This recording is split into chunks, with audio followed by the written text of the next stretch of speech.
We might go live update.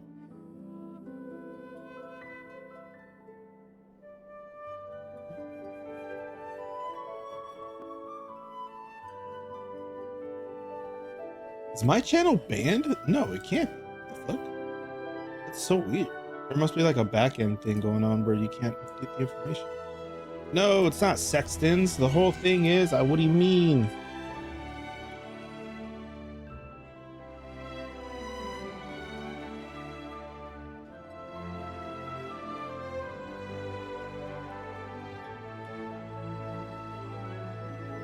No, not that.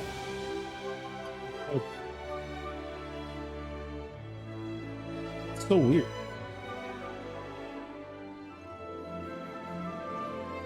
Did it not update? Yeah, it did. Nande.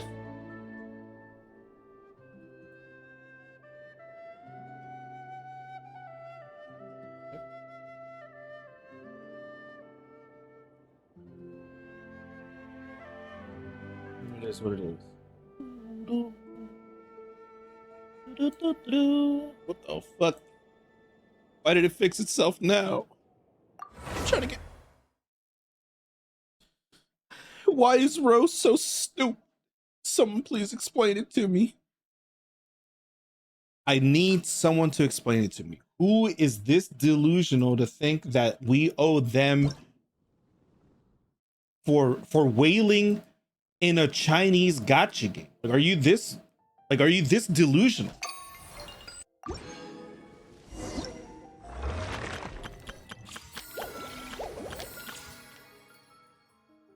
Column Beaner. All right, let's just let's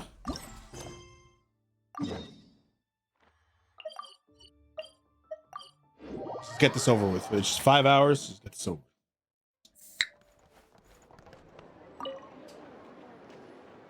Ah, Traveler, Paimon. It's been a while. As it happens, there is a letter here for you. One moment. Here. A letter? From who? Dear Diary, I'm Kale. I work as a trainee forest ranger under my master, Tainari. I'm also studying at the academia. I've been getting better and better at reading lately. Mr. Al-Haytham says that the written word is a crucial medium for exploring the world and understanding oneself. That's why I decided to start this diary. Wow, she's very well versed in her words and articulation. That said, what should I write about? Things are pretty quiet in Sumeria these days. Life is good. Every day is a fulfilling and happy one. When I think back to the days when I suffered from Elazar, or way back to when I was injected with God remains, I am in a much better place now. I hope it stays that way forever. I'll leave it there for now. Master said he'll take me shopping in Sumeru City today, which is great, because I've been meaning to visit the toy seller at the Grand Bazaar for a while now. Kale, time to go. Yes, Master! Huh?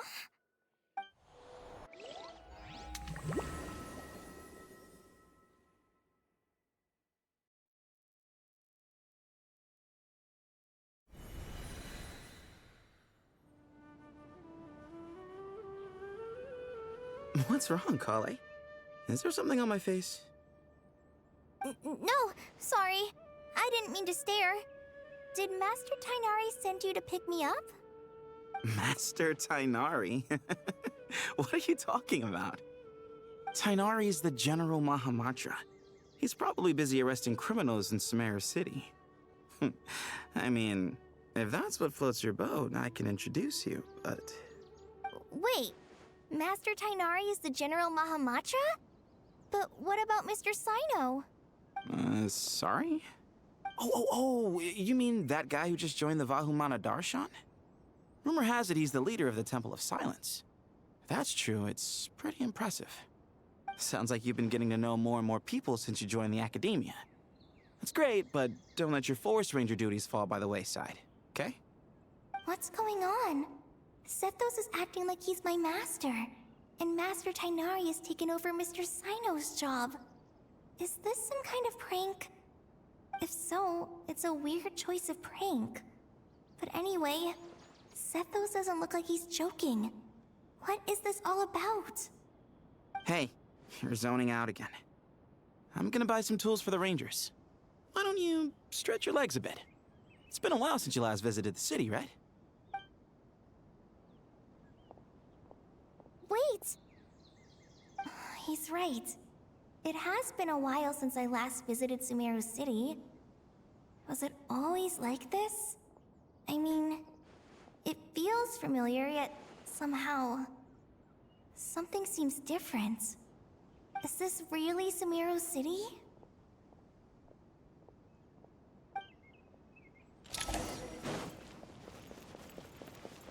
Hey, did you see her just courage to maintain a peaceful life? I think she's that famous merc. It takes courage to maintain a peaceful life, too. How will I ever save enough money to buy that custom-made axe with floral carvings from the blacksmith?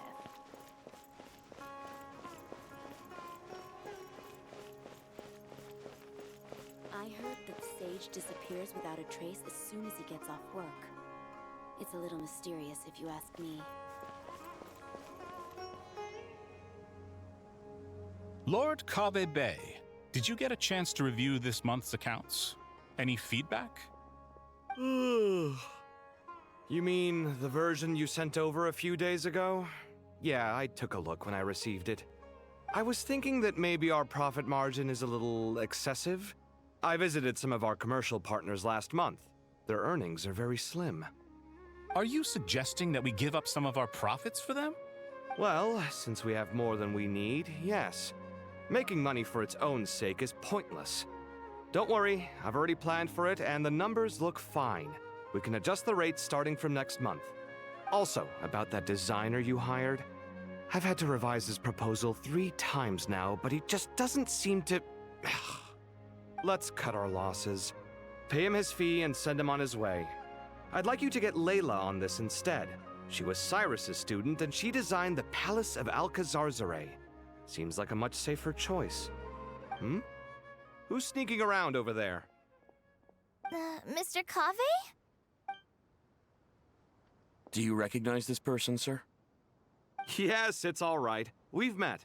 This is Kale, Sethos' trainee. He brought her along the last time I went for drinks with him. What brings you to the city, Kale? Is your master here too? No, this is all wrong! Why is Mr. Kave saying that too? Tainari is my master, not Sethos. This can't be real. I have to ask someone else. There's gotta be someone else out there who still remembers the truth. Hey, wait! Don't run off! How strange. What's gotten into her today? It's like everyone switched places. I guess I'll keep looking around.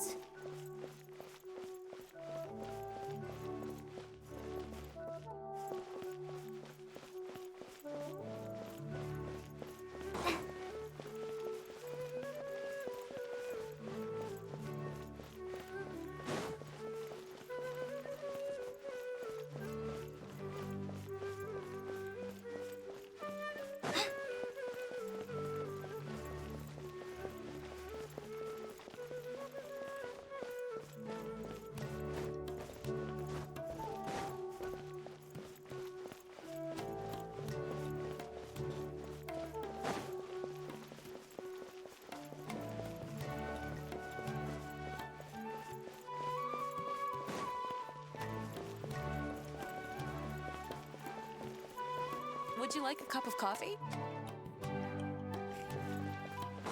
Students are under so much pressure these days. Lots of visitors today, I see. Welcome all. It's been a while. Hey, Rahman. You know that guy who sells face powder on Treasure Street? I haven't seen him around in a while. Any idea what happened to him? Oh, you mean a Hongar? Yeah, he got into a brawl with Shavirme on Treasure Street. He's been banned from setting up shop there for now.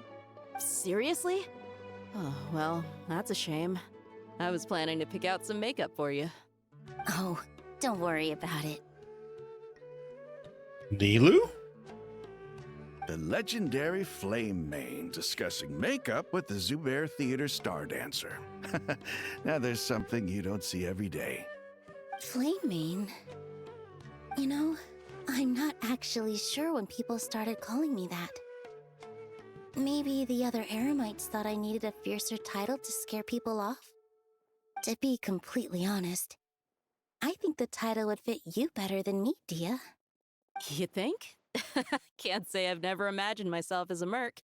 If I ever give up the dancing, maybe I'll head to the desert and give the Eremite life a try. You would? Is that so strange? Oh, not at all. In fact, I've actually had similar thoughts before. If I ever get tired of sleeping out in the wild, I think I might go look for a job at the Zubair Theater. I've adored the dance of Sub-Zeros ever since the first time I saw you perform it.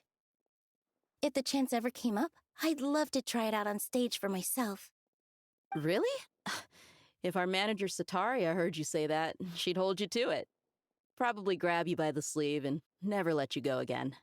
Hey, when that day comes, I'll do your makeup myself. How's that sound? Sure. If the day comes, I'd be honored. I don't remember seeing a recasting of Everyone I know, Nilou's everything voice I've actor. ever known. Suddenly it's all a jumbled mess. The question is, who's right? Them or me? Oh, my head feels so heavy. I can't think straight. Only one way to find out. No, it's still Danny Chambers. So why? That's so weird. She must have an extremely wide vocal range. Hi, Mr. Sino. What are you thinking about? There's a chapter in King of Invocations where the spirit of someone who died long ago possesses a living man's body. To the outside world, it looks like he's developed a whole new personality. I was just thinking how terrifying that would be for his friends.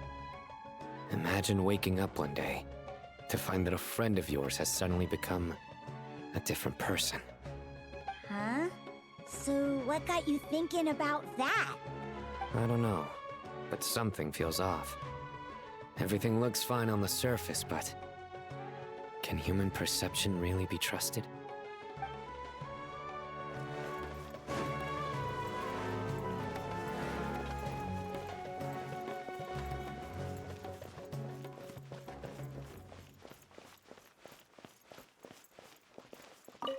All right, not a single Mora short. That covers you for this month's rent. What a relief. I was worried the design fees I received this month wouldn't be enough. Well, next time, don't fret. Just let me know and I'll give you a few days' grace. We've known each other long enough for that. Anyway, how are you settling in? I couldn't help but notice that you're staying up late quite often. Yeah, I can't explain it. I just feel more inspired at night. Once I get in the zone, I can race through a whole bunch of drafts, no problem. But what about you? I keep hearing you sighing these days. Is everything okay? Well, it's just... Don't you think this house is a little small? I guess I should be used to it after living here for so many years. But for some reason, I've been feeling claustrophobic recently. I want to move somewhere bigger. Once I've made enough Mora, I'm gonna buy a huge new house. As big as... at least as big as the Palace of Alcazarzaray. That sounds really expensive. True. I'll never be able to afford it on a scribe's salary alone. I need to find another way.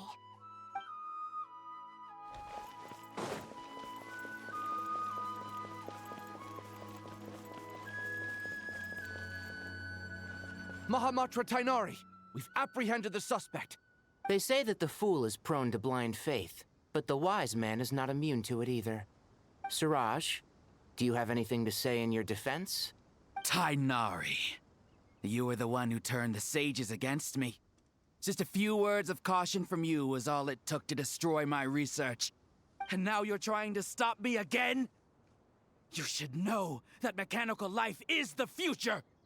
We must cast aside our useless flesh! That's enough.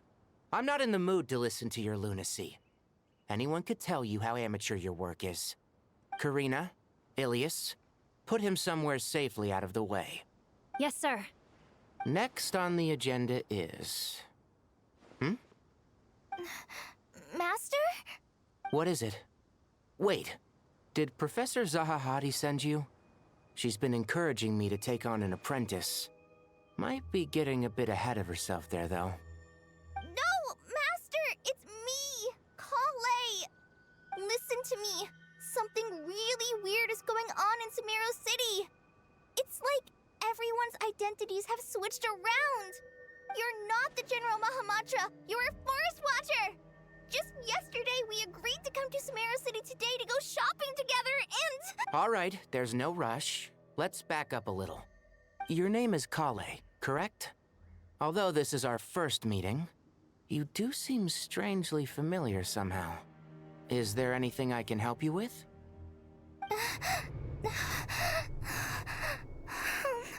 No.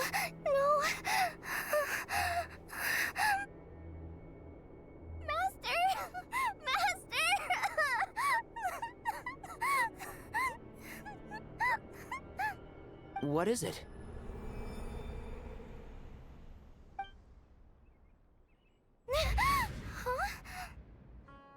Did you have another nightmare?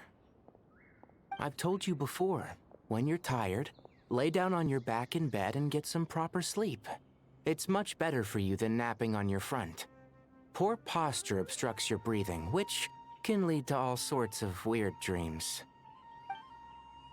Now, we're supposed to go shopping in Sumeru City today, remember? Cheer up. I'll take you to Hushang's. I heard he's got some new toys in stock. Go wash your face, take some deep breaths, and when you're ready, we'll head out. Okay. Thanks, Master Tainari. So it was just a dream. And yet, dreams can sometimes be a warning of things that will soon come to pass. Who said that? That dream felt unusually real, didn't it? Here's my suggestion. Since you're heading into Sumeru City anyway, you may as well tell Lesser Lord Kusanali about everything that happened. And just to be on the safe side, I think you should also inform your 2 traveler friends who once helped save Sumeru. I'd write them a letter if I were you. Time is short. A storm is coming from beyond the bounds of fate.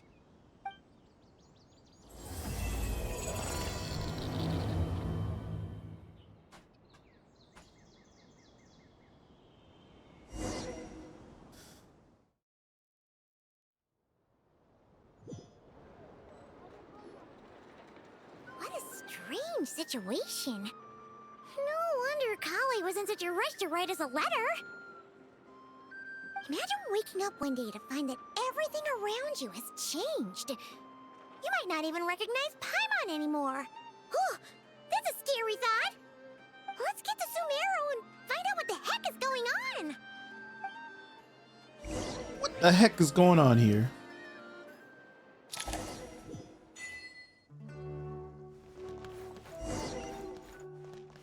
Come on, keep up.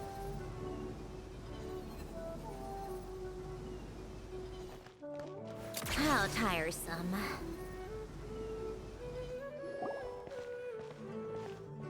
Kale! Traveler! Paimon! Thank goodness. I'm so glad you made it. Of course. We won't let anything happen to you, Kale. So, what's going on in Sumeru City? Looks like lots of people are moving or something. Yeah, I was just gonna say. After I wrote my letter, Master and I went to Sumeru City and told the Dendro Archon everything that I experienced, from start to finish. She was silent at first. It seemed like she was deep in thought. Then the next day, we got told that she was ordering everyone to leave Sumeru City immediately and move to Caravan Rebot. The entire population of the city has to move? Not just Sumeru City. The evacuation also includes Lokapala Jungle, Avidia Forest, Ashavan Realm, and Ardravi Valley. Basically, everyone living in the rainforest must temporarily relocate to Caravan Ribat. Holy smokes! That's crazy! Yes, it's quite an operation. Even if people only bring the bare essentials, the scale is simply enormous. They've requisitioned almost all the Sumpter Beasts in Sumeru for the task, including the entirety of Dori's Sumpter Beast Park. The Dendro Archon said that what Kale experienced was not a dream, but a warning. After our meeting, she immediately summoned the 6 sages to analyze the situation and discuss countermeasures. They concluded that the events seen in the dream are very likely to become a reality, and that an unknown danger is rapidly approaching. Oh, please keep that to yourself. We don't want to cause widespread panic. The official reason they've given is a large-scale renovation of the rainforest ecosystem. People are skeptical, but there haven't been any major incidents. So far, at least. The Dendro Archon seemed really worried when we spoke to her. She said you can go visit her in the Sanctuary of Surasthana when you arrive. She also said she'd hold out until the very end. Tainari? Kale? You got a minute? I need a hand here. One moment, I'll be right there. As a forest watcher, I've been tasked with assisting with the relocation work. There's a lot to be done, and they need all the help they can get. This will be the final group of evacuees from Sumeru City. While they're away from home, they'll be heavily reliant on outside help. Thank you for coming in our time of need. As you can see, another crisis is upon us. Excuse me, sorry to trouble you, but could you help an old man find his medicine? It's buried somewhere in my luggage. Where's my mom? Where did she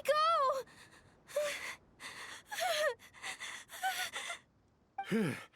Don't worry. It'll be okay. Those items are worth a small fortune. Make sure you store them somewhere safe. You understand? I bet you thought you'd get away with this in the chaos, huh? Guess again. No petty thief gets past me.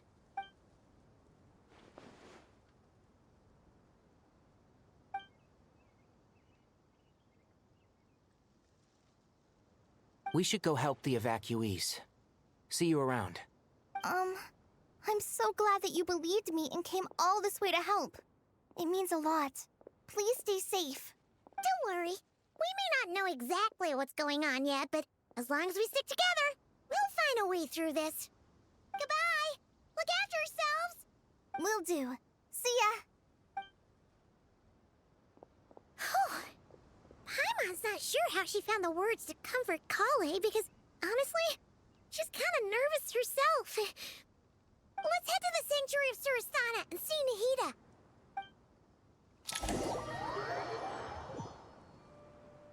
Come on, keep up. Who goes there? No unauthorized access to this place. By order of Mahamatra Sino. Are you blind? It's the Traveler and Paimon. Surely you've seen them before. Huh? Oh, so it is. I'm sorry, I haven't been sleeping well lately. My nerves are a little frayed. The Dendro Archon is in a very vulnerable state at the moment. Mahamatra Sino is concerned that our enemies might choose this moment to strike, so he's ordered us to strengthen our defenses. Just seeing you two again already puts our minds at ease. Please, enter. I'm sure everyone's expecting you.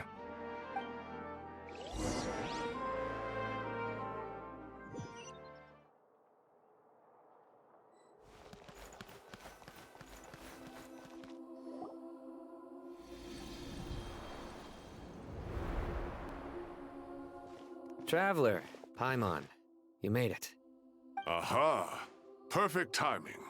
Reliable helpers like you are just what we need right now. Oh, it's good to see everyone again.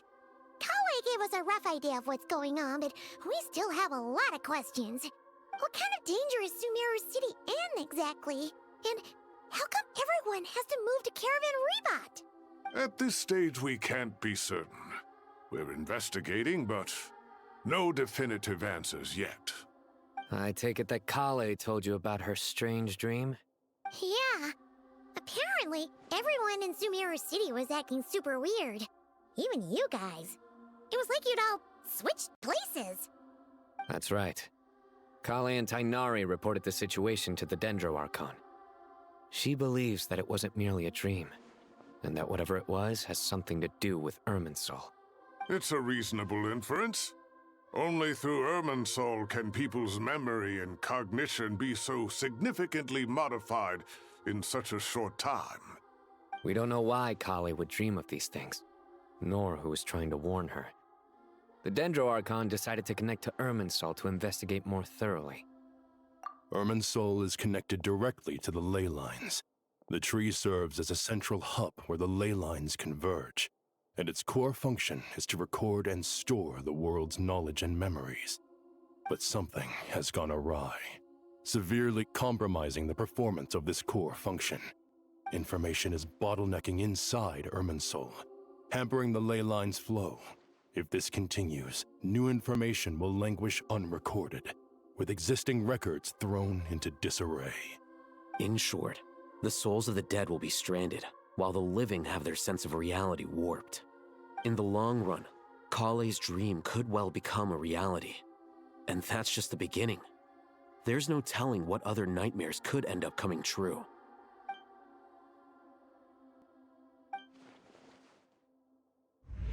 I have come this far to use my death to open the gates of the ley lines to my people.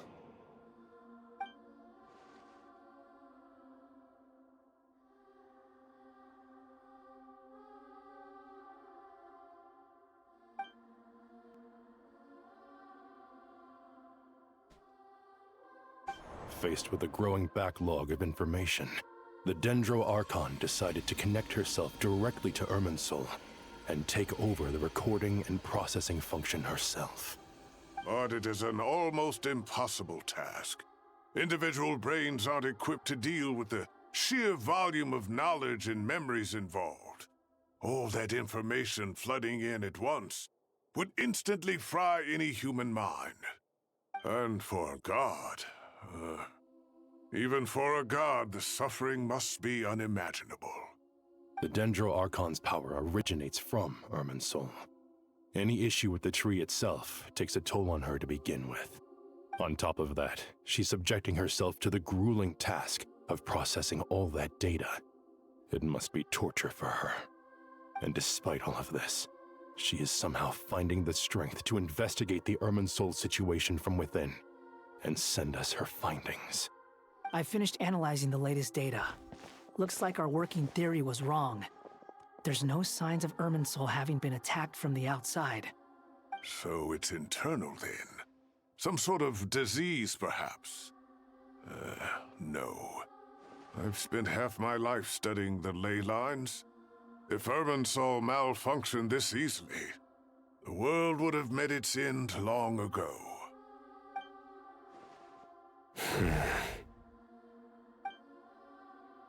Sino? What is it? Not long ago, I got a tip from the Core of 30 that a large number of unidentified merchant caravans had recently been spotted entering Sumeru through Beta Harbor.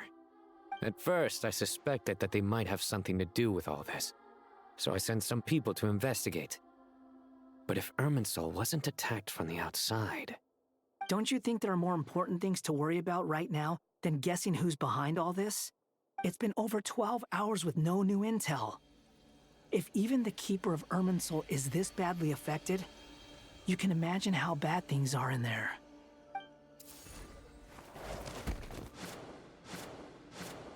Dendro Archon.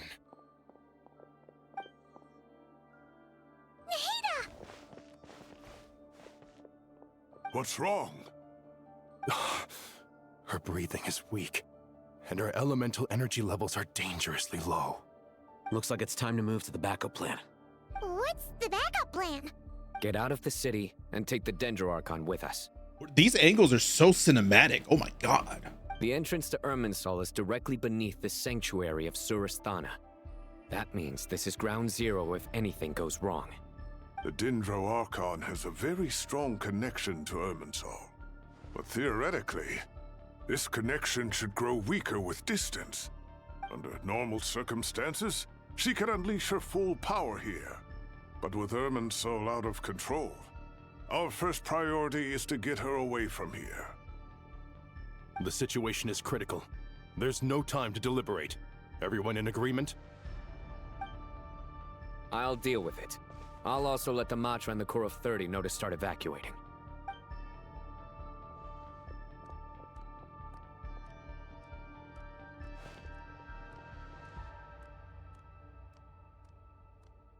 Big head. Let's go. No sense grieving when there's nothing more we can do. Agreed. We'll be back as soon as this is over.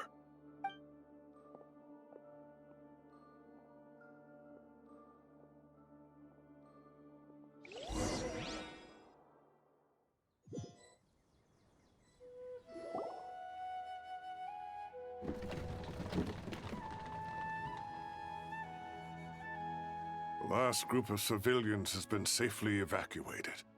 Dendro Archon's carriage will travel with them. Sino and Hat Guy will protect the convoy.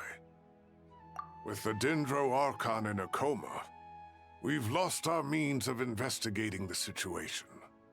And with Irminsul still deteriorating, we have no choice but to evacuate Sumeru City. Feels as though we're being pushed along by an invisible hand. Stop moaning, Cyrus. We're the teachers here.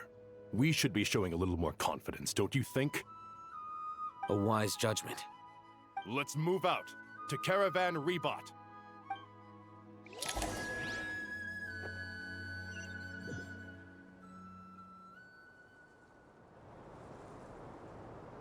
Sir, all units are in position. Good. Everything is going to plan. Interfering with Sumeru City is a necessary step, so do not hesitate. The Irminsul situation will not harm you. We need to speed things up here, too. We don't want to keep our client waiting, do we? That's J. Michael Tatum. No, sir. You have my word. Everything will be completed on schedule.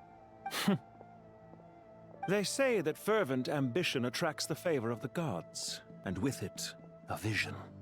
But we appear to be the exception. So, is our ambition not strong enough? Or does it threaten the very foundations of this world?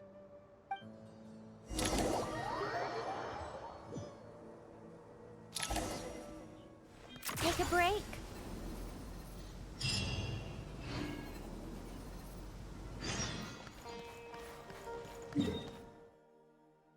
I can't see how much stamina I have.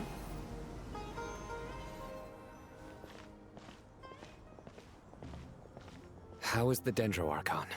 Her breathing is steady. I prepared some therapeutic incense for her, but it hasn't had much effect. Her vitals are still very weak. Based on the information you've provided, I have a working hypothesis.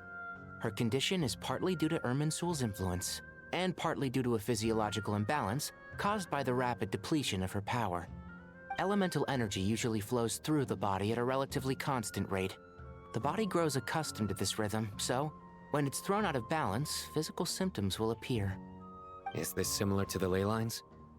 Overloading and withering both directly affect their vitality, potentially causing irreversible damage. Correct. From a biological perspective, if you overexert yourself, you pay the price with your life. The Dendro Archon is not only drained of power, but her life force is at a critically low level. Is there any way to restore her health? I know the ley lines have strong self-healing abilities. As long as any blockages or pollutions are dealt with, they can quickly regain their vitality. But what about people? Well, gods. What's their capacity for self-healing?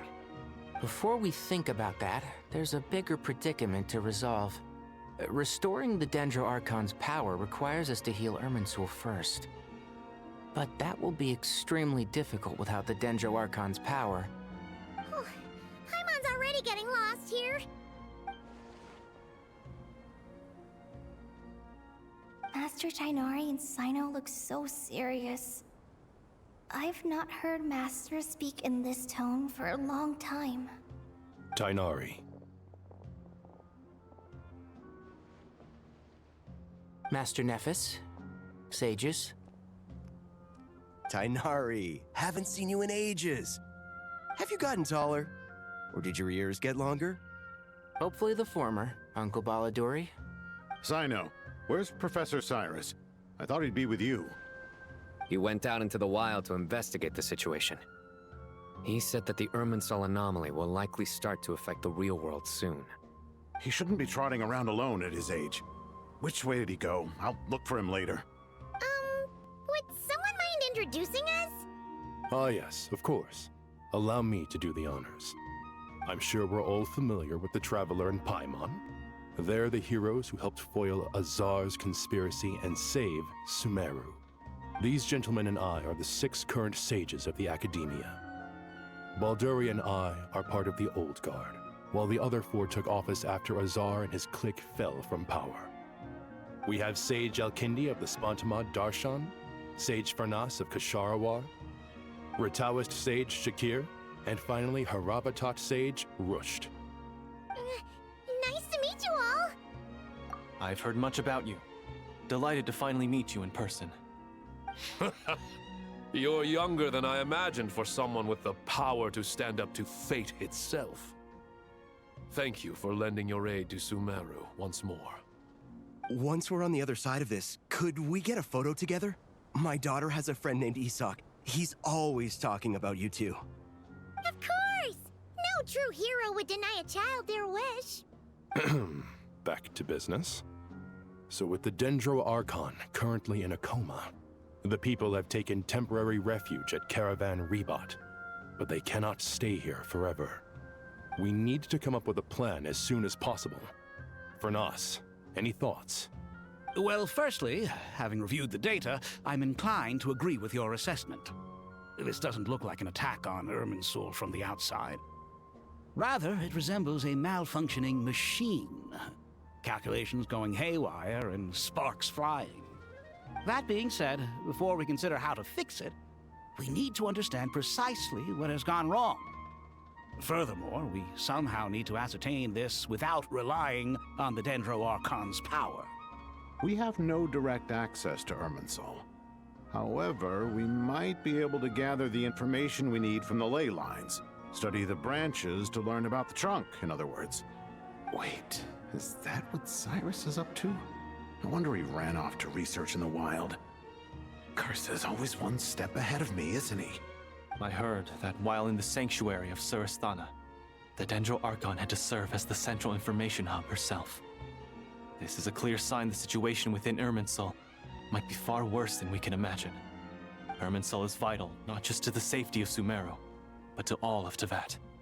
We must be the ones to bear responsibility for this world. To be on the safe side, I think we need to consider some backup plans. Who is this voice actor, and why is his voice so smooth? Are you saying we should consider a scenario in which Irminsul is completely destroyed? I'm merely pointing out that the possibility exists. Is this Alex Lee? You have a valid point. But until worst comes to worst, I believe we should focus our efforts on resolving the Irminsul anomaly and helping it recover. Kale, I understand that you were the first to foresee this crisis. If it's all right, I'd like to talk with you about it in more detail. Of course, but even I don't know how I came to have that dream. If there are no signs of external damage, could it be a stress fracture? Metals tend to suffer from this issue with long-term use, and Irminsul has existed for centuries, after all. It's possible, but surely a stress fracture would be more likely to cause a complete shutdown rather than chaos. Sages, General Mahamatra, sorry to interrupt, but something has come up. What happened? Some citizens didn't believe that Sumeru City was really in any danger. They slipped away and hid during the relocation, intending to return home. How many people are we talking? About a dozen. Sakura found them while on patrol, but they appeared to be suffering from psychosis. For whatever reason, they were trying to kill each other. By the time we arrived, there were only 2 survivors. One was unconscious from their injuries. The other tried to attack us, but was subdued. Where did this happen? Near Yasna Monument. That's not far from Caravan Rebot. Master. I know. The Irminsul anomaly is beginning to have effects in the world. I didn't expect it to spread to Yasna Monument so soon. It almost feels like we're being chased relentlessly, with no time to catch our breath. Sir Cyrus said the same thing. He sent me back to report in, while he continues investigating. I'll go join him. Count me in too. Don't let my age fool you, I can still fend for myself. Very well. Meanwhile, the rest of us will continue discussing our next steps. Get back soon. Take care of yourselves. It's getting dangerous out there.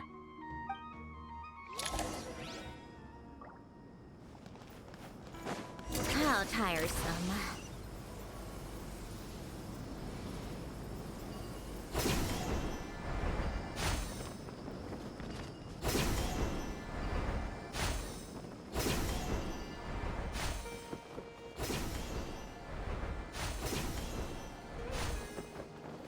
Take a break.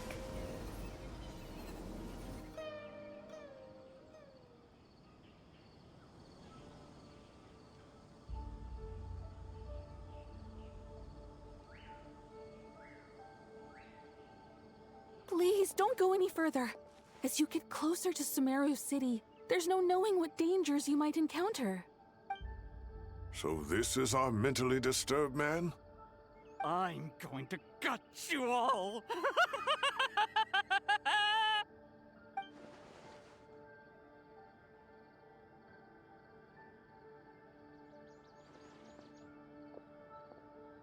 Cyrus, you didn't even bring a single guard?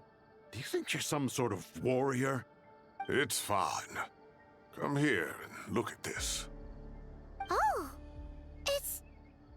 That's right. Flowers that bloom from openings in the ley lines, indicating some sort of anomaly. I don't believe I've ever seen a color like this before. Did you discover it nearby? Not just here. Way over there, too. They're everywhere. There's even more in that direction. How did you ascertain the situation further ahead? Didn't you just say that we can't go beyond this point? Yes. This area is relatively safe so far, but if you continue forward, delusions will start afflicting your mind. However, some vision-bearing mercenaries were able to maintain their sanity a little better. They're the ones who brought back news from further afield. Sino, do you remember the class I taught on dissecting leyline blossoms? I do, Professor. I received full marks in that course. Good. After all these years, it's time to put that knowledge into practice. There must be anomalous information hidden within these blossoms. Alkindi, I'll need your help as well. Been a while since we worked on a project together, hasn't it? Sure has. Well, what are we waiting for? Let's get to work. Anything we can do to help?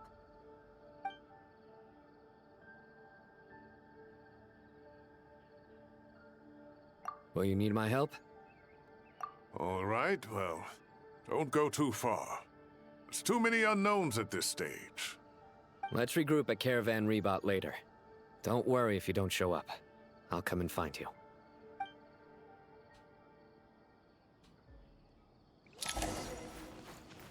Come on, keep up.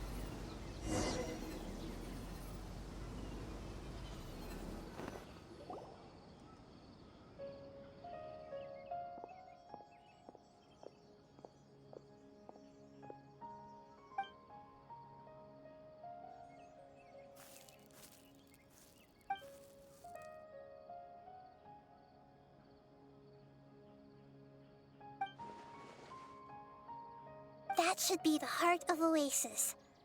All we need to do is light it with the fire seed, and it'll restore a pep with elemental power.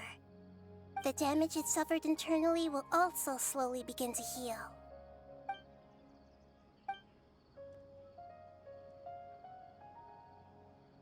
What is it? You thought of something? Really? Then let's get back and tell the others!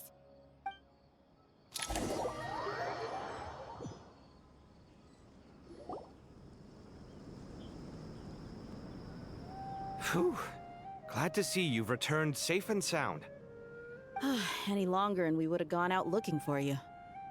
Well, this is a nice surprise. Paimon sure feels better with everyone we know here. We've made some progress, so let's start by giving you and Paimon a quick update.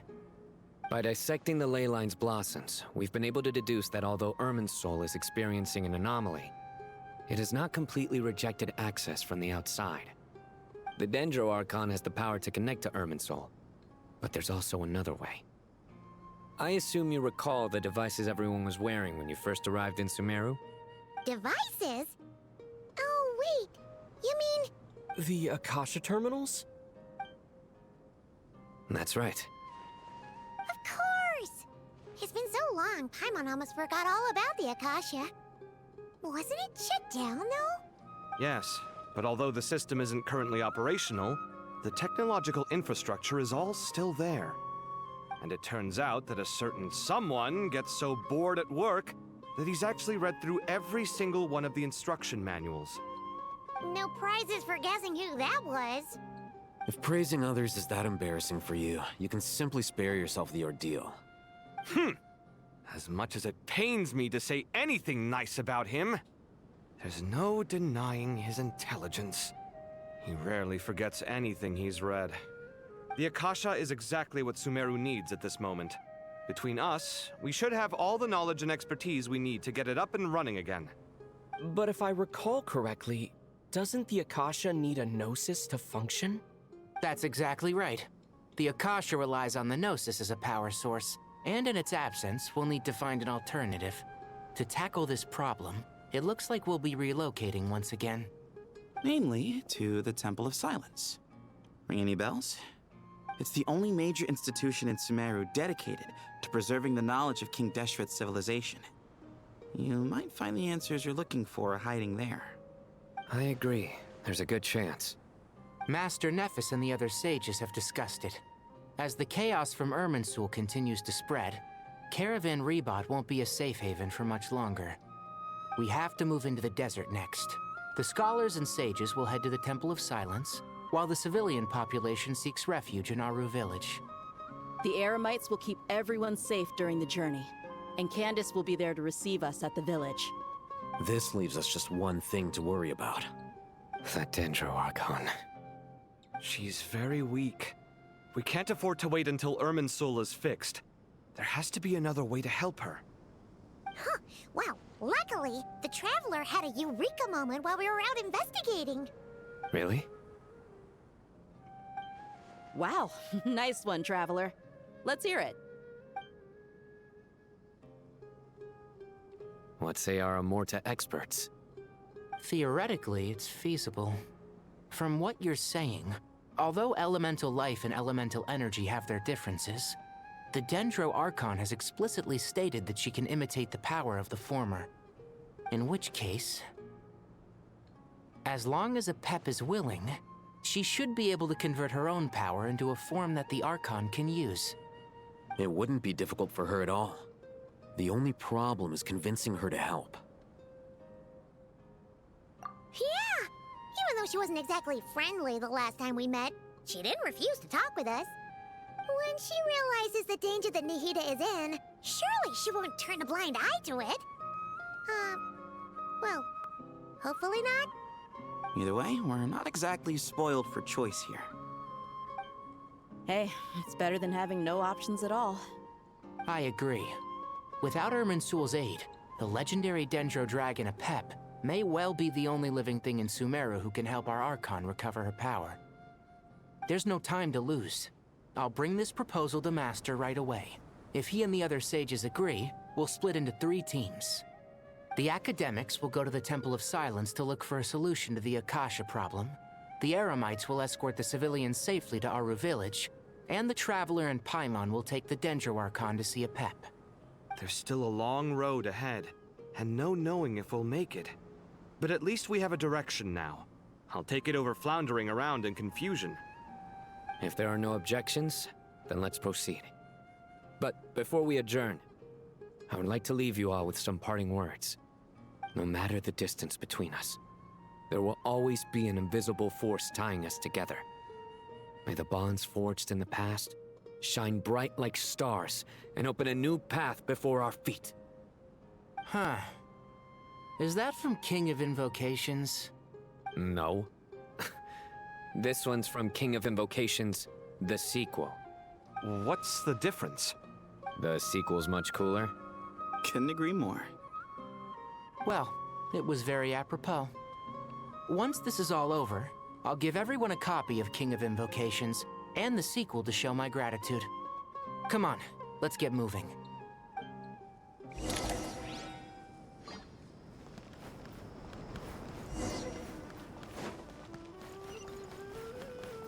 Take a break.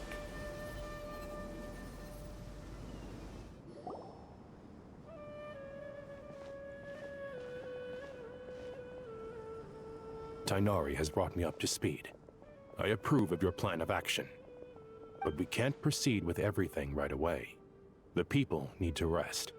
For many of them, this will be their first time in the desert, so we'll need to find additional personnel to help escort them. You two, please go on ahead with the Dendro Archon. Let's rendezvous at the Temple of Silence later. No problem. We got this. Words can't express my gratitude, so let me just say, I hope everything goes smoothly for all of us. Goodbye for now. All right, let's get going. If Paimon remembers correctly, the last time we saw a Pep was in... Traveler, Paimon. Could I borrow you guys for a moment? It'll only take a second. Kale, what's the matter? Well, the thing is...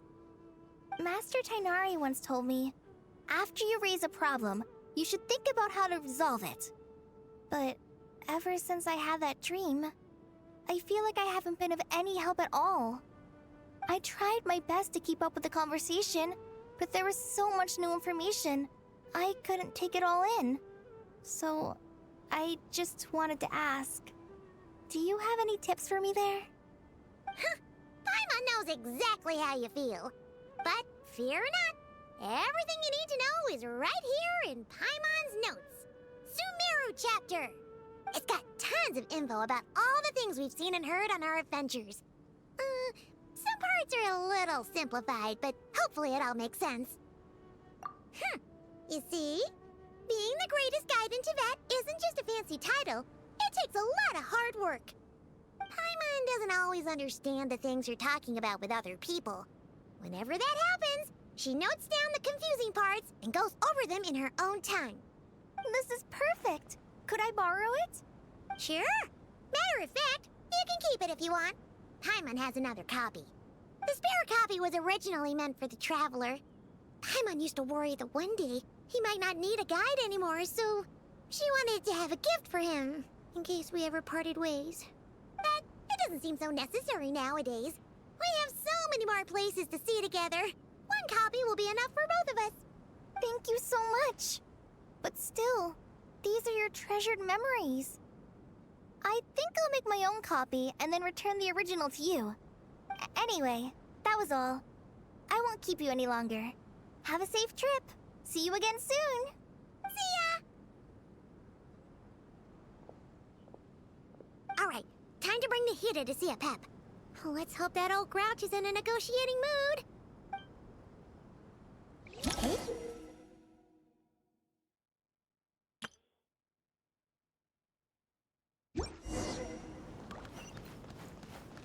Actually, never mind.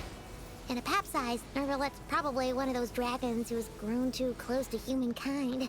They might end up fighting for all we know.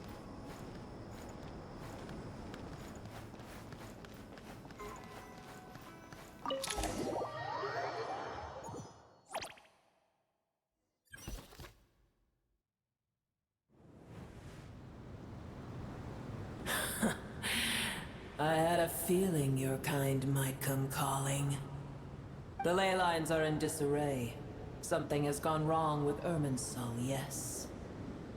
Even from a great distance away, I can sense that Sumeru is headed for destruction. You who took our home from us, prepare to watch as your own world is plunged into oblivion. Oh, how the cycle of history comes to a poetic conclusion. This isn't a joke, Apep! Nahida's in grave danger! Can you please help her? Is she now? Then do explain. For what reason should I lend Boer my assistance?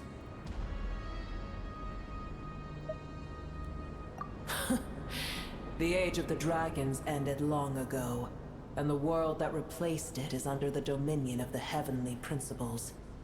In choosing not to side with your enemies when the Heavenly Principles' rules began to relax, I have been merciful enough. Do not forget that I have no love for this world you hold so dear. Be not mistaken, the fate of Sumeru is of no concern to me. I am neither the god of this land nor its guardian. I may have given my tacit agreement as your kind built homes here and multiplied for generation upon generation. But that does not mean that I bear any responsibility for Sumeru. Tiny Boer, puny humans. In my eyes, all of you are but intruders who followed in the wake of the Heavenly Principles. I am not obliged to be your savior. Apep, if you truly despise gods and humans so much, well, after the great humiliation of being helped by a god in the past, shouldn't you be jumping at this chance to balance the scales? Now that is a compelling reason. When El Ahmar plotted against me and I was tortured by forbidden knowledge, it was Boer who saved me from agony. And though I regard with shame the pity of my enemies, to receive aid without repaying it would likewise tarnish a dragon's dignity. Oh, tiny Boer, puny humans. Just this once I shall deign to show you the true power of dragonkind. Whoa! It's happening again! We're gonna get sucked in!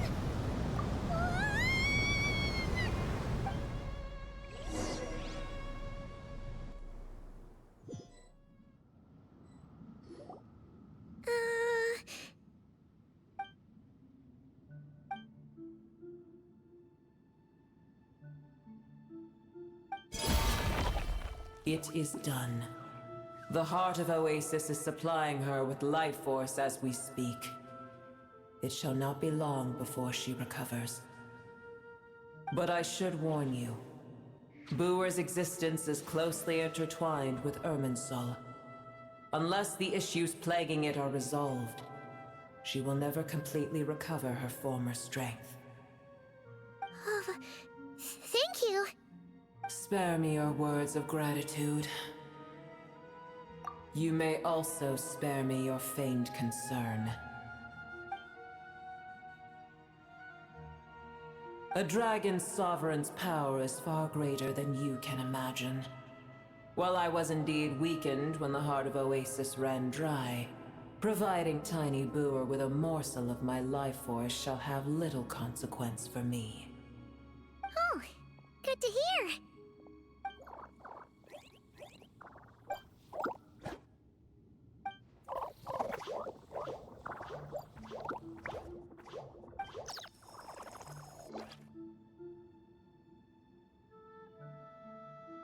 Ever held in high favor, I see. Oh, well, you know. The compliment was sincere. Simply accept it.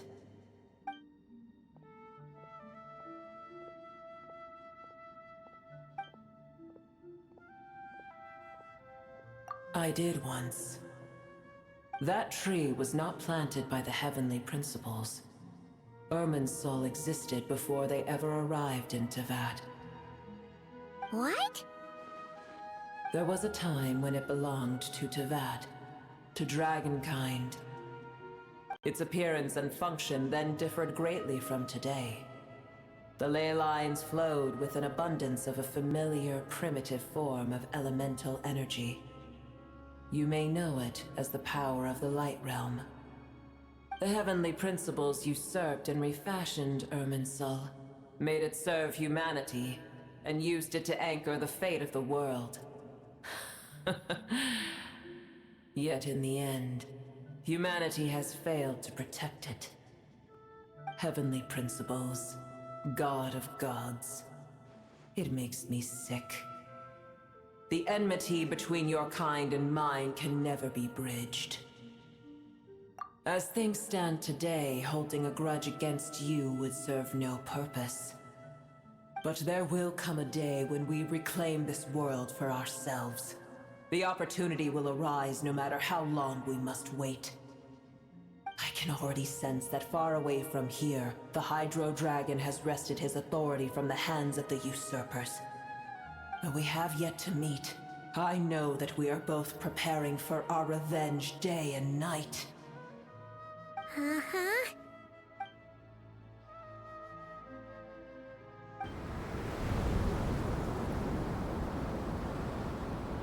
I hear a great disturbance out there. Huh? What is it? Sandstorms come. The Jinn. I see. Another calamity approaches. You both seem restless. Let us part ways here. Boer is safe with me. Once she has recovered, I shall return her to your side. Oh, thanks again. Take care, alright? I told you already I have no need of your feigned concern.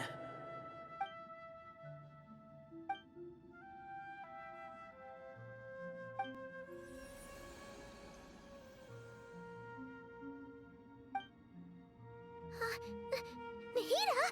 You're awake! Are you okay? Cease your interrogation. Yes, she awoke for a brief moment, but she has now lost consciousness again. Take it. We shall talk more at another time.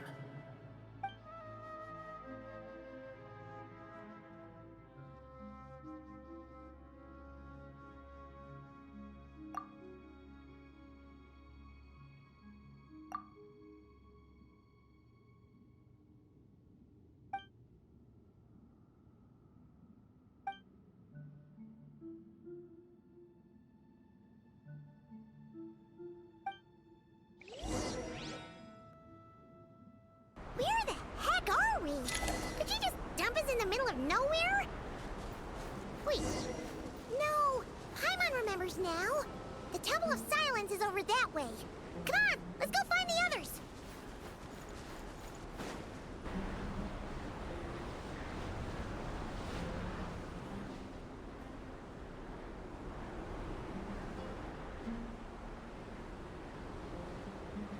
There's no need for everyone to stay here. I'll protect the sages. The rest of you, return to Aru village. Yes, Mahamatra Sino.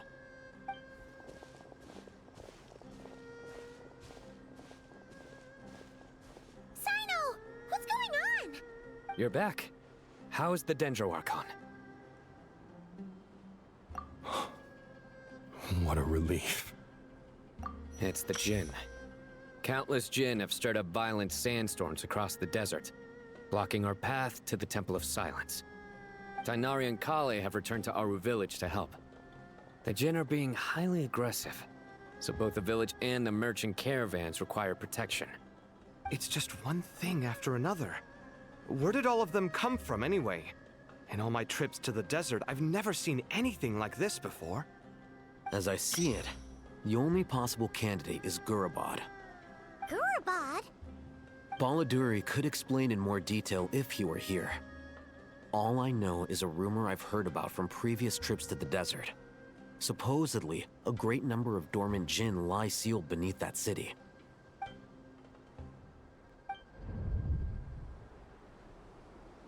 Gurabad is, for me, a fated land. I must therefore return back to this city, where my destiny awaits me still. My master, I am sorry that I couldn't stay by your side for long, and that I could not have more time to get familiar with you. Lilipar.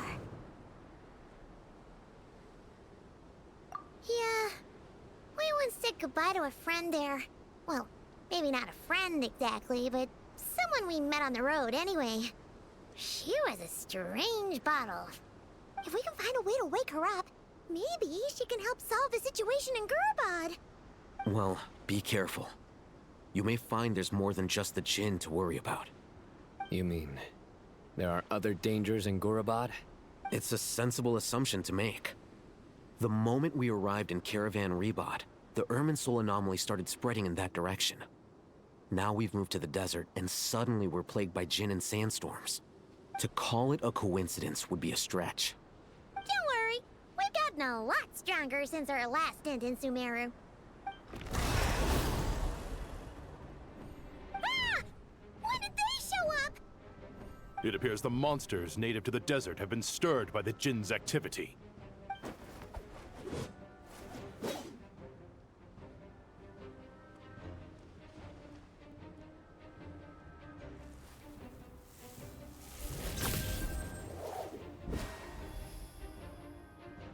You should get going.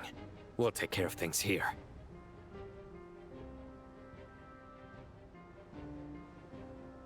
You too. Don't do anything too risky. You got it?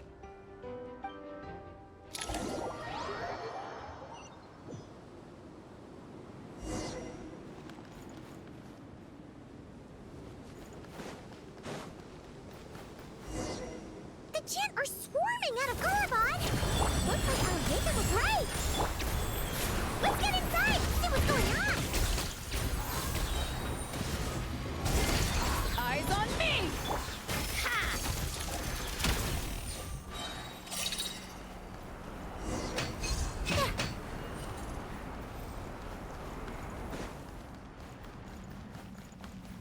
Take a break. They just keep coming! How many of these things are there? We'll never take them all out! Let's just head further inside for now!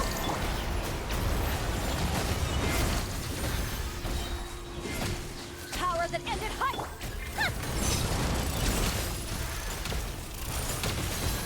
A spot of tea-time entertainment. Emerge, right now.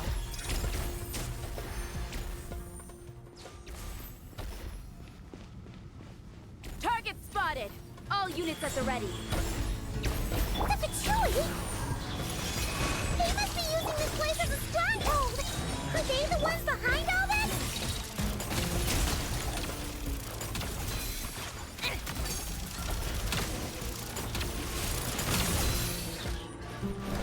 Come on, keep up! Let's test my hypothesis. Right now. Right here. Emerge. Orders given. Orders received. To ashes!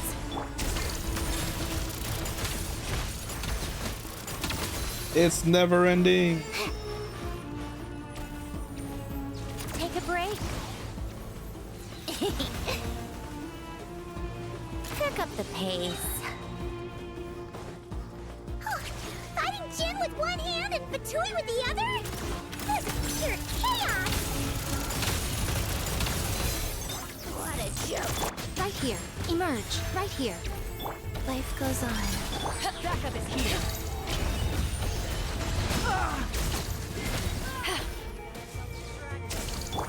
Take a break. Pick up the pace.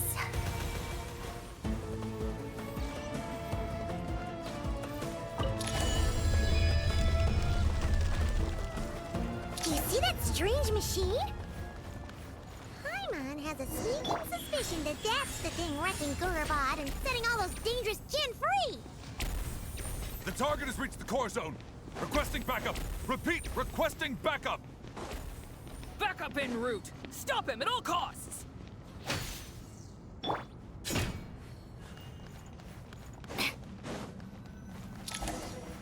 on, keep up!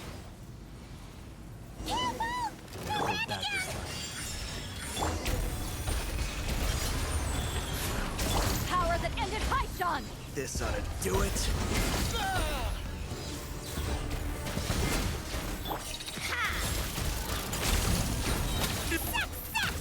Nice one, Traveler!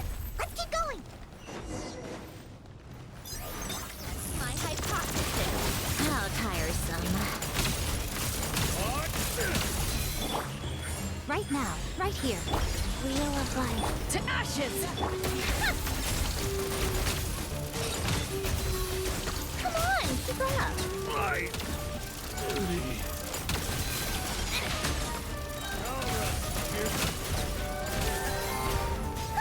What a joke! Merge, right now, right here. Rise.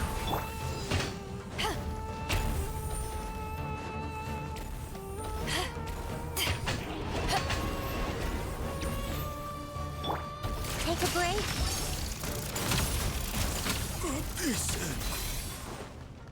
Come on, keep up. This hunk of junk's gone kaput. Now we can finally...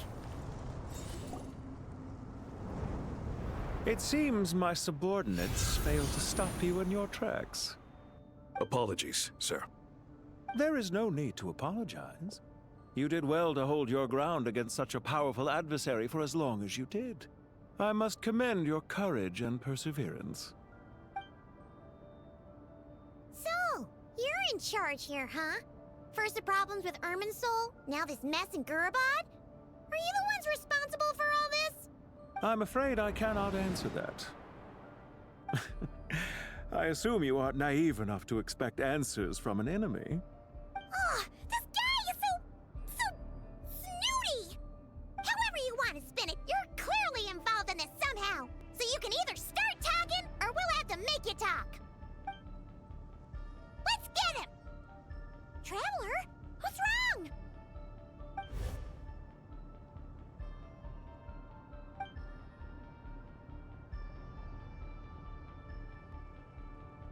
You're remarkably calm. Some would act more rashly upon finding the ringleader all alone. But you keep your cool. Even as your enemy, I must applaud you. Did you show yourself just to say that? Is this you trying to take back control of the conversation? Unfortunately, I really don't have anything to say to you. I am here merely to indulge my own curiosity. Your names are well known among the Fatui. Naturally, I wanted to observe you up close while I had the chance. Hey! Don't treat us like we're some kind of exotic animals in a zoo! Oh, I wouldn't dream of it. You seem rather predisposed to misunderstand me.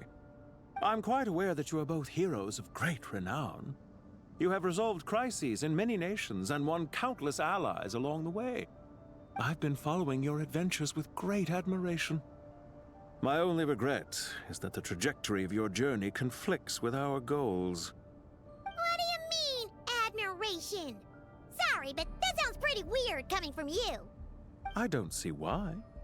We may happen to occupy opposing sides, but there is no cause for deep-seated enmity between us. To respect one's enemy is to respect oneself. Well, now that you're observing us up close, what do you see? I've observed as keenly as I can. Yet, while I endeavor to understand, your true strength remains a mystery to me. Violence is not my area of expertise either, so, you see, I would much rather converse with you like this than determine a victor with the edge of a blade. Besides, I've heard that even 3 moons in the sky fail to eclipse your brilliance. I know better than to bite off more than I can chew. 3 moons? So you have a connection with the Harbinger, the Doctor. Well deduced. Our commander, Dottore, died in Nodcry, but there are things that do not end with his departure. We must... Look at me. I almost divulged more than I should have. What are you after? Revenge for Dottore? Or are you plotting something else? I've said quite enough, I believe. There's no point in continuing this conversation, except to say, I've noticed that you seem to know your way around here quite well. A repeated visitor to Gurabad, are we? Ugh. I'll take that as a yes. Then I'm sure you'll have heard the story of this place. The mother of the Jinn, Lilupar, and the tragic tale of her vengeance that spanned 3 generations. It was right here that Lilupar once helped the wise to ascend to the throne. But from that moment on, every king who sat upon it was corrupted by power. These degenerate rulers lost control over their nation, and with it, the right to occupy that exalted seat. What are you trying to say? I once admired you for your adventures. That is the earnest truth. But it appears to me that your journey serves ultimately to uphold the rules of this world.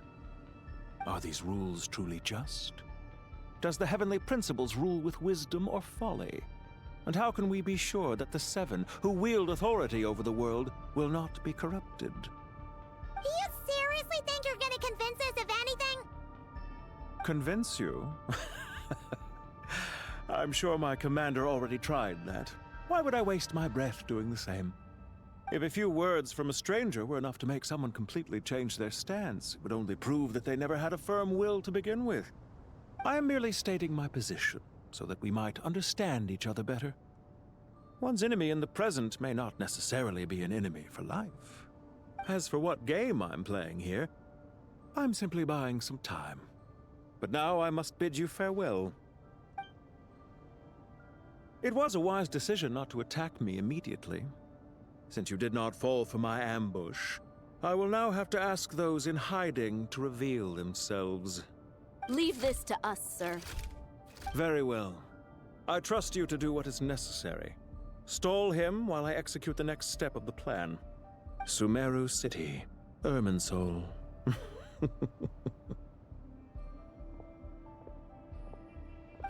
Stop right there! Don't you dare leave without explaining yourself! All units, stop them! Protect the commander! Did you hear that? J. Michael Tatum, everyone. City in Irminsul! He definitely knows something! We can't let him get away! Get rid of these pesky soldiers, quick! Rear guard to the front. Don't let them through. Get that thing in position! Hold on. Just a little longer. We finally beat them! That mysterious guy can't have gotten far! Let's catch up with him!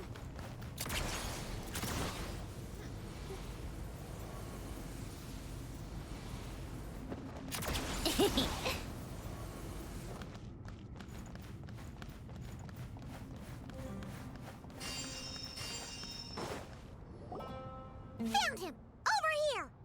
You're very persistent. Hey, you! Stop running and explain yourself! What are you trying to...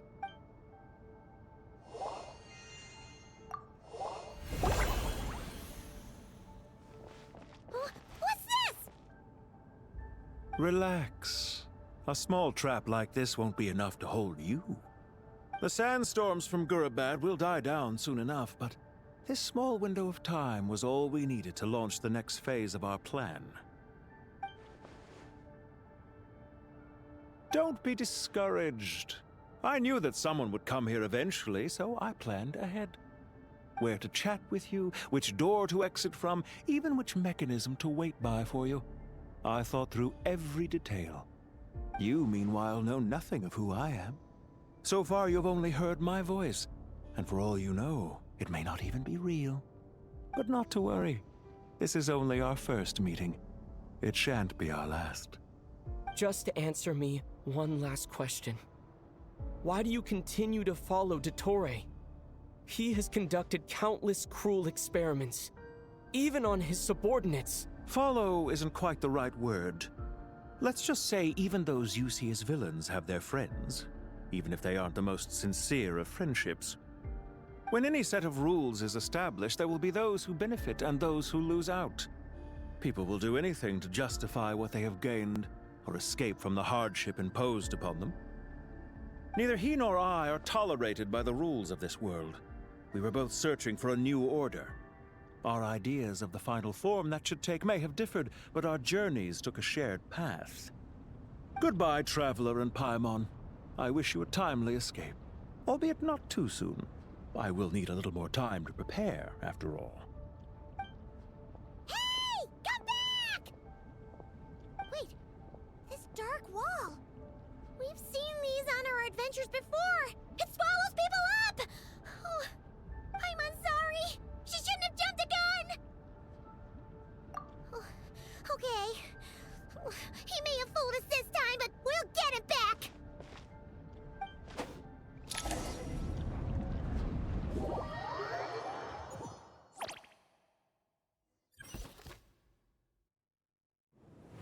Sino and his team are guarding the north. We'll take this side. There's so many Jin. We can't let them get into Aru Village. Don't fret. I am well prepared for this situation. Huh. So you have a solution? Perhaps you're unaware that I have a trusty genie partner of my own, Plumpy. If I send her to negotiate with the others, this whole thing will be resolved before you can say Mora. Off you go, Plumpy.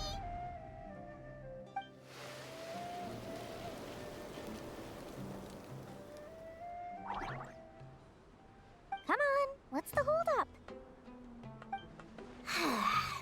5,000 Mora. 20,000 Mora. 100,000 Mora. Final offer. Ah, so she's a hired partner.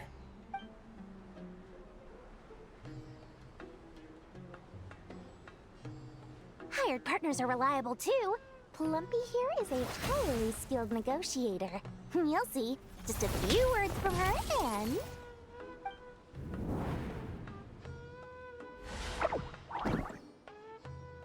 Plumpy! Don't you Jin have any respect for the rules? This was supposed to be a negotiation! How dare you treat my messenger like this? You wanna play rough? Two can play at that game!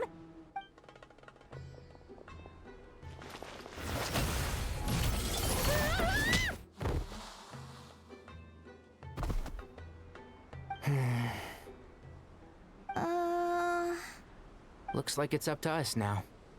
Be careful, Kale. Yes, Master. What happened?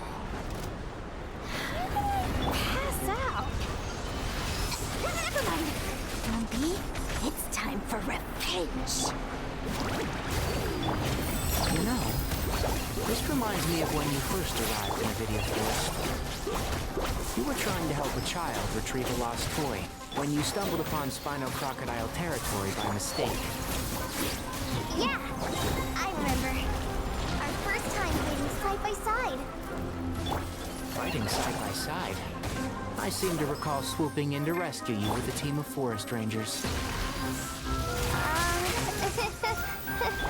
Please stop.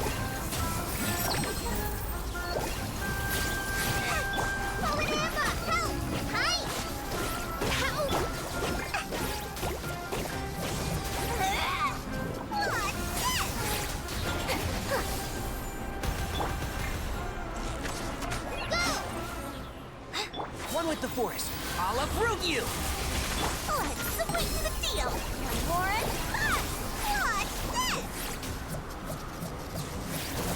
He has no verticality. No.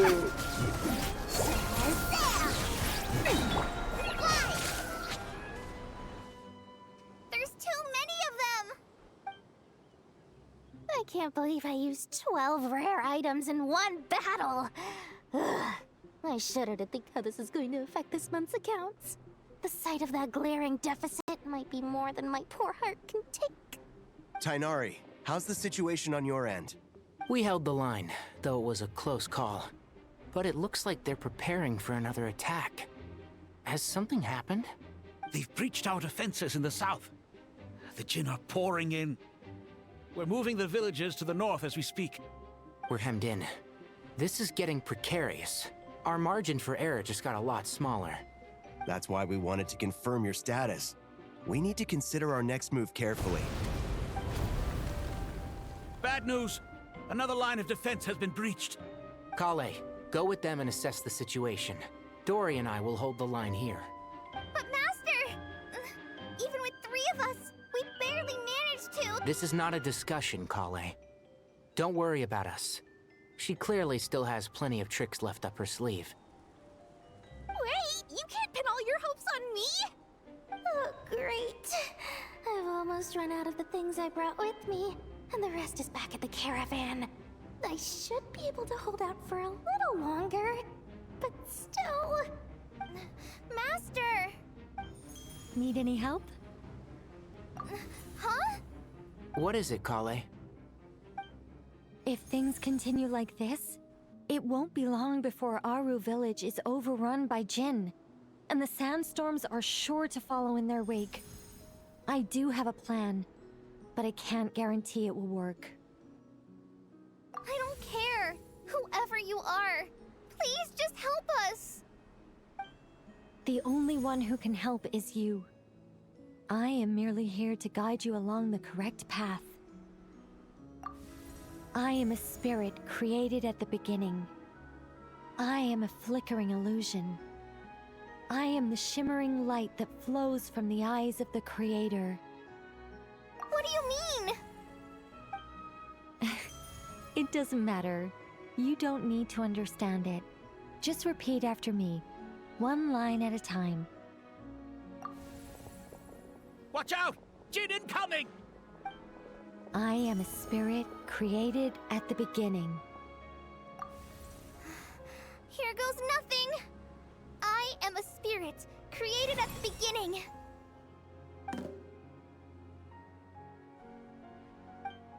I am a flickering illusion. I am a flickering illusion.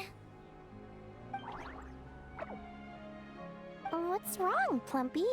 I've never seen you so agitated before. But how do you... Do you know what Kale is reciting? I am the shimmering light that flows from the eyes of the Creator.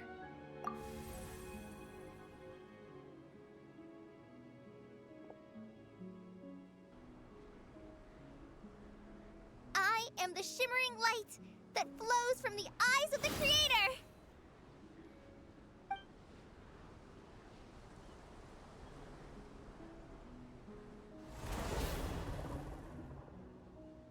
It's a song composed by the goddess of flowers, but very few records of it remain, even in historical texts. All we have is a few fragments. Is Kale an avid historian? Not to my knowledge. The Jinn have actually quieted down. Although... no, it's more than that. It looks like they're showing... submission. Clearly the songs left by the goddess of flowers have a soothing effect on them. At the very least, they're much calmer now.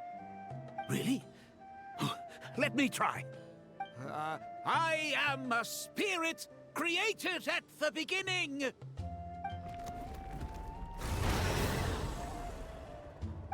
Don't stay away!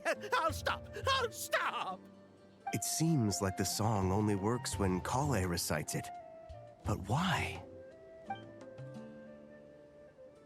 Kale.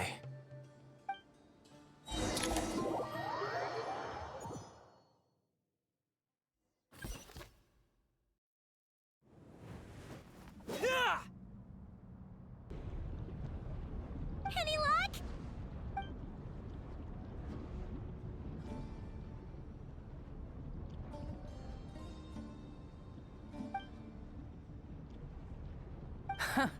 When I heard that loud rumbling in the distance, I thought the shifting sands had bust open the gates to some ancient treasure vault.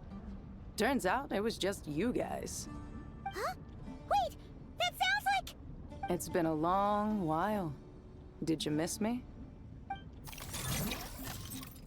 Jet! Ben! Let's save the catching up for later. First, I gotta get you guys out of there. This should be the right mechanism. Ben, can you handle it?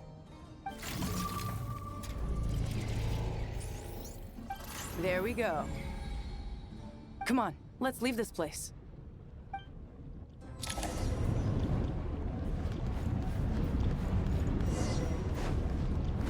Come on, keep up.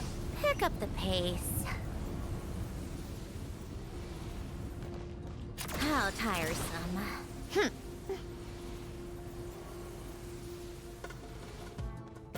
on, keep up.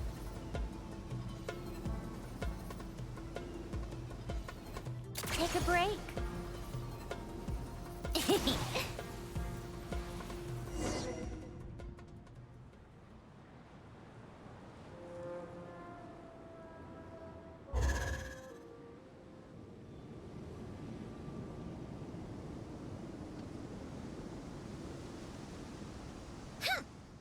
Fatui sure made themselves scarce.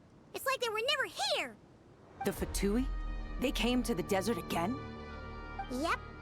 No idea what they're planning this time. They were being very coy about it. How have you been, Jet? Well, since we last met, I've started my own band of mercs. We've actually made quite a name for ourselves. Oh, yeah. On a slightly different note, I have some good news. I finally took care of Masaira. Not much to write home about. It was just another day. Found his hideout. Dragged him out of his cozy little bed. He tried to talk me into seeing his point of view, as usual. But I'm way past that by now. There was nothing he could say to save his life. What about you guys? Bet you'd forgotten all about me and Ben, huh? Of course not! We're super duper best friends! Wow. Sounds like I should make time to visit some other nations too. Anyway, what brings you to Gurabad? Oh, right. Paimon almost forgot. We're here to look for Lilupar. Oh, that bottle? Yeah! We need her power to calm the Jinn and stop the sandstorms. Here's hoping we actually manage to find her, after all the trouble we've been through. Surely, with everything's been going on in Gurabad, she must have woken up, right? Only one way to find out.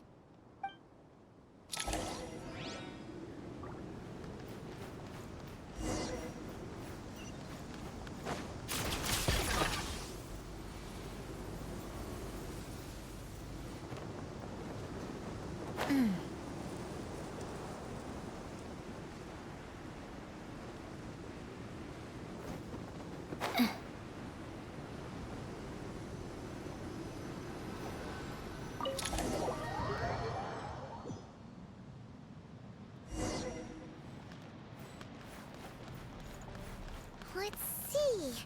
She should be around here somewhere. Aha! Found her!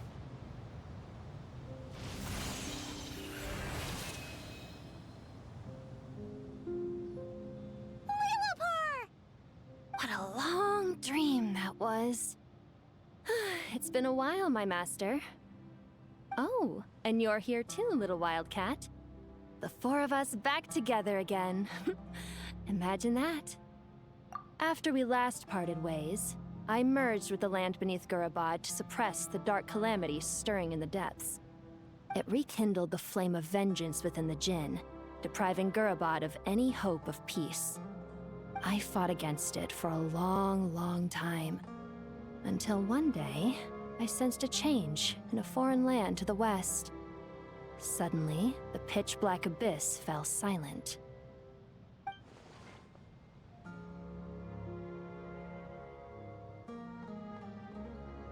Once satisfied that that dark power could no longer bewitch the Jinn, I too fell into a deep slumber, from which I have only now awoken.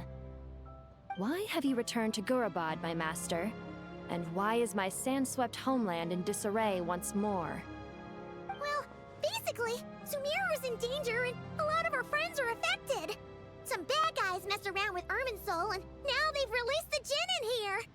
We managed to chase off the culprits, but we have no idea how to seal this place back up and stop the sandstorms. Child's play. I shall quell the Jinn and scatter the storms. Thank you, Lilupar. No need to thank me, my master. I have granted many wishes in my time, and this was the most trivial of them all.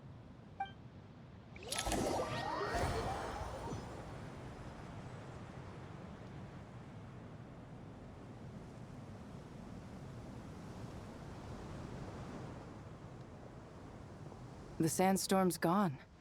The sun shines bright again. When I said that we'd meet again under a lovelier sun, this was exactly how I imagined it. Yay! Although, honestly, Paimon would love to hang out with you more, even if the weather sucked.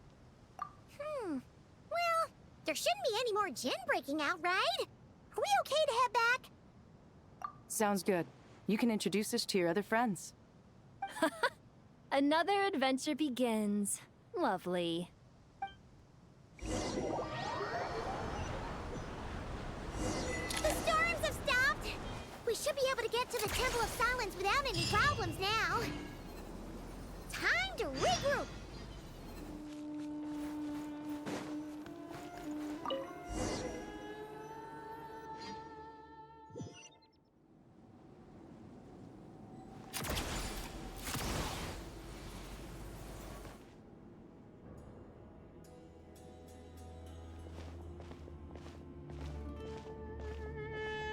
So, this is the Temple of Silence.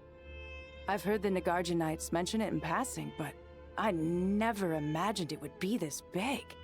It's colossal. I thought the temple moved to the rainforest ages ago. When did they scamper back into the desert? I don't know. This plan sounds a little too risky for my liking. Even in King Deshret's day, this was experimental technology. We have no idea what could happen if we activate it. Well, unless you know of another viable alternative for the Akasha terminal, I'm afraid this is our only option. The plan is sound, and the risks are manageable. However, if we are to proceed, we must act quickly. The scale of this project is enormous. Even with Kave, Faruzan, and every other scholar of mechanics working on it full-time, the proposed modifications won't happen overnight.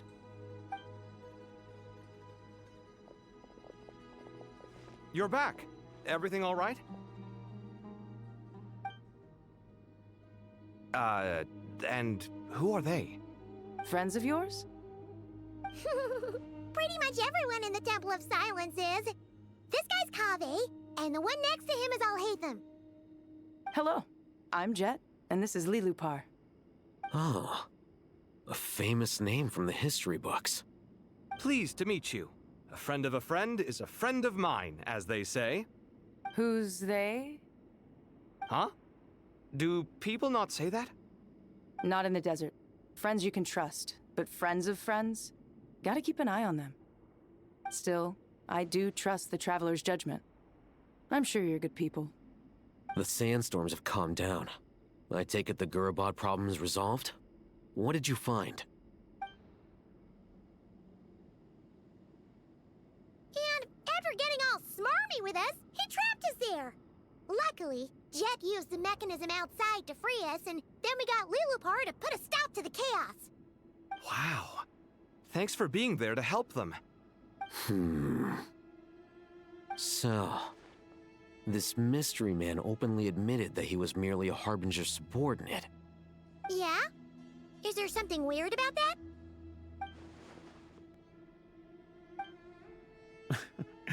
I assume you aren't naive enough to expect answers from an enemy.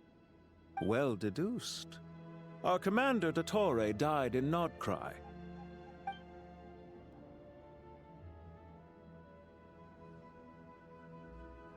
Are you wondering about his true identity? Or do you think there's a big conspiracy behind all this? I wouldn't go as far as to call it a conspiracy. Just the simple fact that having someone to shift the blame on tends to prove useful should trouble come knocking later. The most important thing for now is to solve the immediate problem.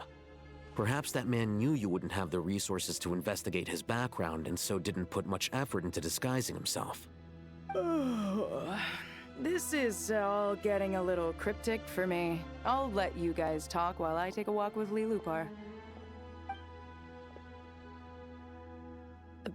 Jet? Aren't you with the Blazing Beasts? What a coincidence. Didn't expect to run into you here. We're mercs. You can run into us anywhere. Who's this with you? So, did you find the solution you were looking for in the Temple of Silence? You bet we did. This place is incredible. It has everything. So far, we've discussed a plan and verified its feasibility. Building a new system from scratch is out of the question. So our only option is to modify the Akasha using certain resources we hope to find in the mausoleum of King Deshret. According to certain sources in the Temple of Silence, there is a core device in King Deshret's mausoleum known as Aru. Little is known about this device in academic circles, which suggests it was hidden quite effectively. If these sources prove correct, the energy contained within Aru may be sufficient to power our Akasha renovation plan. However, this raises difficult questions regarding technological integration. The sages are still debating it. Yeah, but I'm sure they'll reach a compromise once they've argued it out. The people of the rainforest are always cautious when it comes to desert technology. But times of crisis like this leave us with little choice. Wait, Paimon has a question. Is this the same Aru we've heard of before? It's sealed off, right? Some sort of prison where the Goat King, Ibis King, and Crocodile King are locked up. Well remembered. Yes, that's exactly right. According to our records, Aru was the most brilliant creation King Deshret ever conceived of. Built by divine and mortal artisans working together. It was a miraculous accomplishment, and it lies hidden deep within the king's mausoleum to this day. That being said, what Aru actually does and why it was built, those are deep secrets we are not privy to. Until recently, I wouldn't have been optimistic that the place even exists. The only reason I'm inclined to believe it now is because we heard it from the Ibis King Thoth himself at his temple. The tale of how the 3 retainers of Al-Akhmar were imprisoned in Aru. Paimon totally gets that. When Paimon first heard about it, she thought it sounded pretty unbelievable too. Do you guys still remember that? The Ibis King told us they were trapped in Aru and that they had to answer 3 questions to get out. I think I remember. What causes our rise and fall? What obliterates love and hate? And what determines truth and falsehood? Those were the 3 questions, right? Yeah. Oh, if only Nefer were here. She's dealt with the Ibis King before, so she might know more. Oh, Nefer is a friend we met in Notcry. Notcry? Funny. She showed up here earlier.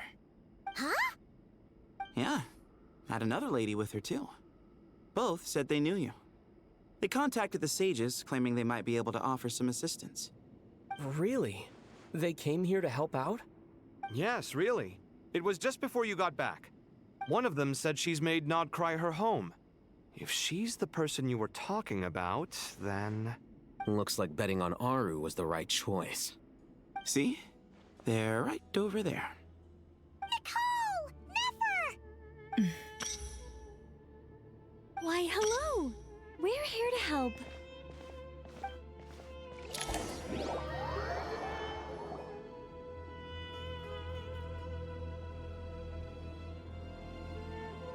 It's a good thing we left early. We almost got locked out. Locked out? What do you mean? Oh, you haven't heard? An invisible barrier has appeared around Sumeru's borders, cutting off all travel in and out. No one can leave and no one can enter. Sumeru has become a lonely island. Are the Fatui behind this too? Actually, no. This has nothing to do with them. I suspect it's a defense mechanism within Irminsul itself.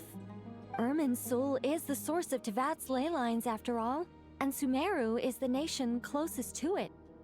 I imagine this function was put in place to seal the entire region off in the event of serious damage, preventing the disaster from spreading to the rest of Tevat. It may have been implemented long ago. But doesn't that mean that the people here won't be able to escape to other nations if the anomaly keeps spreading? Currently, that does appear to be the case, which is precisely why I am here. This is a critical moment for the world, and Sumeru is the eye of the storm. Paimon's surprised you managed to convince her to come back to Sumeru. Indeed. Even for someone of my wisdom and eloquence, this tested my skills to the limit. And why should it concern me that Sumeru's in trouble? Surely you don't think I still have feelings for that place? Judging by your tone, I suppose you don't. Sounds like you don't know much about my past. And here I thought you knew everything. All I know is that the Ibis King is the source of your power. He was quite a prominent moon envoy once upon a time, so I do know a thing or two about him. As for your past, I have ways to learn the full story if I wish to. But everyone has secrets they'd rather keep to themselves, wouldn't you say? I'm glad you see it that way, Miss Nicole. I've chosen to call Nodcry home, which is why I did my part in its hour of need. That doesn't mean world savings become a habit with me. I have no particular desire to play hero in Sumeru, thank you. I understand. Human emotions do not appear and disappear without cause. There is always a reason to be found behind both salvation and destruction. Still, if time has taught me anything, it's that human emotions are often complex and in conflict. That's why people change their minds about things all the time. But that's where we angels come in. Our duty, ultimately, is to guide people towards their deepest, truest desires and help bring them to fruition. So I wish to hear about your past, because I do not believe you are motivated by hatred alone. And if we still arrive at different conclusions in the end, that's okay. I refuse. Wait, what? But I set the atmosphere and everything. Isn't this supposed to be the moment when we finally open up to one another? Is it? Maybe I'm not so good at reading the atmosphere. You're right, Nicole. There's more to me than just hatred. Had it consumed me, I'd be left stuck in the past forever, never living in the present. But I don't think that your guidance can change my mind. The all-consuming sands, the bloodshed, both deserved and undeserved. Those old emotions cling to me like a shadow. Do you wish to shake them off? No. I hope to remember them forever. Those emotions and memories shaped me into the person I am today. They'll always be a part of me. In that case, would you like to hear my perspective, at least? Sure. It's not every day you get to hear an angel's opinion. A long, long time ago, when the angels still walked freely upon the earth, I found life tedious. Monotonous work, lukewarm relationships. Things weren't nearly as interesting as they are now. And yet, since the angels' demise, I have found myself missing those days on more than one occasion. Human emotions are often attached to a person, a place, or an object. When those things are gone, the memories quickly fade, and the emotions slip away along with them. If Sumeru were destroyed, both rainforest and desert would be no more. With the object of your hatred wiped from existence, it would not take long for the memories buried deep in your heart to slowly fade. Both love and hate are intense emotions, but they are nothing compared to the void left behind when they disappear. Most sophisticated, Miss Nicole. But anyone focused on the future could only ever applaud the destruction of the things they hate. Still, I'm a special case. Someone once told me that human memory is more selective than a Mora-hungry merchant choosing between customers. We all need a reality check once in a while, so we don't forget the truth. As much as I dislike Sumeru, this is no way for it to perish. All right, you win. I'll help you out a little, but I won't work for free. How much will you need? You're not gonna milk this for all it's worth, are you? What do you think? I'll be upfront with you. I don't have much more on me.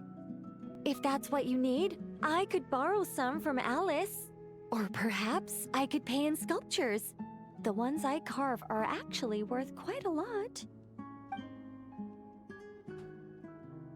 Just cover my travel expenses. Huh? Is that all? That's all. Given all the people I owe favors to, I can just about justify a trip to Sumeru. Yehoda! Here, boss! What do you need? I'm going back to Sumeru for a while. While I'm away, you'll be in charge of the curatorium. Me? I'm in charge? Whoa! Don't worry, boss. You can count on me! And that was how the ingenious Angel Nicole brought you the perfect person for the job in your hour of need. Hip hip hooray! That was far more detailed than necessary. Not lacking in embellishment either. I never thought I'd return. Especially not the desert. But life doesn't always go as planned, I suppose. What's Candace up to? I don't think I've seen her yet. She is still taking care of things in our village. Should be joining us before too long.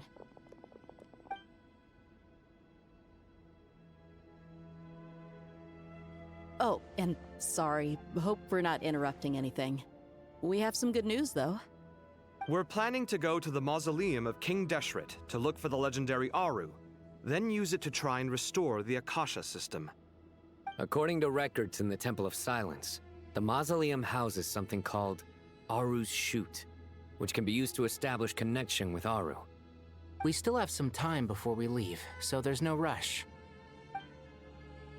By the way, who are these two new faces? Just call me Nefer. I'm based in Nodcry.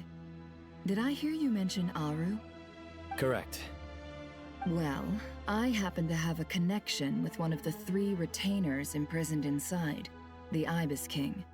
I'm here to get things done, so if you don't mind, I think I should come with you. That sounds perfect. Miss Nefer, are you from the desert by any chance? Why do you ask? I don't know. There's a familiar air about you. Plus, you mentioned Candace. Sorry, I don't mean to pry. It was just a random thought. I'm Dia, an Eremite mercenary. My work usually keeps me out in the desert. I'm on good terms with Dory, and she's mentioned you all before. It's nice to finally put faces to the names. However, my associate here is probably less well acquainted with you. Why don't you all introduce yourselves? Actually, I'm a little better acquainted than you might think. Huh. Are my eyes playing tricks on me? It looked like you spoke without moving your mouth. Ventriloquism. I have heard tell of it before. What is it, Kale? It's you! You're the voice who's been speaking in my head, aren't you? You encouraged me to report my dreams to the Dendro Archon, and got me to recite that magic prayer. I have many titles, but let's go with the most pertinent one. I am Nicole Rain, an angel who has lived since ancient times. An angel? Sounds like a big deal, but, what exactly is an angel? Oh, Well, we're a rather long-living race of beings. Not gods, technically, but we can still tell you a lot of stories from ancient history. Yep, and she's also an amazing sculptor. You could say she's a real creative type. Well, ma'am, if both the Traveler and Paimon give you rave reviews, you must be pretty impressive. Oh, please don't call me ma'am. I find it so awkward when people get too formal with me. Just relax and be yourselves. No need to be nervous. Miss Nicole, if it's okay, could I ask you a few questions? Yes, you may. I can see your heart is filled with confusion, and you are desperate for answers. I also know which questions you want to ask me. Why did you dream of Sumeru City in disarray? Why did those verses soothe the djinn only when recited by you?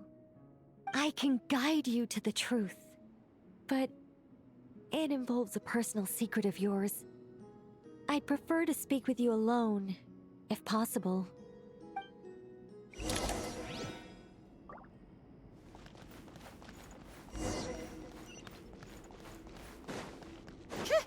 How tiresome.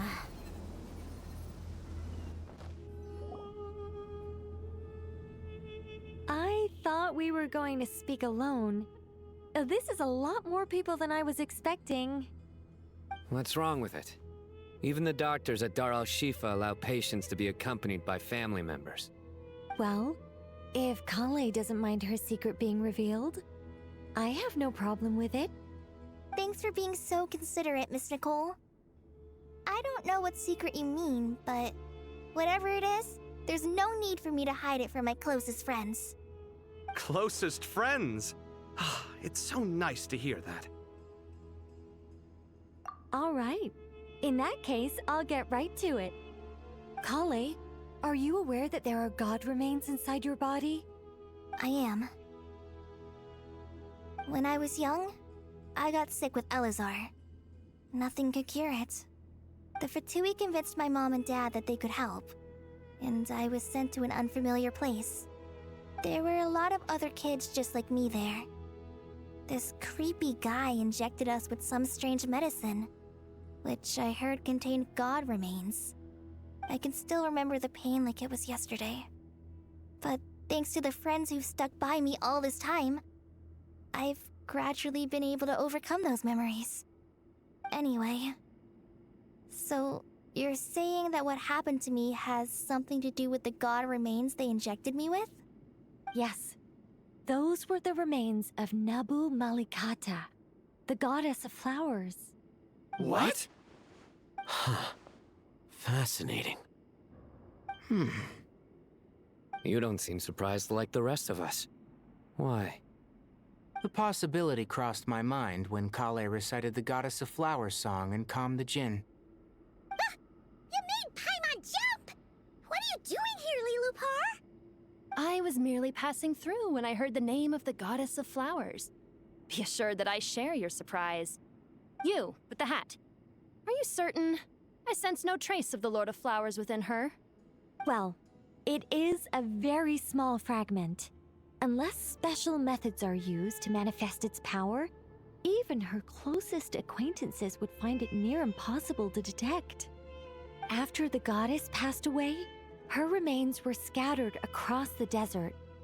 King Deshret gathered all the pieces he could find and buried them in the Eternal Oasis. But some fragments remained unaccounted for. Eventually, the Fatui must have found a way to track some of them down. Presumably for use in some experiment. It's not an uncommon occurrence.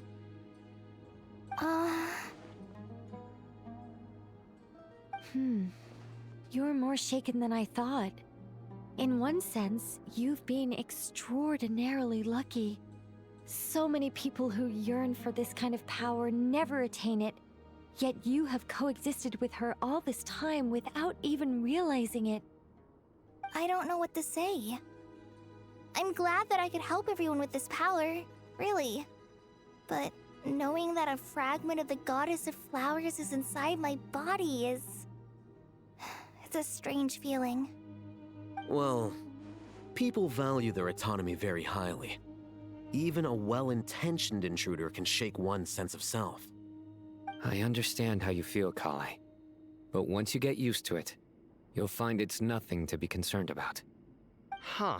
I guess you, of all people, have a good reason to speak on this. 2 good reasons, in fact. Incidentally, 3 is the maximum number of Hermanubis' Ba fragments that I could bear. Let me guess. Because 2's company, but 3's a crowd? Thanks for helping to explain the joke, Tainari. Not my intention. Goddess preserve me. I should take my leave. This boy in his wolf's head hat speaks much too differently from the Hermanubis I remember. Kale, all I'm trying to say is, no matter how many Hermanubis fragments there are within me, you wouldn't think of me as Hermanubis. In the same way, you are simply you. Yeah, I know what you mean. So about that dream I had, was it a warning from the Goddess of Flowers? Yes. Just like me, she was an angel created by the primordial humans, born with the instinct to guide living beings. Though her body and soul have perished, her essence retains its natural instincts. Even her smallest remaining fragments would do their utmost to send you that warning. The Mother of Dreams? Lord of Flowers and Oases? She must have had a premonition. that is why she gave that dream to you. We won't let our efforts go to waste. But I still don't understand. Why me? Yes. Why indeed? You weren't the only one injected with God remains, but only in you have her fragments persisted. I suspect it may be because of the firm will you showed in the face of suffering. She was likely assimilated by that will. Of course, this doesn't mean you have to shoulder any extra responsibility. As this young man said, you are who you are, and that will not change. All right, any further questions from the family members of the patient? If not, we should head to the mausoleum of King Deshret. Let's move out. Time to put our plan into action. We all hope it'll work. But will we really be able to open Aru? And even if all 7 pillars of King Deshret agree to let us proceed, the scale of the work to follow is daunting, to say the least.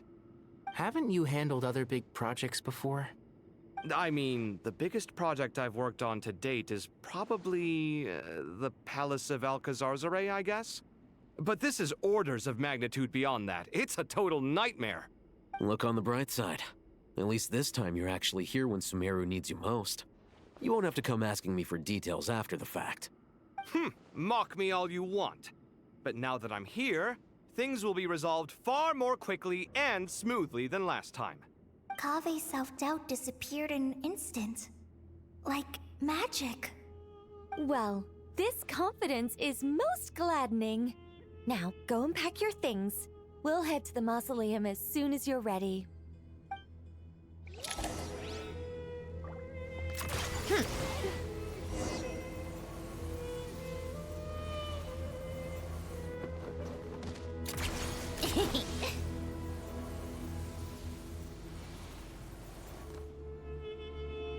Oh, Miss Nicole.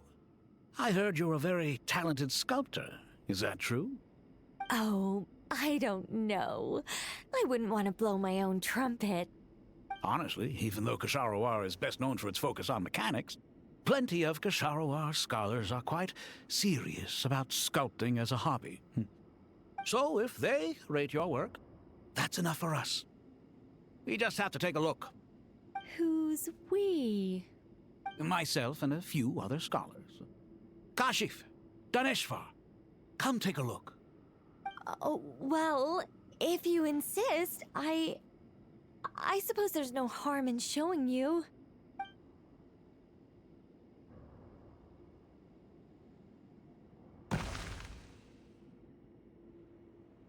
Whoa! Where did that come from? Look at the level of detail. It's so lifelike. The squirrel descends from the heavens like a champion, and the earth trembles beneath its feet. What do you think? Striking, isn't it? Kave? Kave, come here for a sec. Oh, and Madame Faruzan, didn't you used to study in our darshan? Come take a look. All right, but hang on a moment. I have to finish reviewing this proposal first. You called? What is it, youngster? This squirrel statue. Isn't it cute? Oh, a squirrel. I wouldn't say cute per se. The realism is what stands out to me. Were you trying to carve a statue of a hero, young lady? Oh, a hero? I suppose so. Actually, I didn't really have a specific theme in mind.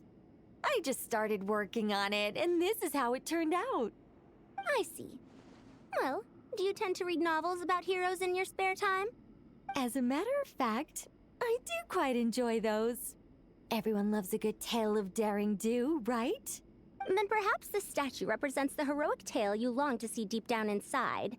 Also on the subject of heroism, I feel that if the subject posed with a finger raised towards the heavens, it would lend a greater gravitas to the overall image.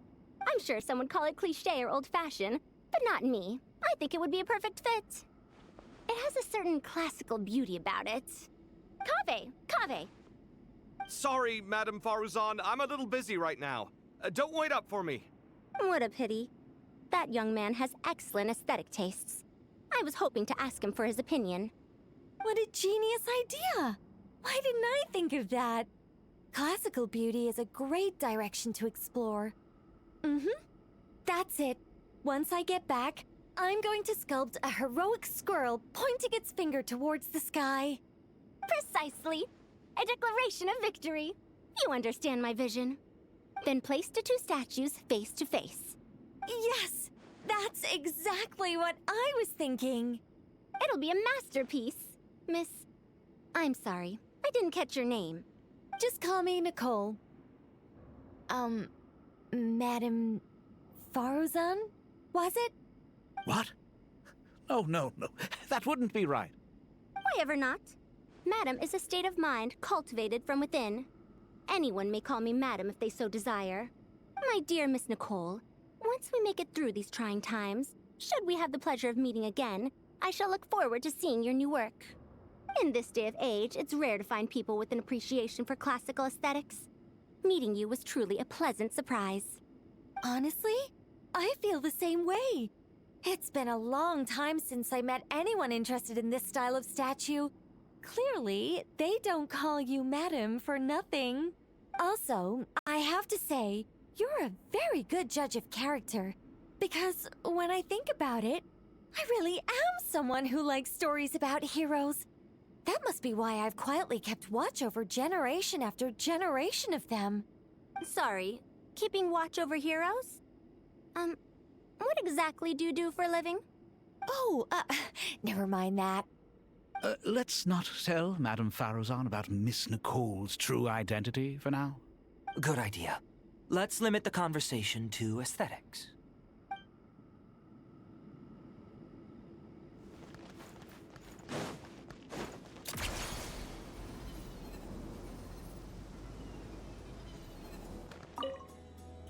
Oh, so many books.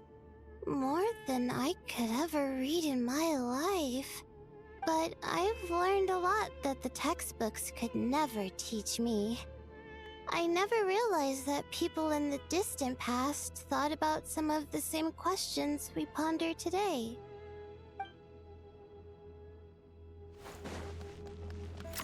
Pick up the pace.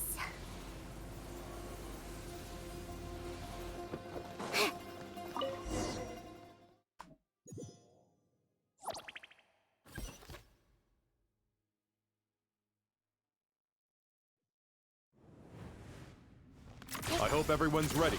We'll be arriving at our destination very shortly.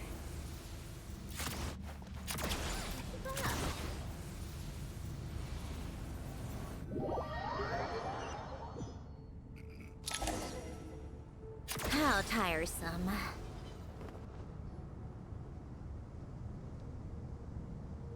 Why, we've not seen so many visitors ever, really. What is this place now, a tourist attraction? Ah, closer inspection reveals many familiar faces. To what do we dusty old fellows owe the honor? Surely you're not just here to chat. You surmise correctly. We are here to carry out a rather enormous project.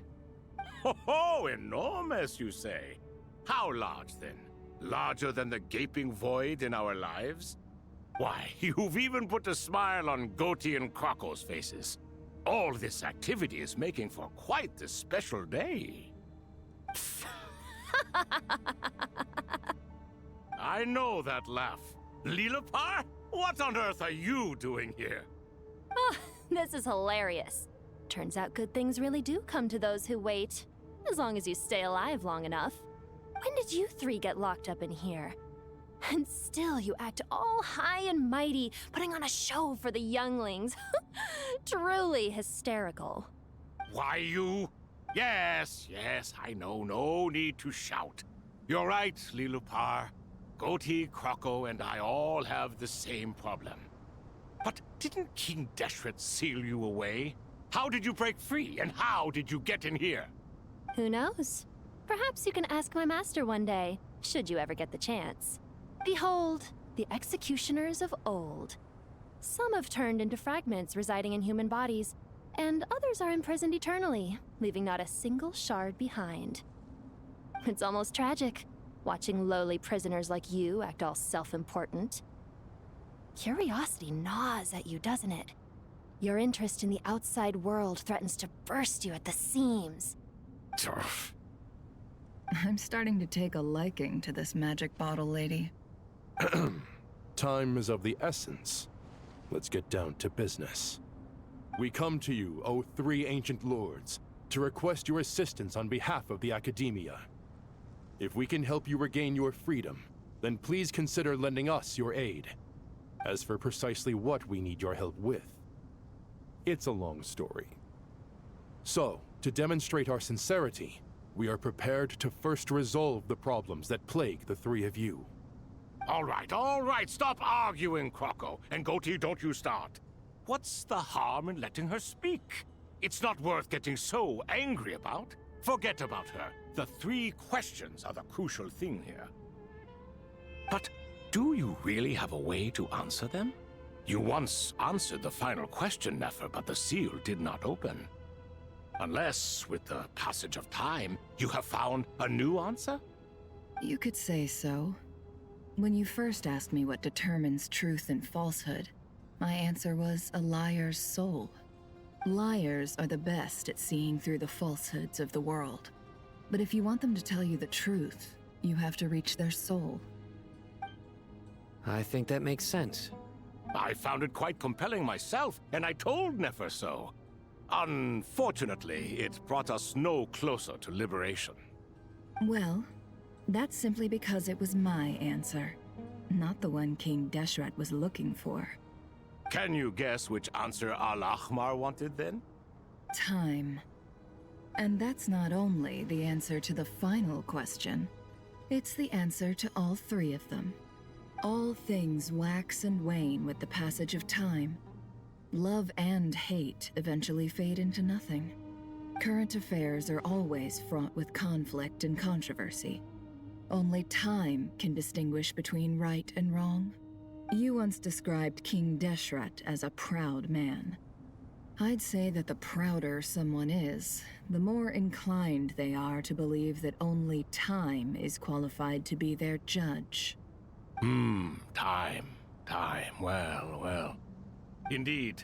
Perhaps in building Aru, our king was in fact attempting to reverse time, to bring love and hate, right and wrong, the rise and fall of all things back to their point of origin.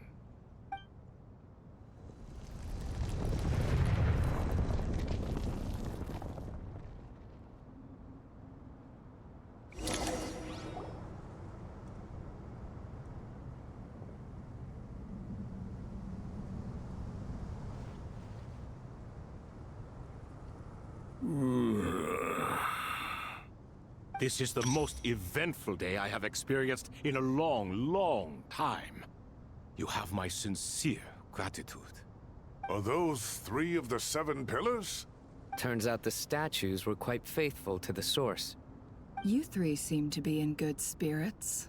Prison can help a person grow and learn to cherish what they have. Nevertheless, after everything you've done for me, I sincerely hope you never have to experience it for yourself. Hello, Nefer. It's good to see you, Thoth, the Ibis King.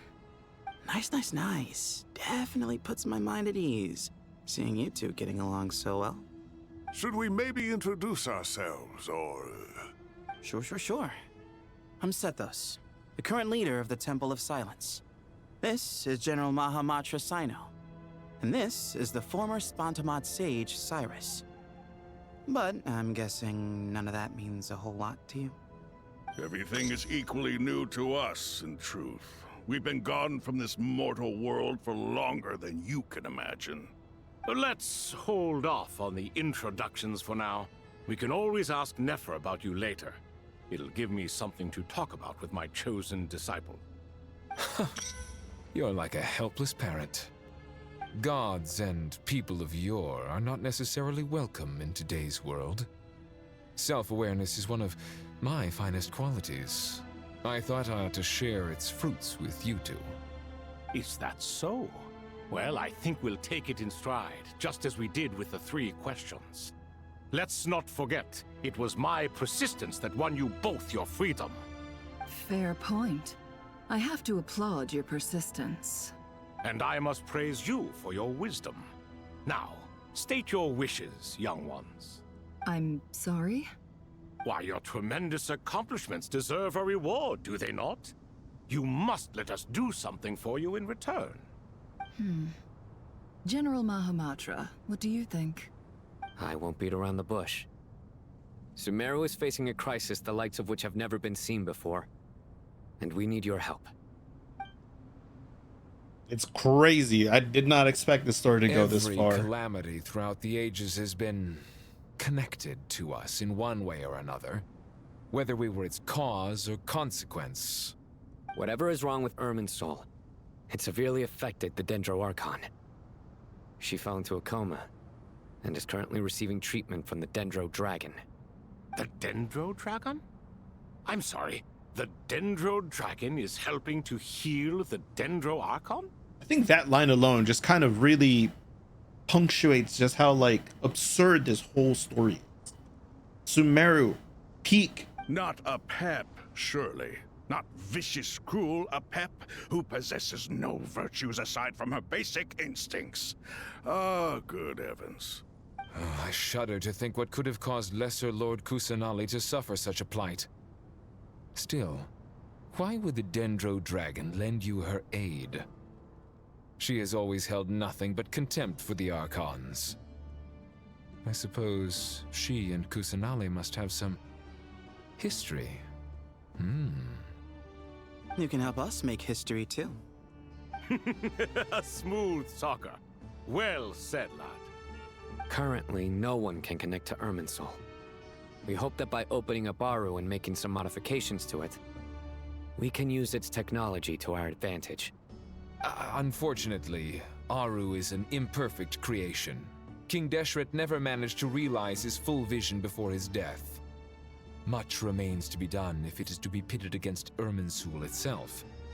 Besides, I hear your reasons, but to give Aru up over such would be... The archaeological records clearly indicate that although Aru's construction took a long time, it was not beyond human means to achieve. Modern technology should solve the efficiency issues. We have no choice but to go all in on this. This is by no means a threat. But the only reason we helped you escape from Aru was to gain the necessary leverage to negotiate with you. You asked us to state our wishes, and we have. Each one of us here needs your help, as do all the thousands of people living in Sumeru. They need you, and they need Aru. What do we think, my fellow old fogies? Shall we lend our support or not?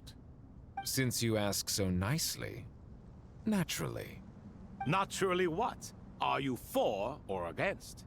I simply mean we shall do what comes naturally. You claim that you wish to open Aru. Know you then that the golden slumber created by King Deshret is preserved within? We do. We understand the risks involved.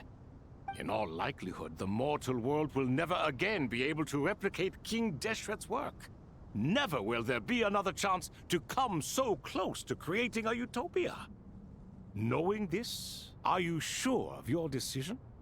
We are sure. Before people can dream, they must first live. If your minds are made up, very well. We shall summon our erstwhile colleagues to discuss this further. Saint Shezepank, Saint Bennu, once you surrendered to silence and were buried with King Deshret. But now, we invoke the right to awaken you with our voices.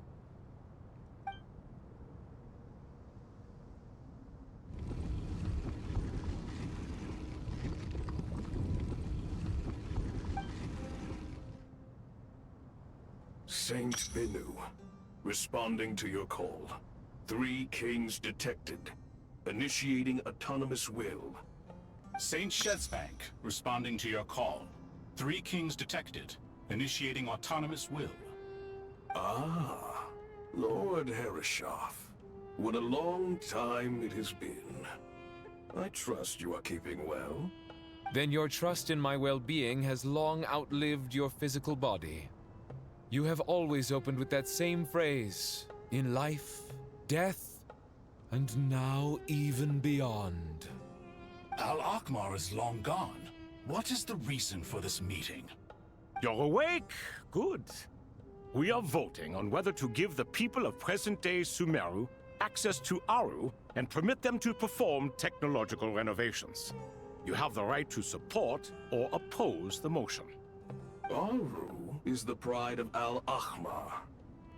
Opening Aru requires the unanimous consent of the 7 pillars. I hope you have a convincing reason to present to us. Sumeru is currently in the midst of a major calamity. Let us not forget that while Al-Ahmar was a stern ruler, he was also a teacher of wisdom. A god without his people shall cease to exist, and King Deshret's greatest wish was to provide protection for his people. Let us then honor our God King's wishes as we consider our decision. I do not mean to mock these proceedings, but what is the point of a unanimous vote when we know that the last of the 7 pillars, the Dendro Dragon Apep, will never communicate with us? This will no doubt surprise your mechanical mind, and I have no intention of trying to persuade you it is true. But Apep is, in fact, healing the Dendro Archon as we speak. Huh? Can someone attest to this? Do we have any proof? I ask the 3 kings. Can any of you vouch for the truth of this claim? Naturally, the Ibis King, Thoth. What? It was Thoth's disciples who revealed the truth to us. We need not debate its veracity. Simply let Thoth bear accountability. That way the rest of us may have a clear conscience. Harishef, you diabolical fiend! I awakened our former colleagues for you, supported your opinion, and backed your decision. What sort of fiend would do that? I miss the days when Hermanubis was still around. At times like this, he would offer to take accountability. What are you trying to say? Is my word worth less to you than Hermanubis's? Hypocrite though you are, Lord Thoth, you are humorous in equal measure. How could we bear not to associate with a character such as you? I, Saint Shezpank, approve the Goat King's proposal. Since King Deshret is no more, we shall receive no reprimand for acting beyond our remit. Nevertheless, I sincerely hope that those before us understand the significance of what they intend to do. Remember, the moment that Aru is liberated, the myriad souls residing within the Golden Slumber will return to the ley lines.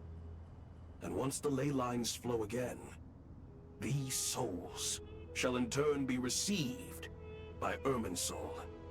To take this step is to bring the perfect afterlife created by our king to a permanent end.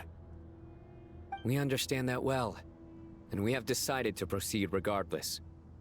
Furthermore, the contemporary human perspective would contend that confining souls in this way is no act of benevolence. The deceased have a right to rest in peace. King Deshret's creation is clearly a place of rest and peace. It is just that many do not see it this way. But no matter. Saint Binu approves. Hermanubis' representative and the Dendro Dragon Apep made their choice ahead of time, while the Goat King, Ibis King, and Crocodile King have also granted permission to liberate Aru. By the grace of His Majesty, guided by his wisdom and will, let the gates of Aru be reopened.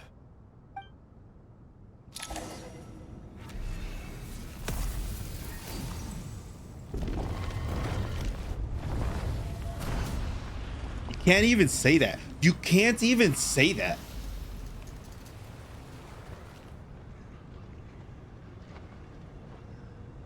You literally cannot say Hexumeru when it is easily the best story.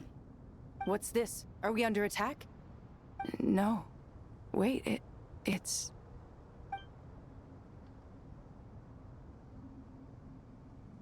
Here you are. Through the sands of time. I see you. Father. Father, is it really you? It's Jed's father, Jibriel! That's right! He entered the Golden Slumber, didn't he? I smell blood and sand on you. You've grown.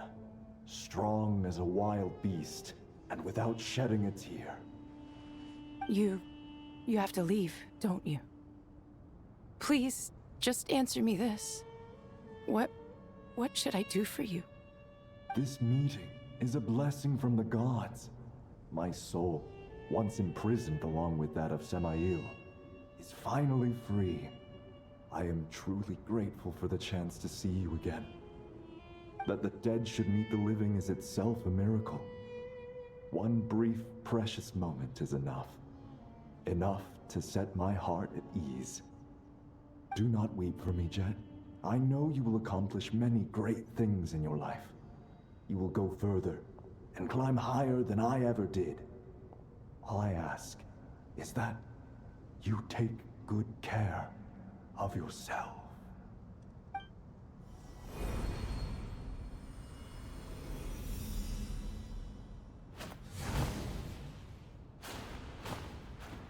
Father!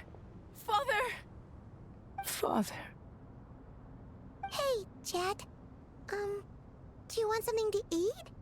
Maybe it'll help you feel better. I'm fine.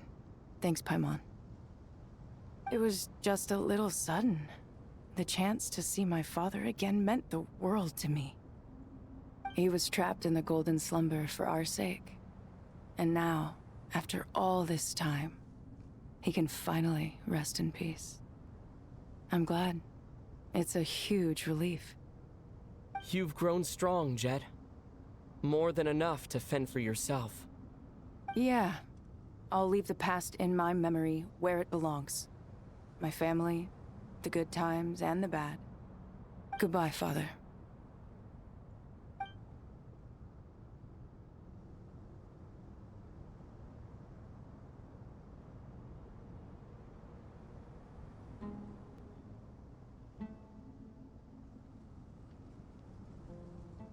Ah, me, what a touching reunion that was. It seems we did a good deed today. We three retainers, once imprisoned for our iniquity, are surely the least qualified to judge whether this deed is good or bad. Either way, Aru is open. Now you have your opportunity, and with it, whatever trouble may ensue. Although Aru was created by a god, human craftsmanship was nevertheless required to build the gate that connects it to this world. Perhaps the relationship between gods and humanity follows a similar principle. As for your proposed renovations, we cannot determine which functions to keep or discard. Proceed as you see fit, but please entrust the task to your most accomplished scholars, or Bennu will be most displeased. It matters not. The Ibis King shall be accountable if any problems arise. Ibis, you chose to take on disciples, and so it follows that you must accept the risks of associating with humans. If I'd known you'd be like this, I would have locked all of you away in Aru, never to leave again for all eternity. All of us? What does this have to do with me? Vilify me no further. Scholars, since you have liberated Aru, allow me to present you with a gift. Using Aru's power, we shall install a defense mechanism at our king's mausoleum. You must be guarded even against Irminsul itself. This shall afford you some convenience. Unseen and unheard. From this moment forth, none may by sight or hearing perceive anything said or done within the mausoleum. Amazing. And all this is achieved just with the power of Aru? With technology from the heavens, the possibilities are endless. Just because King Deshret did not use it for this purpose does not mean that it cannot be done. So, marvel away. This is the reward you have earned. It's insane. All right. Well, that resolves the issue of confidentiality. What about the technical side? Do we have the manpower? I don't know what happened to Nefer's voice. It's like she recorded it in mono and then they forgot to separate it into 2 channels. Why, yes. I've already contacted them. They'll be here soon. This is such a good, like, actual part. It's ridiculous. So many plot threads are being concluded right here, right now. It's actually insane. I did not expect these 3 to actually break out of their prison.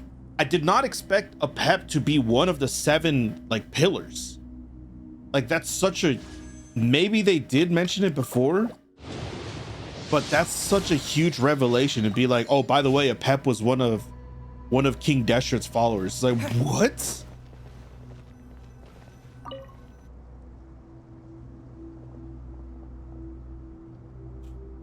You must be the ones tasked by the Academia with renovating Aru?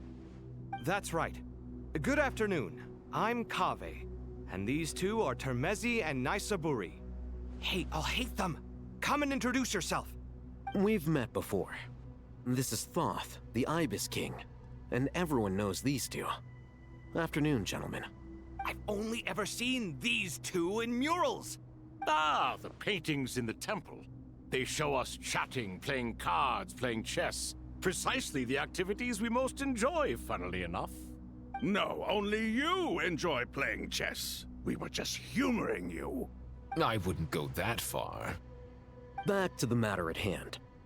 A preliminary assessment by the Academia indicates that this project requires expertise in various disciplines, including the deciphering of ancient texts, mechanical engineering, the restoration of ancient ruins, and elemental theory. The most capable minds in their respective fields are here before you. If there are no objections, we'd like to begin our work. The artisans who built Aru for Al-Ahmar gave their very lives to create this splendid work. Follow their example by giving your utmost devotion to this project. I didn't know that. We'll do our best, of course, but we certainly won't be sacrificing our lives.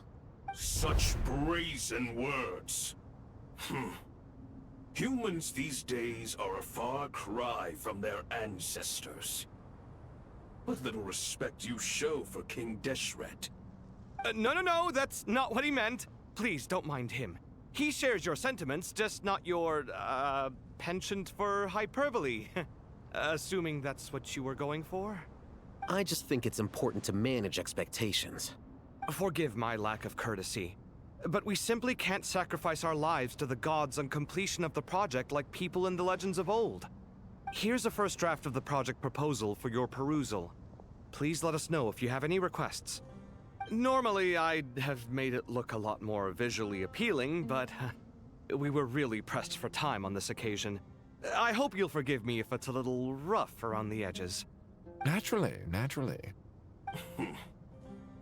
If my fellow ministers deem this meager display of respect sufficient, I suppose I can consider agreeing to their proposal. Why are you so preoccupied with the ostentatious displays of respect to Al-Ahmar? We should be trying to make things easy for them. You never know. We might have to rely on these young people to look after us in our old age. Exactly. This is Aru's mainframe. Be reminded to use it with great caution. We certainly will. Thank you for your assistance. You may attempt to lay out punishment should you so desire, though I'm afraid it would be futile. You and I both know that certain components of Aru can only be operated by humans. King Deshret always believed in humanity. Still, the reason that Aru's modules are designed that way is not so much because he trusted them, but more because he was wary of you. Is that true? No wonder human artisans helped to build Aru then. He actually required human assistance to create his greatest work. Naturally. Have you noticed that the Goat King keeps giving superficial responses? It's like he's just going through the motions and leaving the real debate to his colleagues. I was just about to say, this motherfucker keeps saying naturally. He understands the art of perfunctory speech. That's what earned him his position as the Minister of Ministers. It seems the rumors about King Deshret being a poor judge of character are baseless after all. Excuse me for being blunt, but it sounds suspiciously like you're putting yourself on a pedestal and mocking me. You're mistaken. And while there's nothing strictly wrong with making every conversation about yourself, it's not exactly a positive tendency either. You? Whatever. I knew it'd be like this working with you. All right, let me past. I need to look at this console. It's your job to activate it after all. Let's begin. Everyone, please proceed with the external checks and preparations as per the procedures outlined in the engineering plan.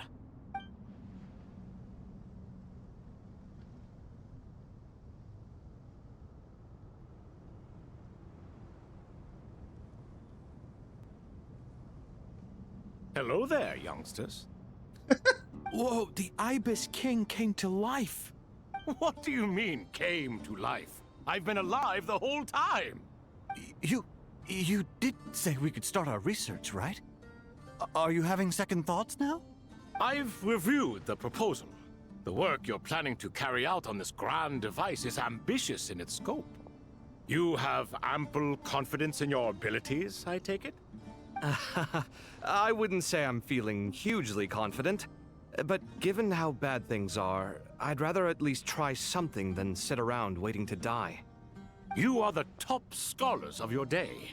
I trust you are aware that there are countless links between Aru and the Akasha?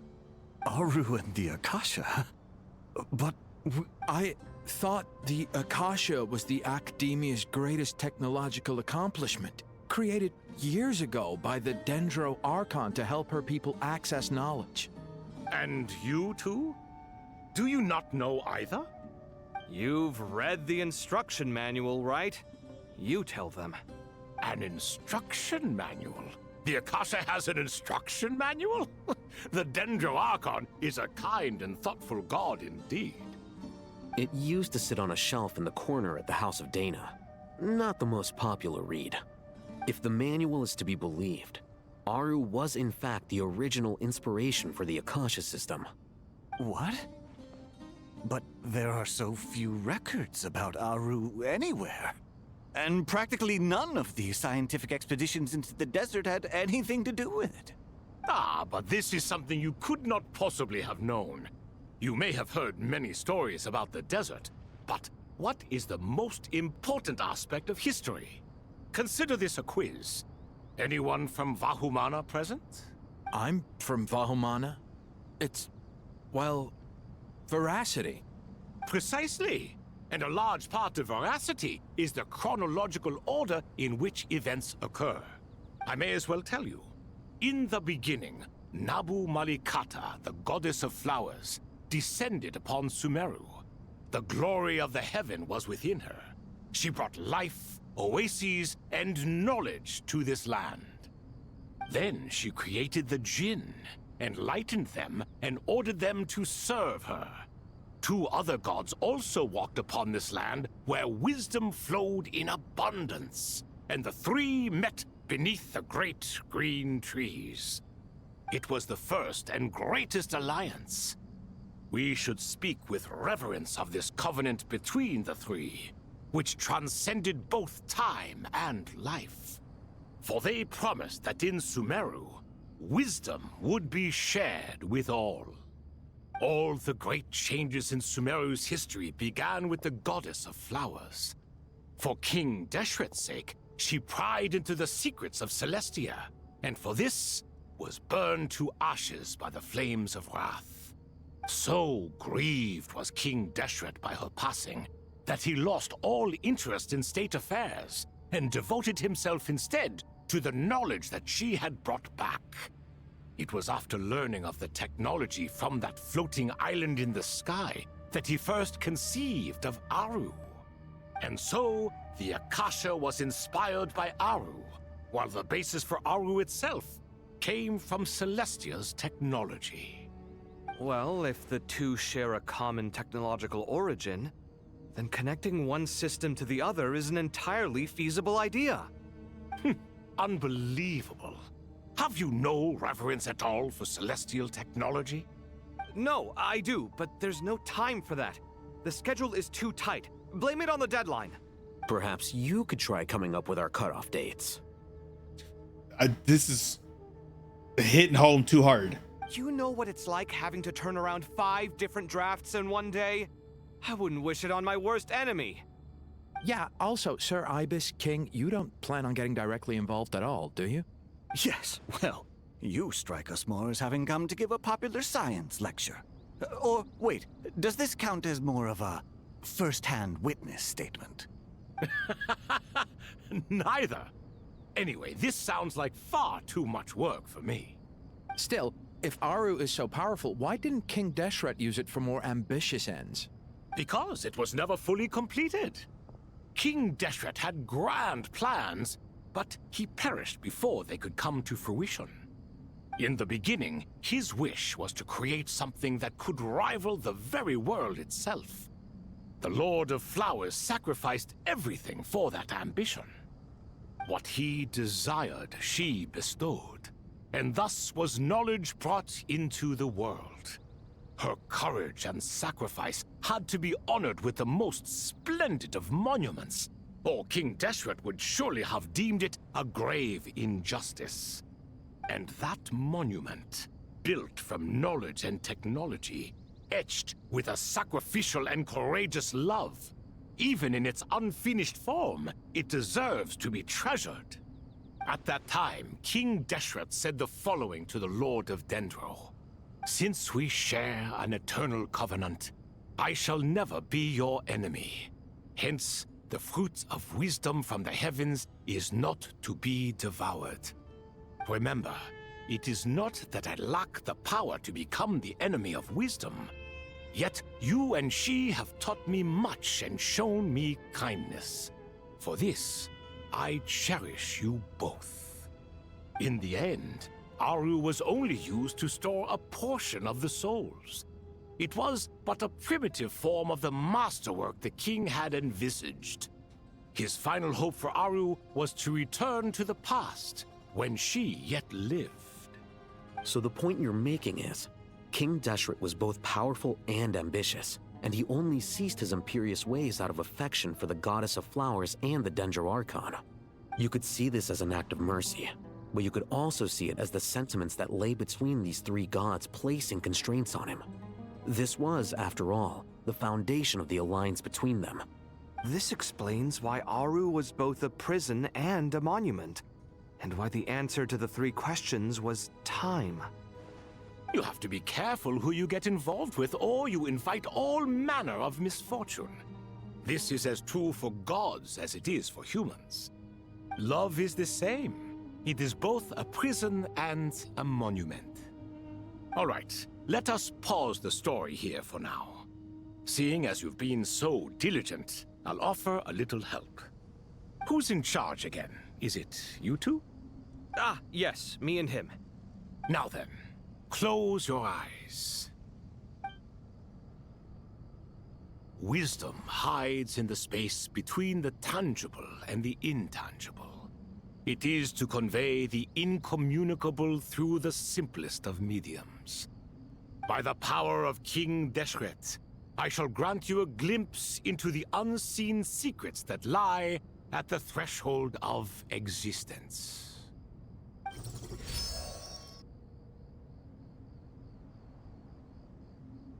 Where did this come from?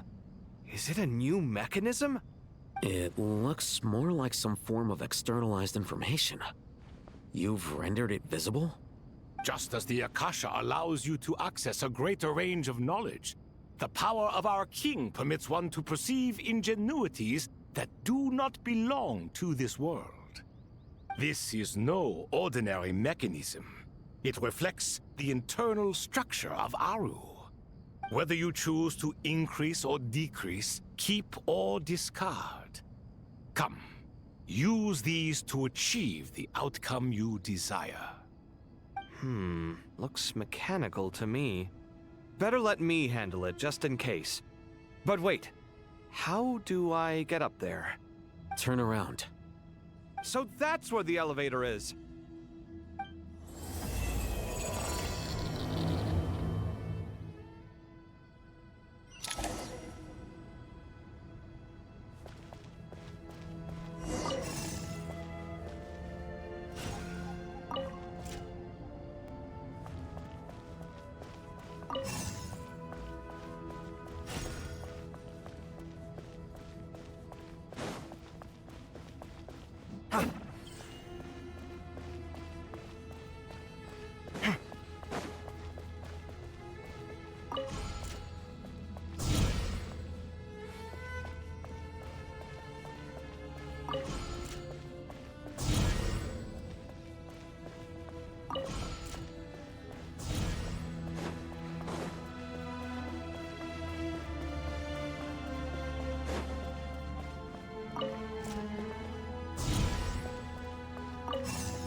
Obelisks were used to record important information in the ancient desert civilization.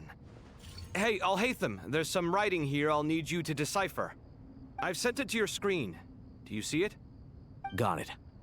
It's a little blurry, but I should manage. Take a look and tell me what it says. Oh, and I'll send any other similar text directly to you from now on. Let's start with this one.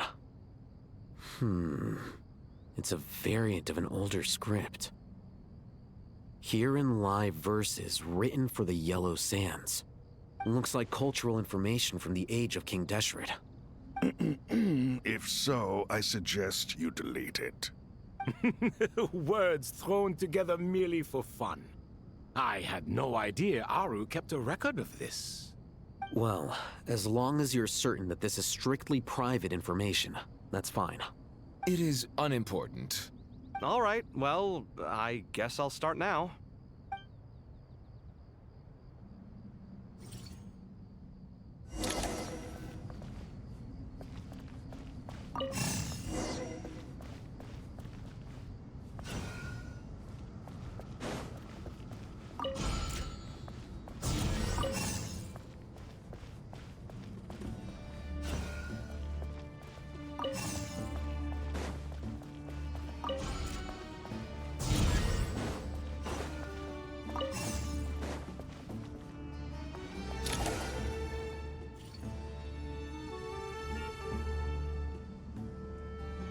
Found some more. Sending them over to you now. These are all reports about the Gurubad conflict. Can we delete them? I'd say so. Most of this information has already been archived anyway. What if there are details in there that Vahumana missed? What are we supposed to do if they come after us in the future? They'll just have to live with it. If we don't resolve these issues now, there won't even be an academia in the future, let alone a Vahumana Darshan. Yeah, you're right. Okay, done. There's some other similar monuments nearby. I'll check them out.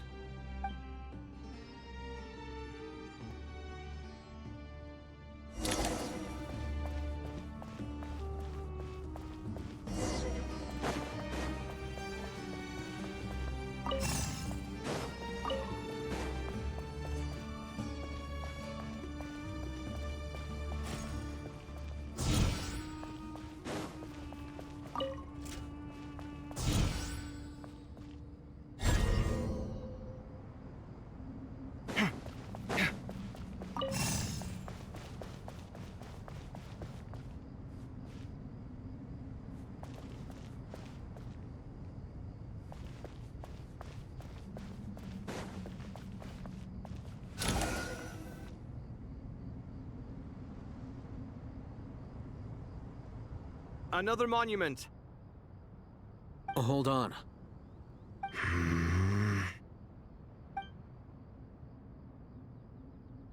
You're still reading it? How long is it? It records the development and governance of the Oasis civilization.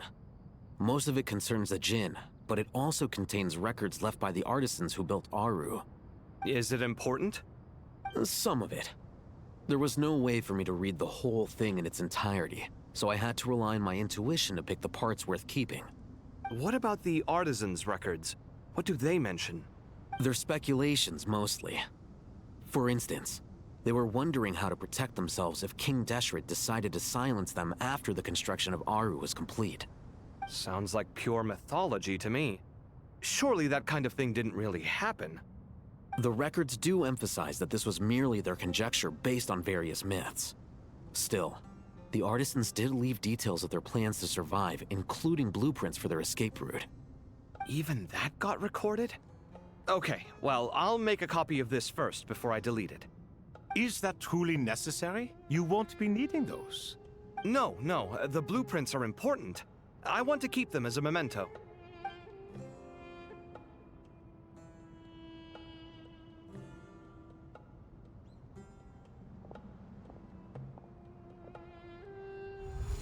I think that should just about do it. It meets the requirements of the contingency plans, so we should be good. I gotta say, it's the strangest feeling, this cross between reality and the intangible. It's like drifting between life and death, or in and out of a dream, using my own hands to manipulate illusions that are forever out of reach. Chasing dreams in the most literal sense. Definitely a novel experience. What happens if my spirit just floats away? That won't happen. Anyway, I wouldn't celebrate just yet if I were you. There's likely to be a phase 2 of this project. All right. I'd better keep my wits about me then.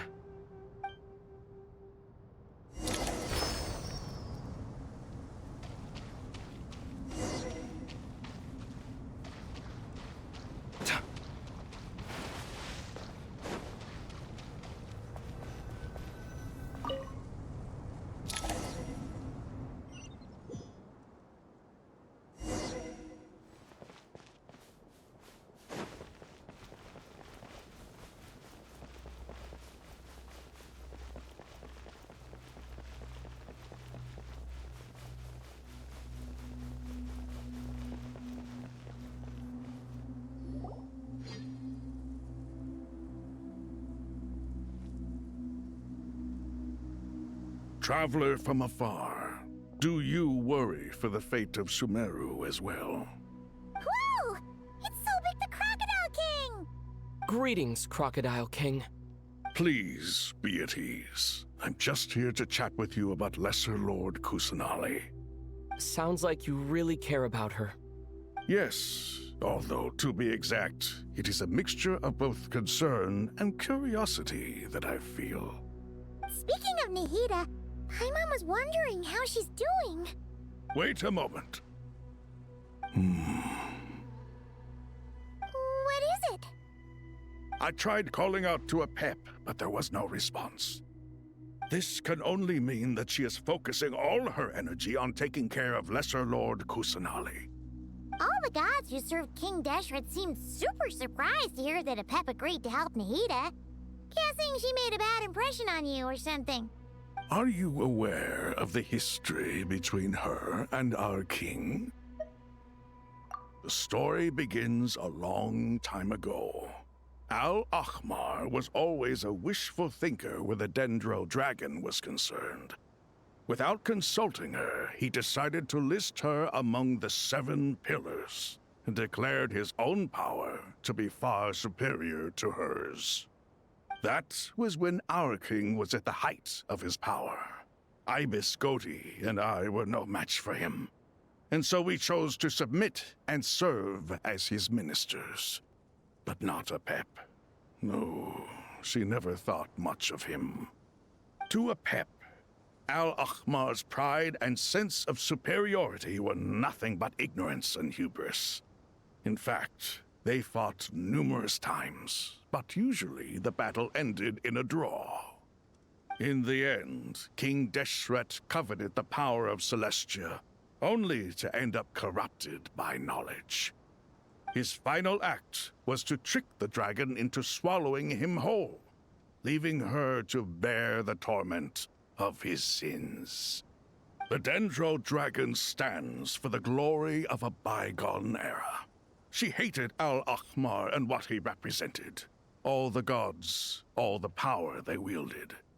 And so, her willingness to help the Dendro Archon through this crisis comes as a great surprise indeed. It makes one wonder whether, perhaps, the Dendro Archon assisted her in the past. Yep, Nahida did her a huge favor. So Lesser Lord Kusanali put an end to the Dendro Dragon's many long years of torment. As much as she loathes the 7, Apep knows kindness when she sees it. No wonder she was willing to make an exception. Yeah, that's the sense we got from dealing with her too. She is not incapable of coexisting with other living things. Rather, she actively chooses to avoid coexistence. And this despite the fact that she symbolizes life itself. How ironic. All of this being said, I wouldn't expect too much from her if I were you. Nothing will change her hatred towards humanity and gods. We'll keep that in mind. Anyway, how much longer do you think Nahida needs to stay with the Pep? For all we know, the Fatui might still be in the desert. Just to be on the safe side, why don't we grab anyone who isn't busy right now and go look for her? I'm alright, Paimon. Huh? Was that Nahida's voice? It seems the treatment was effective. Since when do my deeds require your evaluation?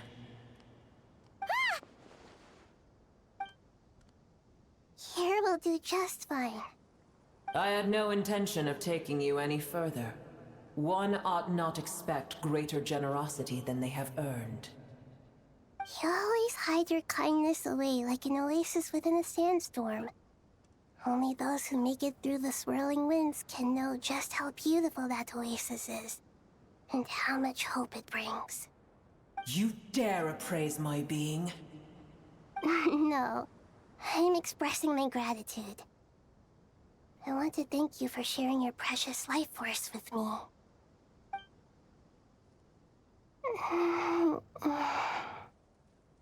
Awake already. You are more resilient than I thought. Pep. I feel much better. Thank you. Gods and their gratitude mean little to me. I would rather you give me your assurance that the situation with Irminsul and Sumeru's ley lines will be competently managed. If I suffer any ill effects from the ley lines, you, as the god of this land, will be held responsible. And you would not enjoy being held to account by me. I understand what you require, but I would assume this task even if you did not demand it. Sumeru is my responsibility. I must resume my duties as soon as possible. A farcical notion. God of Sumeru, I hope you realize how unextraordinary your strength is. And yet, maybe it is precisely what defines me. A god of wisdom is not meant to rule by force. Then hold steady. We go forth. Well, I'll be. Is that a pep? Do my eyes deceive me? Of all places, the Dendro Dragon has decided to visit the mausoleum of King Deshret? I see that after all this time, El Ahmar's menagerie of ministers remain as vile as ever. It's a pleasure, Dendro Dragon. Had you arrived but a little sooner, you might have attended a meeting of the Seven Pillars. What a nauseating thought. You are not the first insects I have had the displeasure of dealing with today. A swarm of them tugged on my tail on my way over. Goodness knows what hovels they crawled from. Why do all the creatures of this world remain so lowly after all this time? What did you do with them? I cast them away. What would you have me do? Keep them as trinkets? Boer, this is where we shall part ways. To be clear, I do not wish to see you or anyone else here ever again, unless absolutely necessary. Then I wish you peace as you return to your dwelling place. It matters not to me. Simply refrain from bothering me again.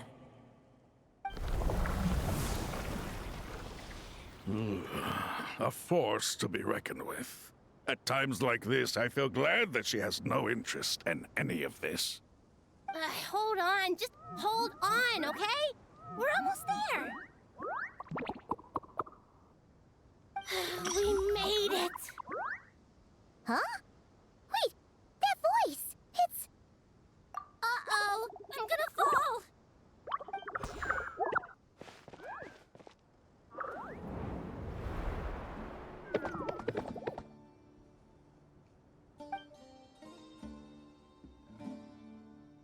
Well, that's a relief. A pair of safe hands indeed. The Dendro Archon's familiars. They are the last thing I expected to see here. Huh? Wait, what are the Aranara doing here? Don't you guys hate the desert? Obviously I was worried about the Dendro Archon. I've been supporting them with my Pari powers the whole way here. Oh, you seem pretty nervous. Is it because there are too many people around? Not just people. It's all these non-human beings, too. It's hard on them. I can't believe you made such a long and dangerous journey just for my sake. I appreciate your support so much. Thank you all. I'll have to ask everyone to wait while I help our new arrival settle in. Once I'm done, I'll gather everyone to discuss our next steps. Traveler, Paimon, shall we find a place for our friends to stay? Awesome! Let's go! Well, first I have some questions. Okay, I think that covers everything. Thank you. We can get going now.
Hello, everyone.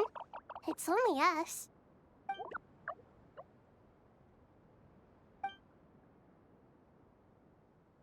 It must be very tough for you coming all the way out here, especially since you don't like the Veluca. Is everyone back in Vanarana doing well?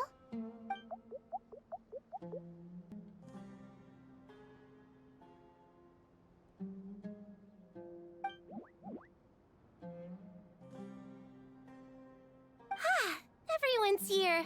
Good. Are you okay? You look like you were about to pass out back there. Then you're forgetting who I am. Don't underestimate me. Red Oh, excuse me! Are you comparing me to Paimon? I suppose everyone is gathered here because of me. As we can see, the situation is critical, and everyone is very busy with their various tasks, so...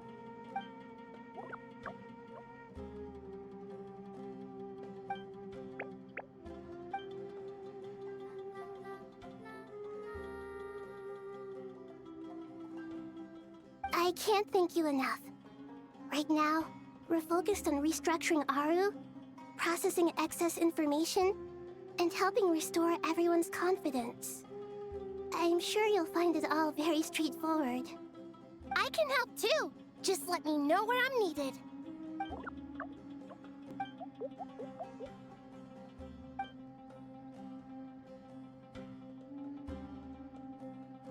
Up to no good?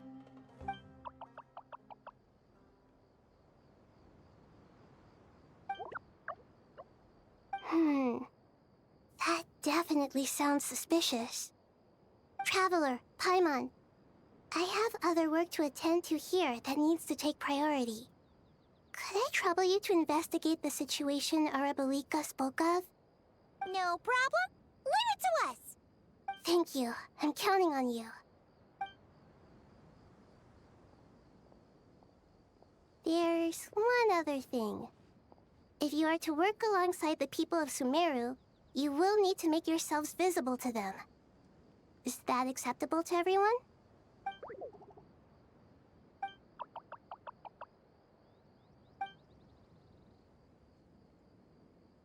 There's nothing to fear. No one here will hurt you.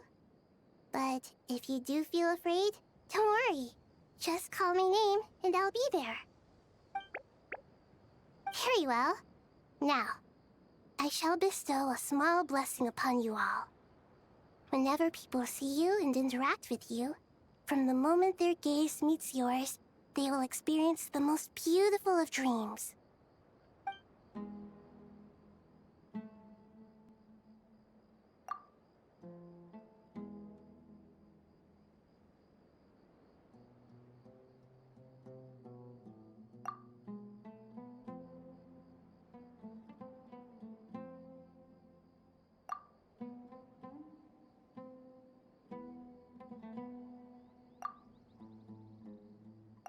Do not fear.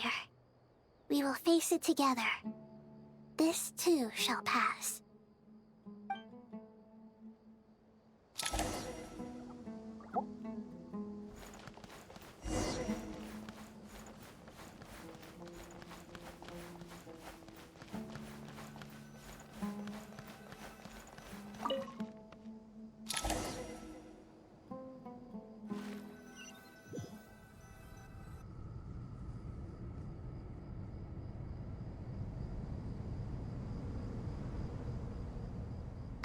Everyone's here.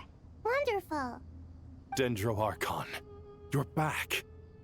Are you recovering all right? You mustn't push yourself too hard. I'm doing very well. Thank you for your concern. I see. Using the power of Aru to reboot the Akasha and gain access to Irminsul. It's a sound plan, although I regret to be the bearer of bad news, but with the state that Irminsul is currently in, it's impossible to access via traditional means. Even the Akasha won't change that. Alas, we had feared this may be the case. What about non-traditional means? Non-traditional means? Are you saying... Desperate times call for new measures.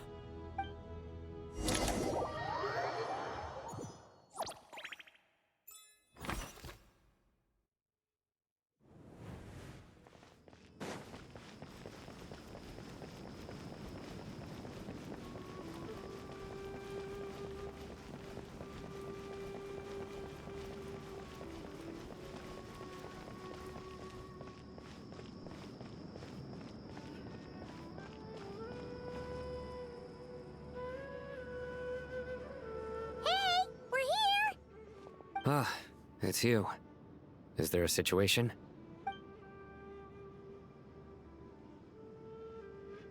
The Aranara have good intuition when it comes to people. In other words, there may well be a traitor among us. Given everything that's going on, I'd be more surprised if there wasn't. Miss Nefer, as a professional intelligence broker, I trust you have a solution? Not one that I'm willing to volunteer. What's in it for me? Let's say I'll treat this as a pilot project aimed at expanding your intelligence operations. Whatever business you're in, an avenue to demonstrate your abilities could never hurt. I like the sound of that. Glad we're on the same page. Given that you rarely set foot in Sumeru, practically no one at Caravan Rebot knows who you are. I take it you've read the files on everyone in the area? Yes. I also skimmed the list of evacuees, and am more or less up to date on where everyone stands. Any initial suspects? Limiting the scopes to males whose recent activity could be viewed as suspicious. I've identified 3 names. The Aranara saw 2 people talking, but currently we only have 1 suspect. The other person was probably just a messenger, and in all likelihood has already left Caravan Rebot. Everyone is heading for the desert per the evacuation order. Anyone willing to turn back at this stage is almost certainly with the Fatui. There's no way it was a spur-of-the-moment decision to act at a time like this. This spy must have been planted long ago. We need to smoke him out from wherever he's hiding. Sounds like you have the beginnings of a plan.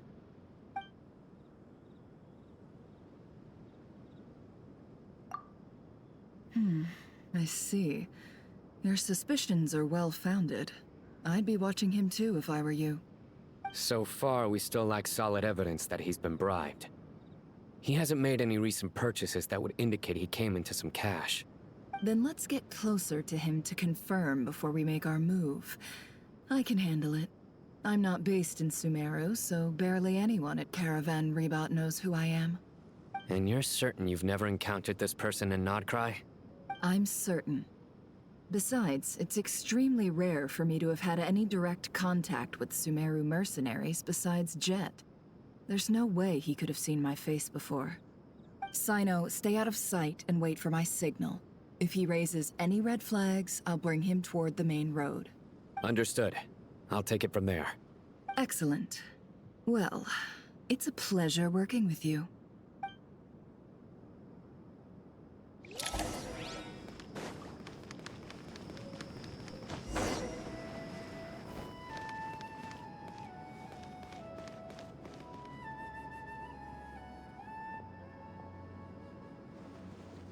Darker skin, scars, frequents the desert and has ample combat experience. Nothing unusual about how he dresses or acts. Huh? What's that he's looking at? A coin. Interesting. Could that be how his contact paid him? Conveniently discreet for someone trying to hide any unexplained income. And yet it could be highly valuable. Sorry to bother you. Has everyone here already left? I don't suppose you happen to see a lady wearing a hat? Ma'am, what are you doing in Caravan Rebot all by yourself? The main group evacuated some time ago. Didn't you pass them on the road? My friend and I lost some of our cargo along the way. I didn't want to miss out on potential business, so I told her to go on ahead and meet the client while I retraced our steps. I didn't think it would be so late by the time I found it. And then there was a terrible sandstorm. I guess I must have taken a wrong turn, because I didn't see any large groups on my way here. Forgive me for asking, but just to be on the safe side, could you describe this friend of yours? Sure. She has blonde hair, and she was wearing a hat and a white dress. You'd definitely know if you'd seen her. Yes, I think that does ring a bell. Ah, my apologies. During this exceptional time, the Corps of 30 are under orders to be extra cautious when dealing with unknown people, whoever they might be. I understand. Well, sir, is there anything else you need to know? If not, I'd better try and catch up with them. Hey, wait! They left a good while ago now. You'll never catch up with them on your own. Why don't I give you a ride? I'm here to collect the last few people anyway. We have plenty of carts, so one more won't be a problem. That would be amazing. Traveling with a group will be much safer. I'll have to pay you for your trouble. Hey, let's not worry about the money for now. Wait here a moment. Once I'm done packing up, I'll take you to join the rest of the group. All right, thanks. Let me know if you need a hand carrying anything. No need for that. I'm strong enough for both of us. Okay. Well, I wish there was some way I could repay you. Guess it's my lucky day, running into someone who knows what they're doing here. You might have just saved my life, you know? You're not wrong there.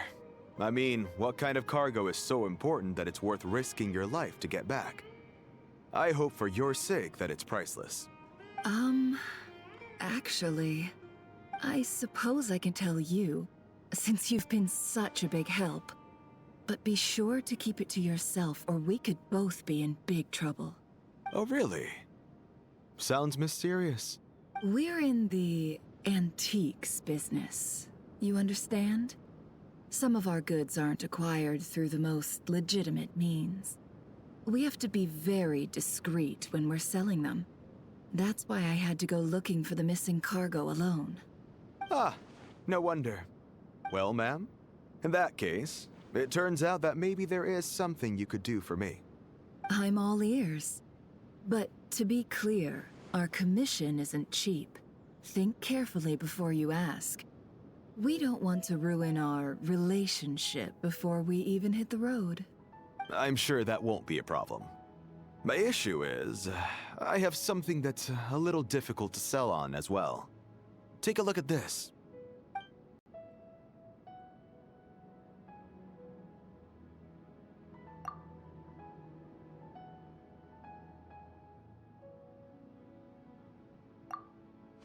Pure gold.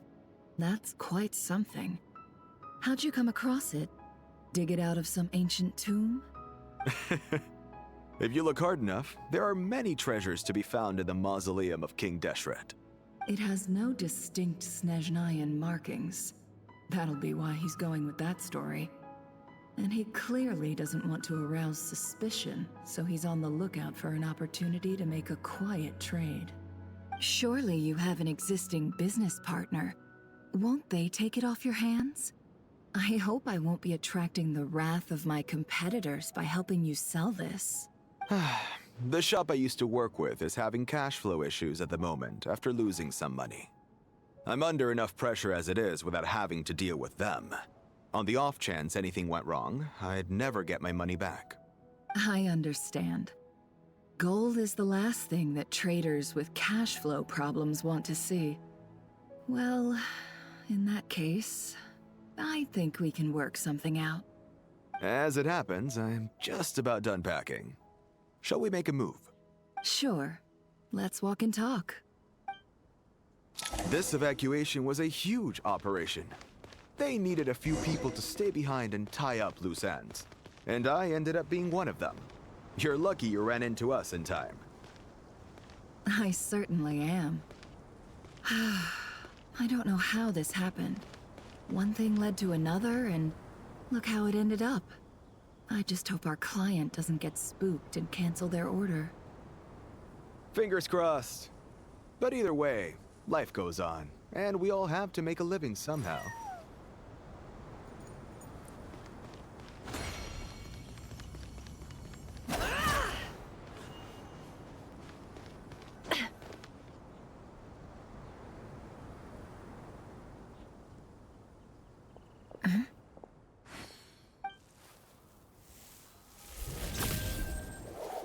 Hands where I can see them. General Mahamatra! No, wait! What are you doing? This is the coin? Good. Sadly, you won't have the chance to spend it. Nicely done. Looks like Sumeru's Matra are a well-oiled machine nowadays. Unmarked gold coins are quite difficult to trace. Thanks to you, we have secured the evidence. Here's what's gonna happen.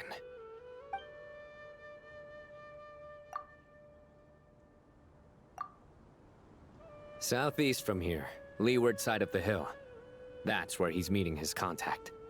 Great work. Candace tells me your interrogation skills are highly effective. Hers are quickly catching up. She's improved a lot in recent years. Looks like it's over to you for the next step. Because I'm quickest on my feet? Because you know how to trail a target. Plus, it'll be easier to monitor their activity from the air. Fine. I'll be quick. One more thing. The Traveler just brought a message from the Dendro Archon. Once you're done with this, we're to meet up at the mausoleum of King Deshret. Got it. Will do. Are you sure you'll be okay on your own? Gee, I don't know. Maybe you should come with me. Okay. Then Paimon's coming with you. Really? You do know this is a stealth operation, right? Meaning, you have to be quiet? Paimon, are you sure about this? Well, Paimon at least wants to give it a shot. Like everyone says, if you never try, you'll never know. Besides, being the best guide in Teyvat has to count for something. This should be a piece of cake. Fine. Join me if you want. But be warned. If anything goes wrong, I'll have to gag you and shove you into a bush. No need! Paimon will be super careful. Promise! Good. Then what are we waiting for? Let's go. Ah! Coming! Squall Fury!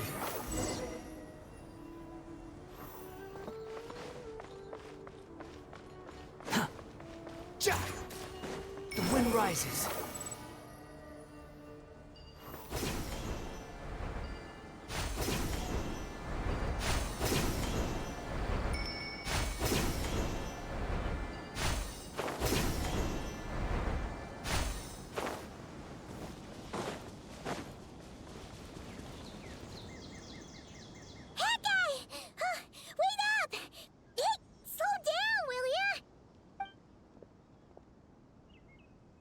We're here.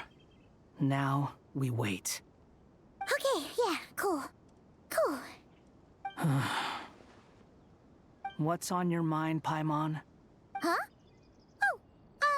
Nothing? I thought all you cared about besides being a guide was food and sleep. Why the sudden urge to go on a dangerous mission? What's that supposed to mean? Paimon's been on plenty of dangerous missions before. But never on your own. You hardly ever leave the Traveler's side. Just saying. I'm kind of at loose ends right now. So if you did want to share, I suppose I'd have to listen. If not, suit yourself. Makes no difference to me. Hat guy? Do you think Paimon is useless? What? Where's that coming from? When we were in Notcry, Paimon suddenly realized something. Even though Paimon's with a Traveler every single day, whenever we face real danger, she can't do anything to help. Paimon doesn't get like this very often. She just got really scared when the Traveler got kidnapped that time.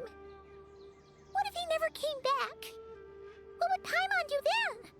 And the more Paimon thought about it, the more useless she felt. But Paimon doesn't want to be a burden.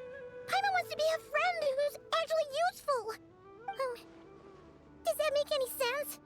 You know, that feeling of just being completely useless and... Oh. Paimon probably sounds so ridiculous right now. You asked the right person. Boy, do I know that feeling. Oh, hat guy. I'm not gonna try and encourage you. What I will say is this.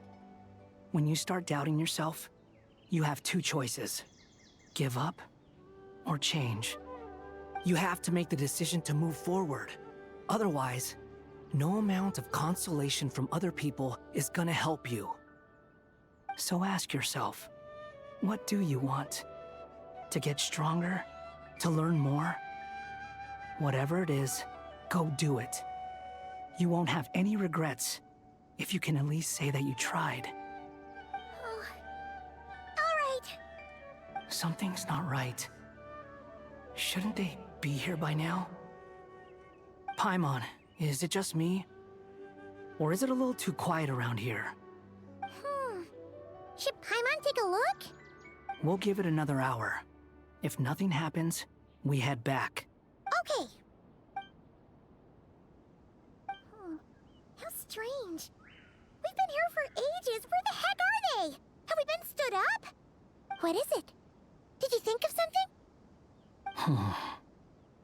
Something feels off about this whole situation, but I can't quite explain why. We know for sure that the guy Sinocot had something set up, yet somehow his contact is a no-show. So, either the handler got caught, or, more likely, they decided to cut our guy loose. But how would they know to do that? Wouldn't they at least send someone here to check things out? That's the problem. They couldn't possibly know what's happening here. Unless... This feels all too familiar. Come on, let's head back.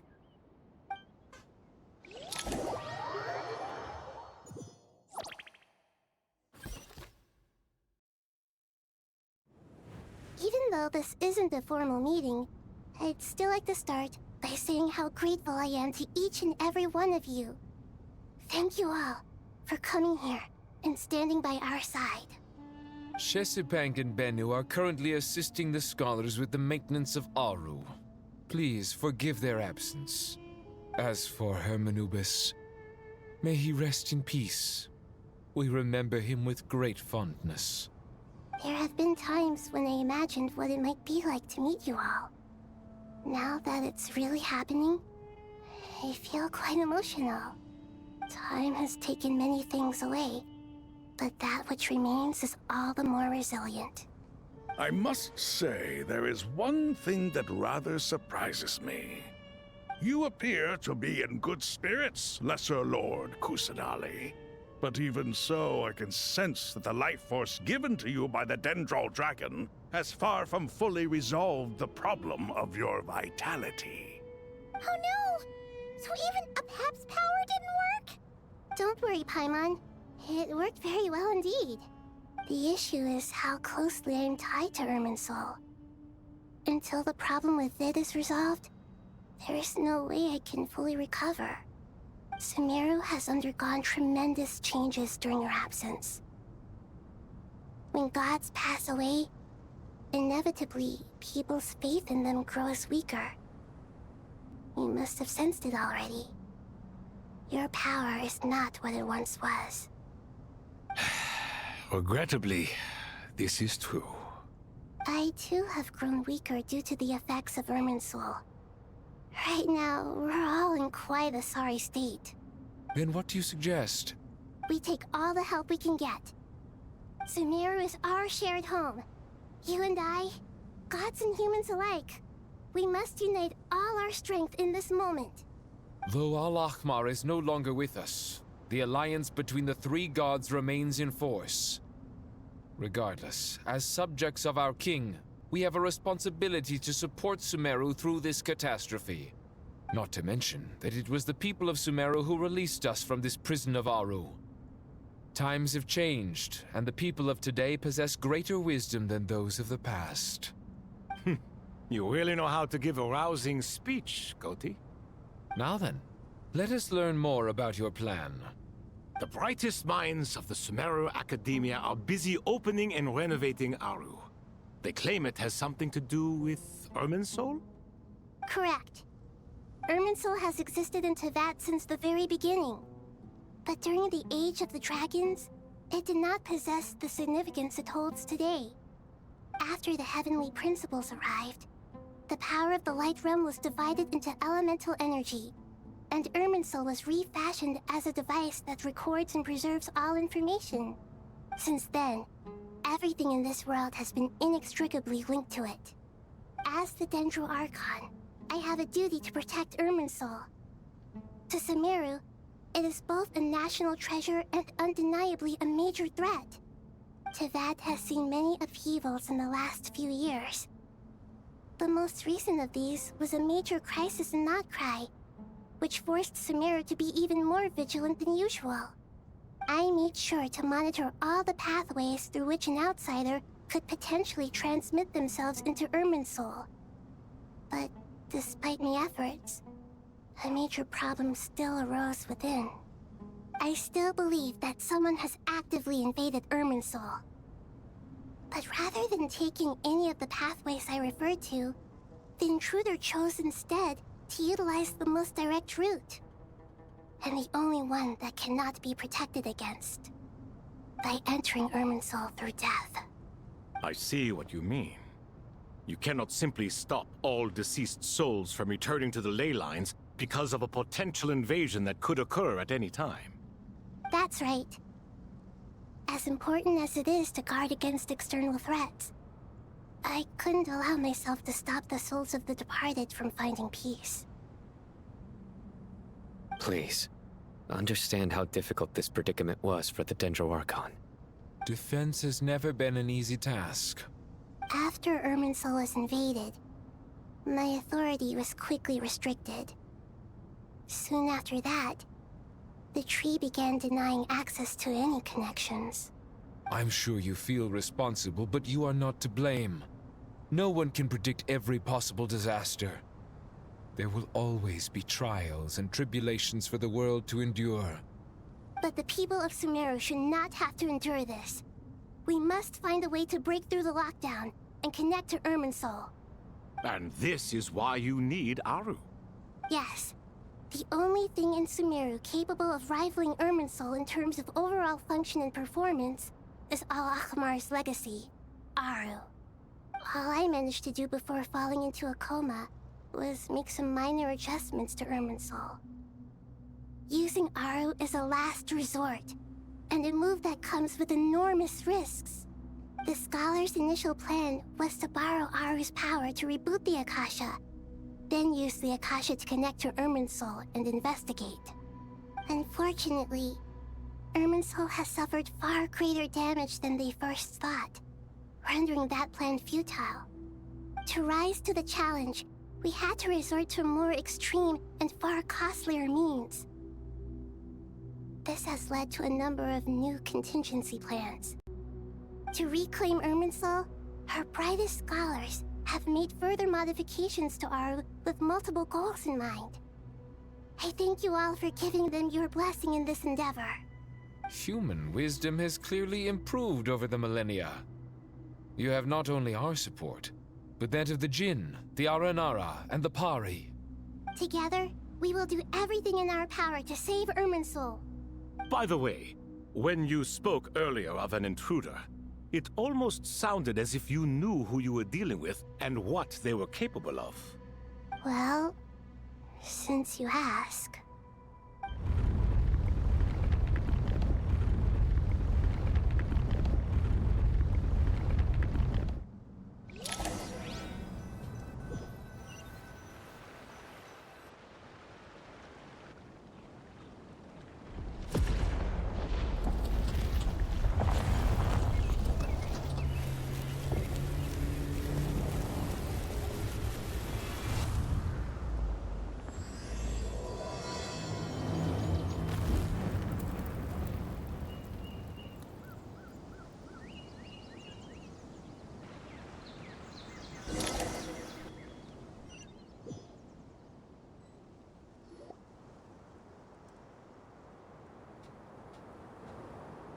Master Tainari! What is that? Is this Irminsul? How did this happen? What's going on inside? Luckily, we managed to evacuate everyone. What in the world was that? That was terrifying! Oh my. I understand now, Dendro Archon. You make yourself quite clear indeed. Not once over the millennia has Irminsul been so terribly afflicted as this. Please continue, Dendro Archon. Irminsul's root system is what comprises the ley lines. In the past, it has always been hidden away, going unseen by the general populace. But now, an evil intruder is making it reveal itself. It has become a tree of unbridled greed. A clear sign that a deranged experiment has advanced to a new stage. Blasphemy. From where I stand, an experiment in the name of blasphemy sounds rather improper. But, if we are to honor Dottores' will, this is what we must do. The birth of this tree proves to me beyond doubt that this incident is connected to him. But to explain the situation in full, there is someone I need to tell you about.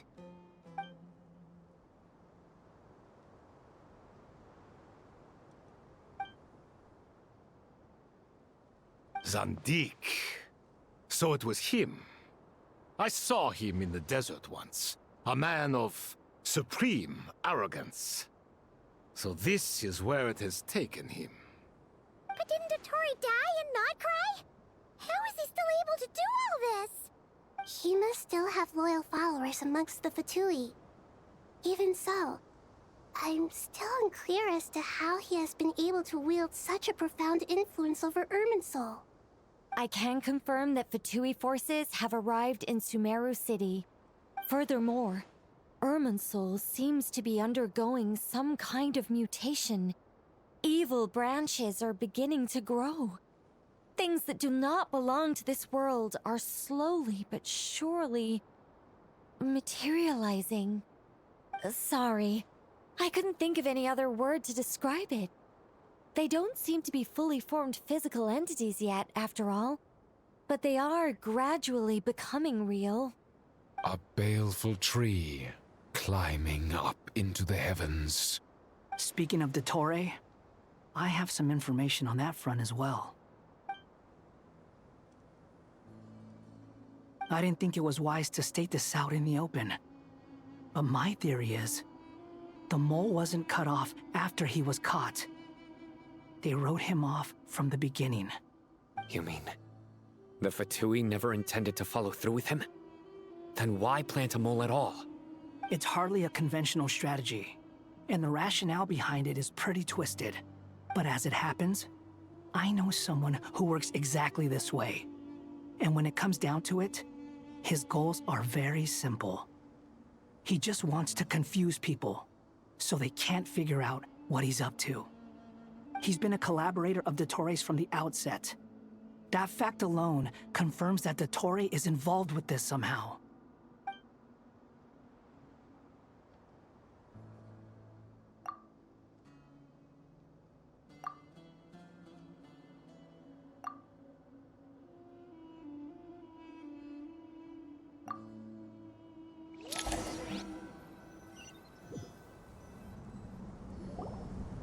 There is still much to be done.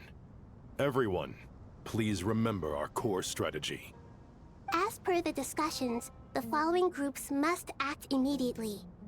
Mr. Al-Haytham and Mr. Kave, the next phase of the Aru renovation project must begin right away. Godspeed to you both.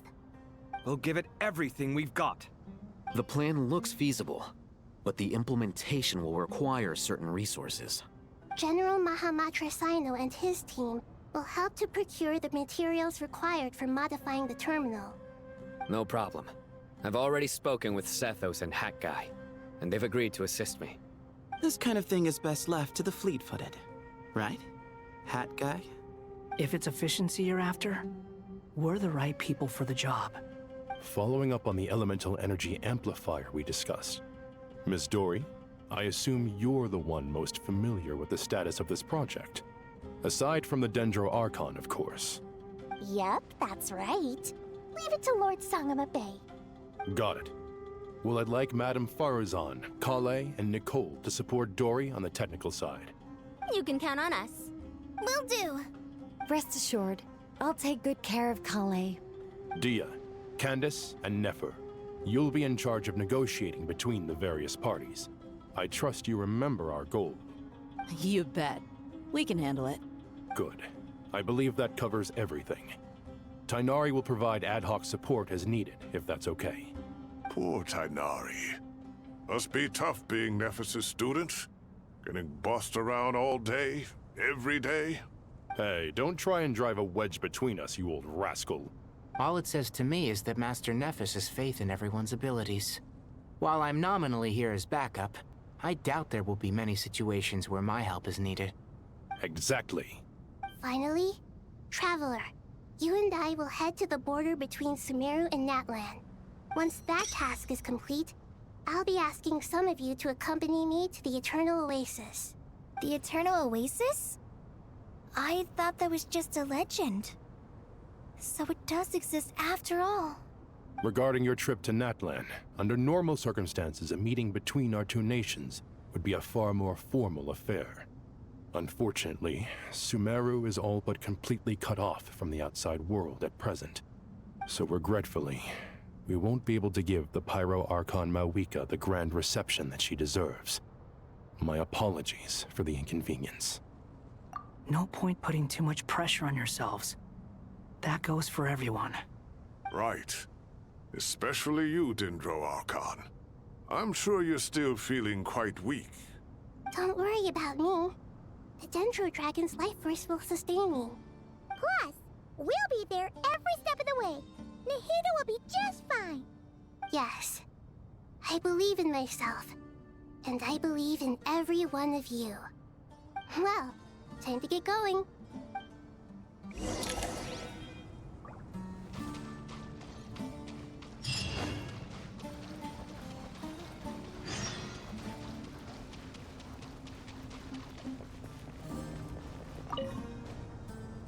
To what extent we can implement the final plan depends on how successfully the Akasha can be modified and configured.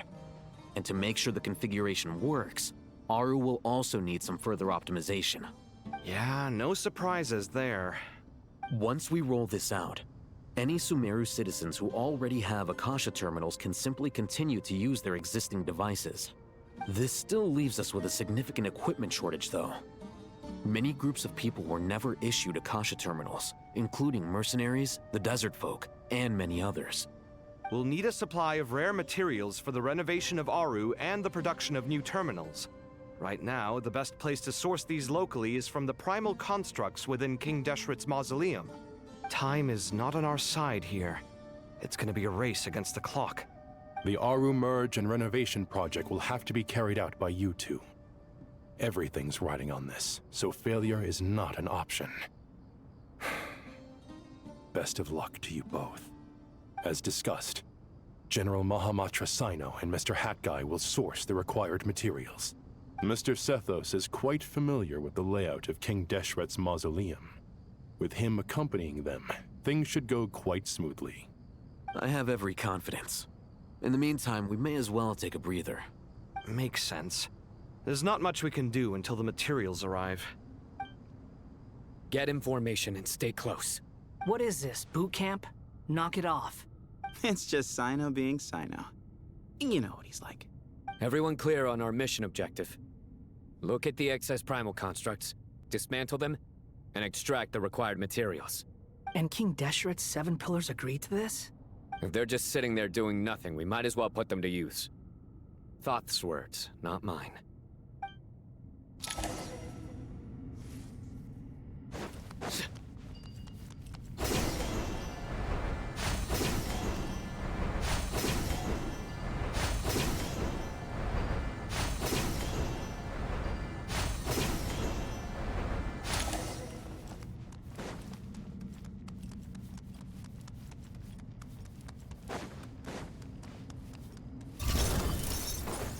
Excuse me? Move or be moved!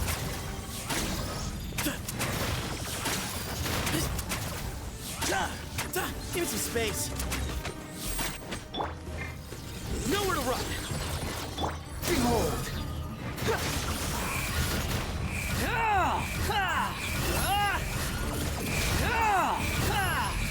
You dare to gaze upon me? Excuse me?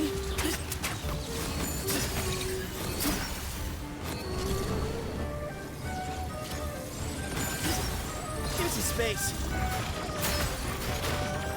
Your sins weigh upon your soul. Your penance is due.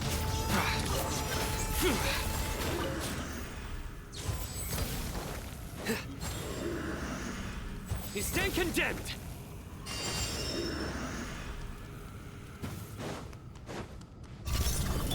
The wind rises.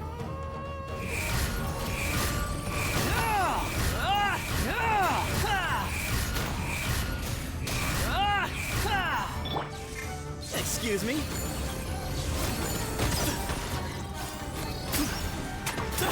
Futile! Behold! Search for it! You're dead! Bow your head! Give me some space.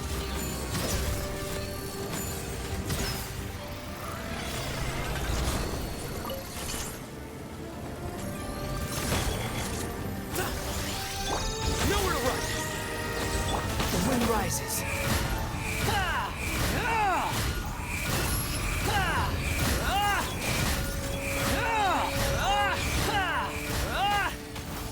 Cry louder! These devices should still be usable even though they're broken down. Let's take them back for the others to review.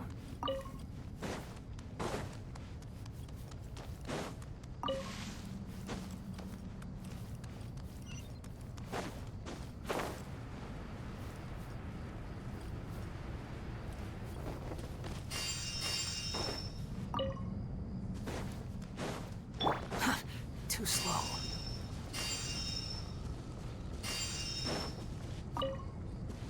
Quit following me.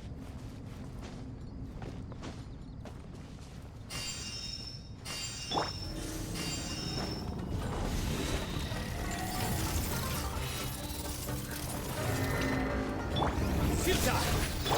Way ahead! Through me, justice is served! Guilty!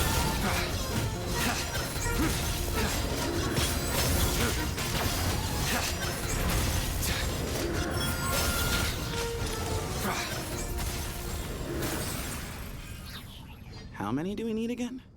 Enough to make an Akasha terminal for everyone who doesn't own one. I remember you telling me how revolutionary these Akasha terminals were. You've used one before, right? The Academia declared the Akasha to be the most powerful and comprehensive wisdom dissemination system in history. That should give you an idea of how powerful it is. Certainly sounds impressive. Neither Hat Guy nor I have ever had an Akasha terminal. Well, if it all goes to plan, that's about to change. Oh,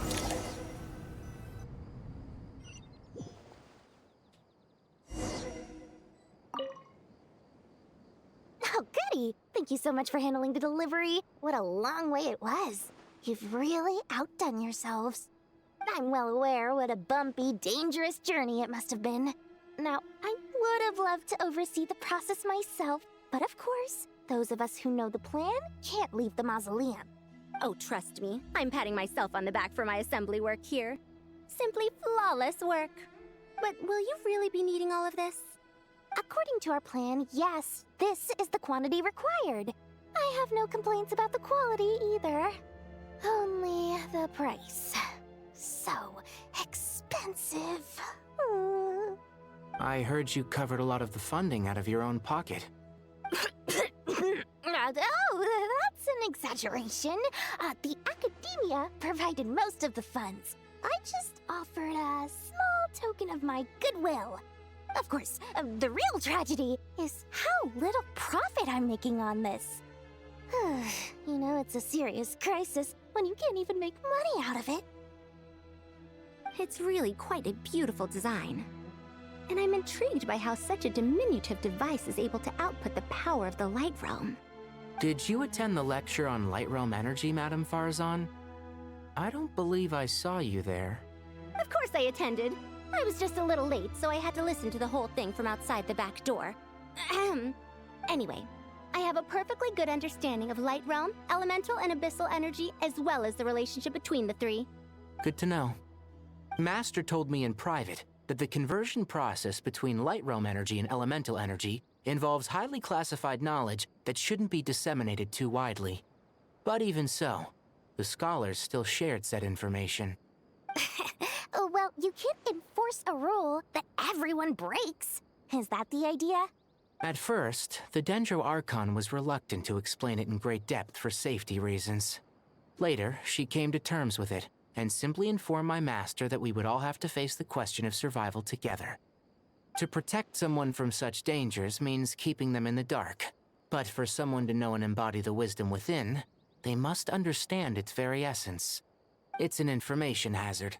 We're exposed to danger just by knowing the facts. And just like bait, it lures us in by offering us the solution to our problems.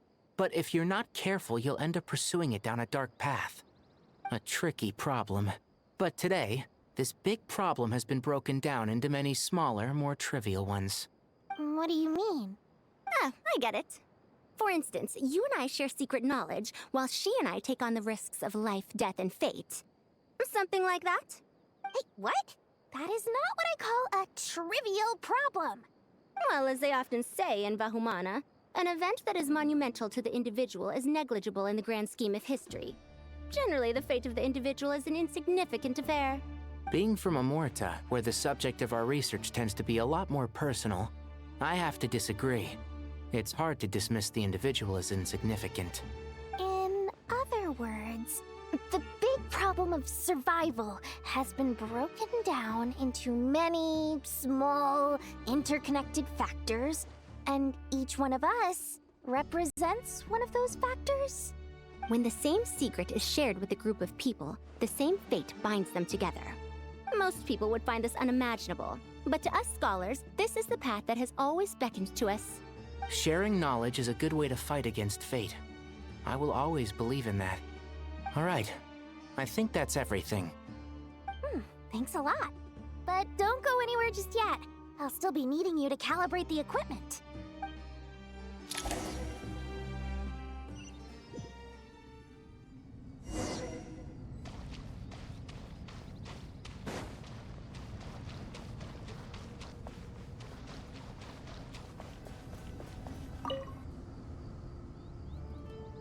Okay, the materials are ready. We can proceed with the next phase. Alhaitham, how are you getting along? Most of the information in Aru is written in ancient desert scripts. Some of this is written in a tribal language, while other parts seem to be a variant of an Oasis script, based on the glyph forms. Oh.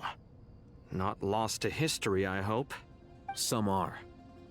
All we can do is infer the meaning based on the rules of related languages. Although, this section actually fills in some of the missing historical record. I'm transcribing it so we can bring it back to the academia. After Aru started up, 2 more lines of text appeared here. Can you read them? Humans may not read what is written by the gods, except by not reading. Victory should not be easy to attain, for it symbolizes divine wisdom. Knowledge must not waver, for it has external borders. Is this a clue to solving a puzzle? Or is it being symbolic? You can't read it unless you don't read it. Victory is wisdom. Knowledge is confined by borders. Wait, I think I've got it. It's a metaphor, isn't it? It's talking about a chessboard.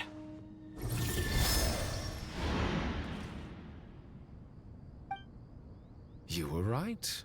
The youth of today are skilled at solving riddles. Have the secrets buried in the desert not been unearthed over the years all the same? Since Aru is a place reachable through wisdom, this day was bound to come sooner or later. Oh, I've always been against overly cryptic sentences. Don't you get tired of reading and writing all that? Ah, it's you 3. Just in time. We've been delving deep into Aru, and now this board has appeared. I've heard this was how you'd while away your free hours. You must be quite the experts by now in that case. It is true. King Deshret's chess games are some of the most well-loved of all his wonderful creations. If you have ever been to Safhe Shatranj, you may well be familiar with the chess pieces you see here. Is this chessboard supposed to be another visualization of the interior of Aru, then?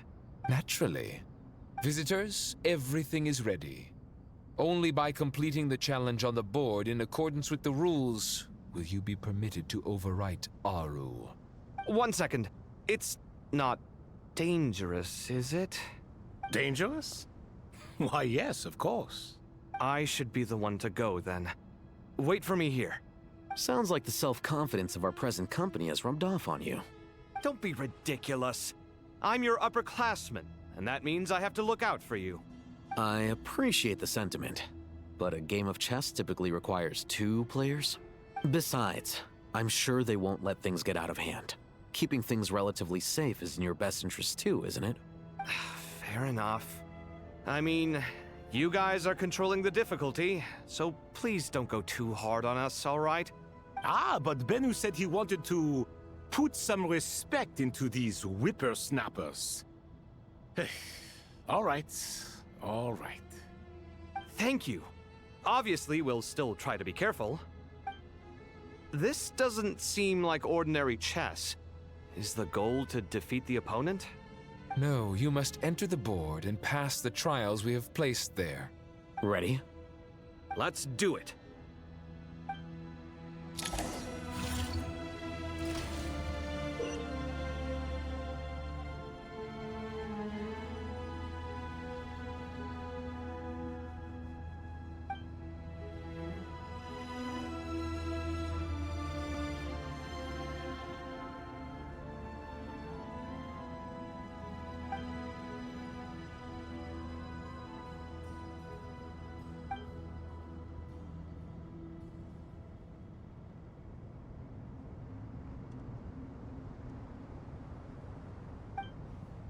The first trial is posed by me.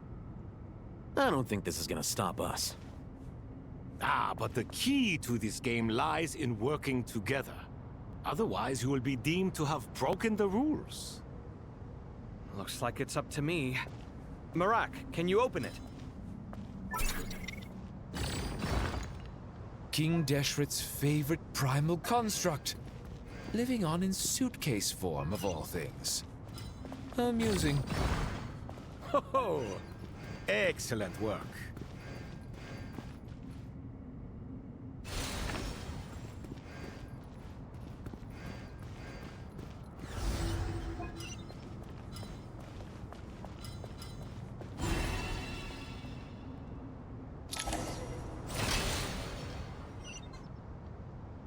Now is the time for my trial.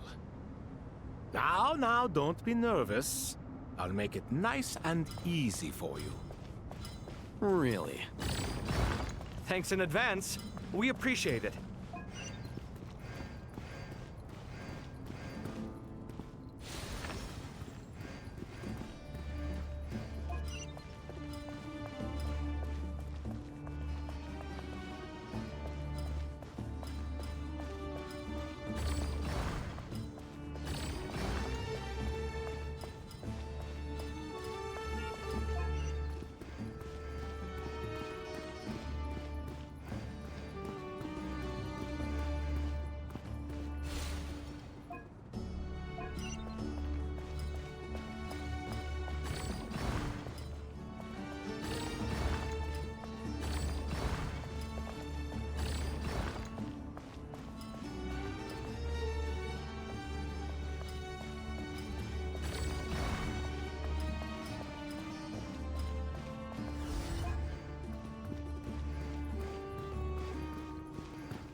Ibis King, don't you think this all rather inappropriate? You may as well be handing them victory on a silver platter. Do not expect me to follow your lead. Ha!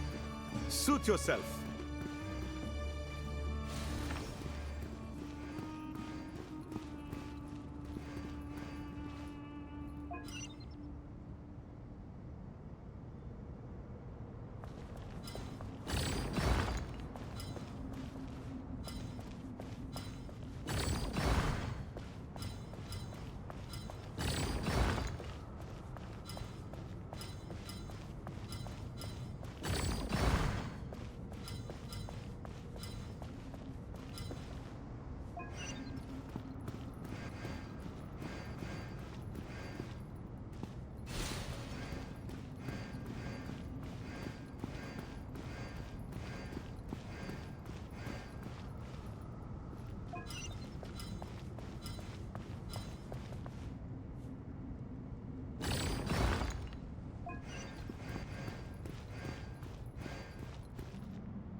Ibis King, don't you think this all rather inappropriate?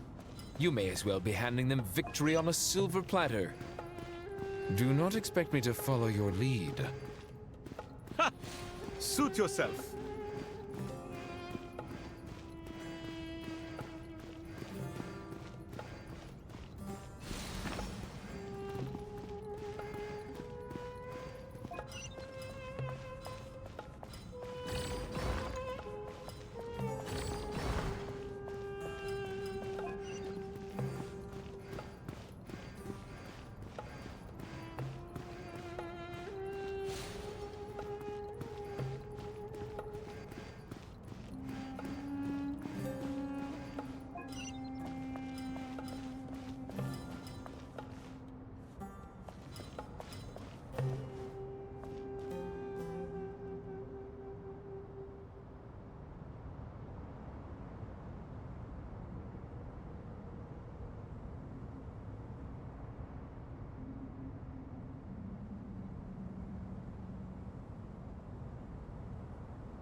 Strange time to catch up on sleep. I'm not sleeping, I'm thinking. It's not that simple, you know.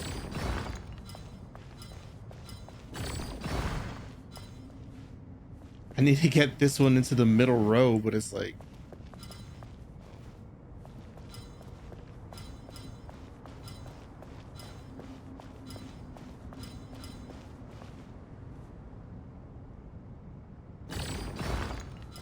Strange time to catch up on sleep.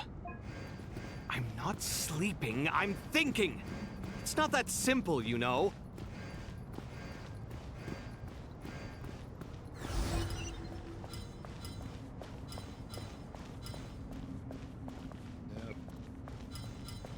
You know what? Let's just do this.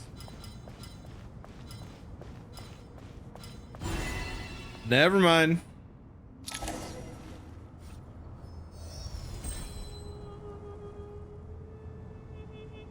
Done.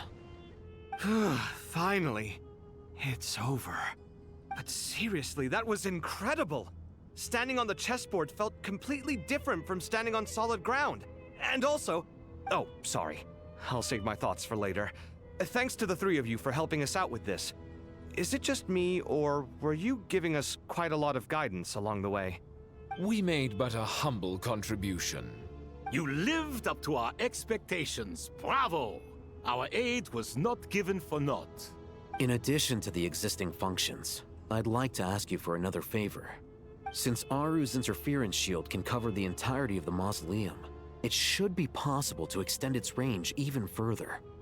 Perhaps you can find a way. So, building upon the existing functions to... Ah! I'm with you! Imagine for a moment. What would the ideal outcome look like if this function were compatible with the devices? I agree. This is the best solution possible. Please, everyone, we beg you to help us. Me, oh my! Well, since you ask so very nicely, I suppose... Goti? Kroko? What do you say? Naturally.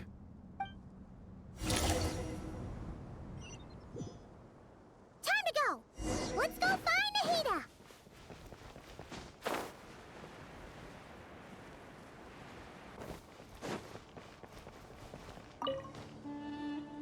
There you are. Miss Nicole truly is an angel. She shows great wisdom in guiding others, and she has already sent word to Natlan on our behalf. She said that while the other members of the Hexen Circle are busy with important work, she is quite free, and she is more than willing to accompany the people of Sumeru for the entire journey. Oh, there's Nicole, all right. Always super patient and loves to help everyone out. She's the best. She is. So kind and enthusiastic. Well, time for us to get going. Let's head out.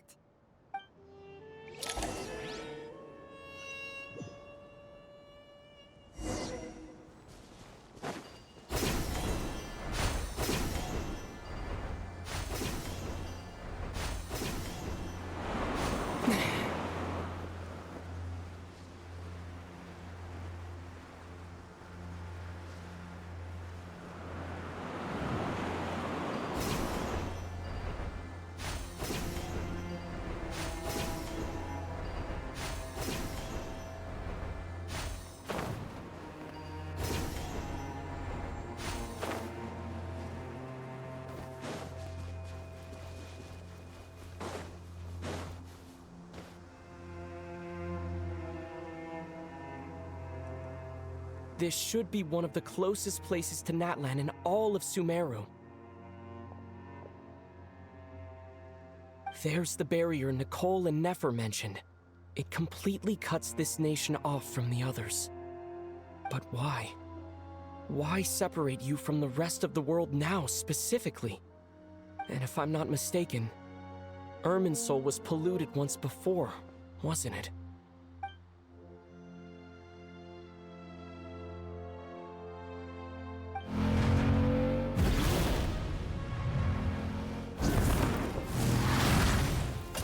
Good question. I'm wondering the same thing myself. That voice. Mawika! You got here pretty quickly. Hello, traveler. It's been a while. Hello there. Hello, Dendro Archon. Malika, I apologize for asking you to meet at the border on such short notice. I also apologize for not being able to greet you in person. The form in which you see me now is one carried by the Traveler. The real me is inside the mausoleum of King Deshret, and I am reaching out to you with my mind from here. Irminsul has been infiltrated by the Doctor. We must be on our guard, as he can spy on information in the world from within the tree. Fortunately, there is no record of the Traveler in Irminsul, and you are still within Natlan's borders. My records will be preserved in the Night Kingdom, rather than the ley lines. As long as the Night Kingdom remains disconnected from the ley line cycle, the Doctor has no way of knowing my movements. Exactly. So by meeting each other in this way, the meeting essentially never happened. No wonder Paimon didn't come. You were concerned that her activity would be recorded by Irminsul. The Natlanese have heard about the situation in Sumeru. With the borders sealed off, merchants have been forced to stop their shipments. It's pretty serious, and you're the ones bearing the brunt of it. I'd like to address the question you raised at the beginning. I can offer a brief explanation, although it will sound rather cruel. I don't reach this conclusion gladly, but Irminsul predates the Heavenly Principles. It existed long ago, when the dragons of Natlan were at the height of their power. So even when the people of Sumeru became ill because of pollution, it was not a critical issue from the perspective of Irminsul itself. As long as it continues to function normally, the barrier will not be activated. But this time, the Doctor's invasion has directly affected the tree. That is what caused the barrier to deploy. The Heavenly Principles established a rule that when Irminsul is plunged into grave danger, a portion of power will be reserved to isolate Sumeru. That way, even if Sumeru is destroyed, the outside world at least has some time to catch its breath. We'd certainly need it. The Heavenly Principles created almost everything that exists in Teyvat today. To them, preserving the existence of the world and its inhabitants takes priority over protecting Sumeru. Meaning, protecting Sumeru now falls to you. Yes. My own power may be limited, especially compared to yours. But that doesn't mean that we're just gonna sit around and wait for the end. If necessary, I will utilize any and every means at my disposal. Nicole of the Hexen Circle didn't say exactly what this meeting was about. But after hearing everything you've said so far, I think I can guess where this is going. That's right. Nahida and I discussed it at length. We both know how presumptuous this is, but... You need the Pyronosis, don't you? Yes, you guessed correctly. Originally, I only intended to borrow it, but the situation is far graver than I foresaw. So instead, what I ask of you is to please give the Pyronosis to Sumeru. Why do you sound so nervous? There's no need to be shy. Surely a gnosis is pretty important to a god.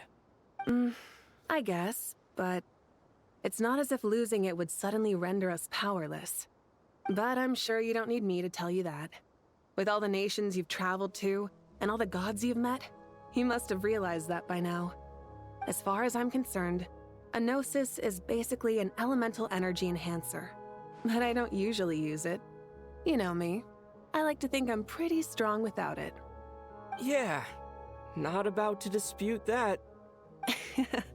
So you see, you don't need to sweat it. Here, take the Pyronosis. Huh? Just like that? Uh-huh, just like that. To tell the truth, I've always toyed with the idea of giving it to someone who needs it more than I do. I know you accompanied Nahida here to try and increase the chance of success. It's a good thing you did, because your involvement is one of the main reasons you've managed to persuade me. Are you sure about this? Handing over your gnosis just because of me? I won't try to quantify it, But trust me, handing over the Gnosis to Tumaini is far from the craziest idea I could think of. Besides, even if you hadn't come here personally, I think I still would have agreed to Nahida's request. Irminsul doesn't just affect Sumeru. It impacts all of Teyvat. I know all too well how difficult it can be to protect the things you care about. So logically, morally, or however you want to cut it, helping you is the right thing to do. You don't need to tell me the specifics of your plan. Where the Gnosis is involved, the tighter the secrecy, the higher your chances of success. Marika, my heartfelt thanks go to you and the people of Natlan. Don't mention it. But now for the hard part. How do I actually give it to you? The Irminsul barrier is right in the way. I have an idea.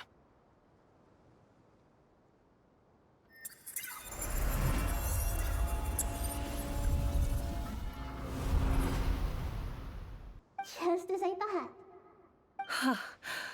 Incredible. What did you do? Just made a lucky guess.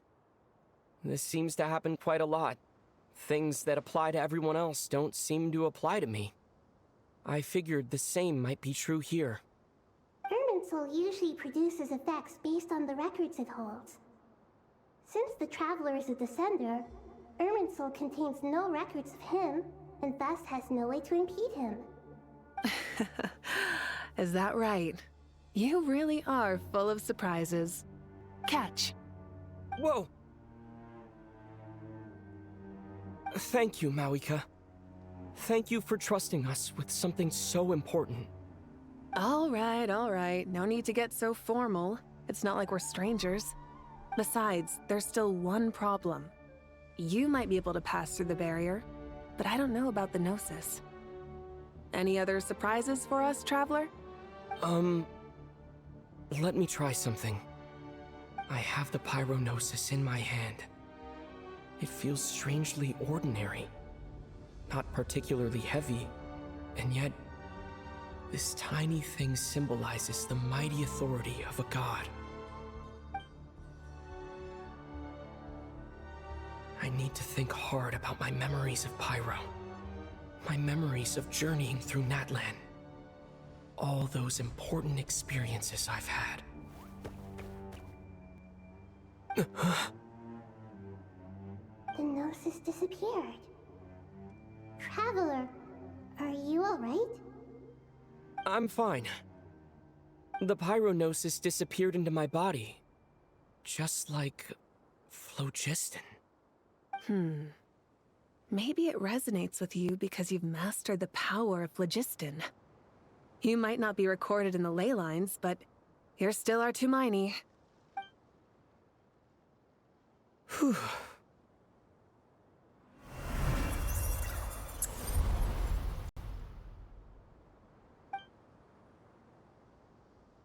Please allow me to express my gratitude once again, Marika. Pleasure. Well, I've given you all the help I can. The rest is up to you. Good luck. We won't let you down. Yeah, we aren't about to lose.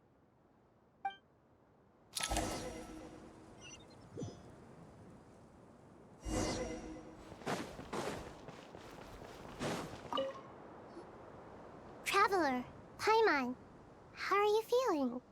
Paimon's a teensy bit nervous, but only a teeny tiny bit. Seems like she's gotten way braver over the last few years, huh? Of course. After all the adventures you've had with the Traveler, I'm sure you've gained a lot of experience and grown as a person. I'm doing all right. What about you, Nahida? How are you holding up? With the negative effects of Irminsul, I'm a bit like a piece of fruit that's been burrowed into by hungry insects and left to rot. I'd be lying if I said it was nothing. But please don't worry. We all know what we're getting into, and we've prepared as well as we can. I believe in everyone. I believe in you. And I believe in myself. Stoking the fire inside oneself is certainly one way to live. But knowing when to rely on one's companions is also a form of great wisdom. I've been quietly learning little things from everyone, like plucking tufts of fur from a sumpter beast. Me too. With the constant traveling, I'm always learning and growing. That's the journey of life. I think there's someone else here who would share that sentiment. Don't worry about what I think.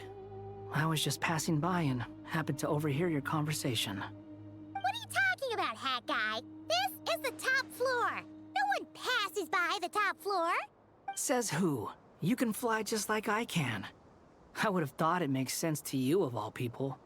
I don't know why, but I feel a little more relaxed now. It shows that you feel comfortable laying down your burdens in our presence. It means that Sumeru is a place you can trust, where you know we have your back. And we feel exactly the same way around you. That's what it means to be friends.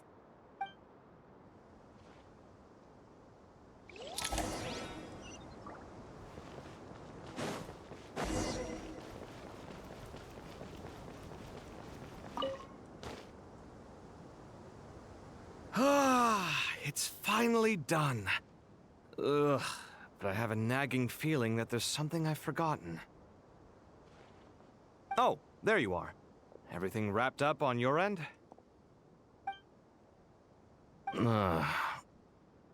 Okay, fair enough. That was a pointless question. We were working in tandem, after all. You must really be exhausted. Well, it's been a busy day for both of us. When work ends, you clock out. No looking back. Yeah, we're definitely due a break. Probably a little late to start drinking now, though. I'll stick with water. Here, this one's for you. Thanks. You want a bite to eat? I can grab us something. Or wait, I think there's a stove nearby. Let me take a look. Are you nervous? A little, yeah. Unlike you, it seems. How are you not feeling at all nervous? Because everything that happens next is beyond my individual control. I don't worry about things I cannot influence. What do you mean, cannot influence? You're the one who came up with half of the strategies we ended up using. There's only so much I can do. I was only doing my duty. Was it like this last time, too? You mean with Azar and his accomplices? Yes and no. The situation back then was easier to control, but we weren't as prepared as we are this time. So the enemy is stronger, but so are we. I still vividly remember the way you interrogated me in the library after the fact. Where were you when Sumeru needed you most? If your memory is so vivid, you might also recall that it was you who came looking for an argument. You're often the one who initiates these things, you know. I came for a conversation! I didn't know it was gonna turn into an argument! Anyway, at least I showed up this time. So, what do you think? What do I think? I think we're certainly better off for it. It's good having me around to help out, huh? Absolutely.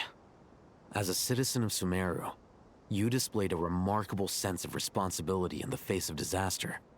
Certainly feels that way. I just shudder to think how the world would have ended up if we hadn't gotten control of the situation. So, do you think this is what impending disaster looks like? The sky is so clear, and there isn't a whiff of decay or destruction in the air. It's hard to imagine that the fall of humanity could happen on an ordinary day like this. Awful things happen all the time. Sometimes people can stop them, and sometimes they can't.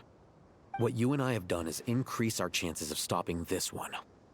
Lofty ideals may provide no defense at all against nihilism, but perhaps little decisions can. Oh, nothing. It's nothing. I hope everything works out tomorrow. It will. As long as we stick to the plan, our chances of success are good. It's really strange. You're my junior, yet you always seem to act more like an upperclassman than I do. I think it's mostly a matter of temperament. Ugh. Walked right into that one, didn't I?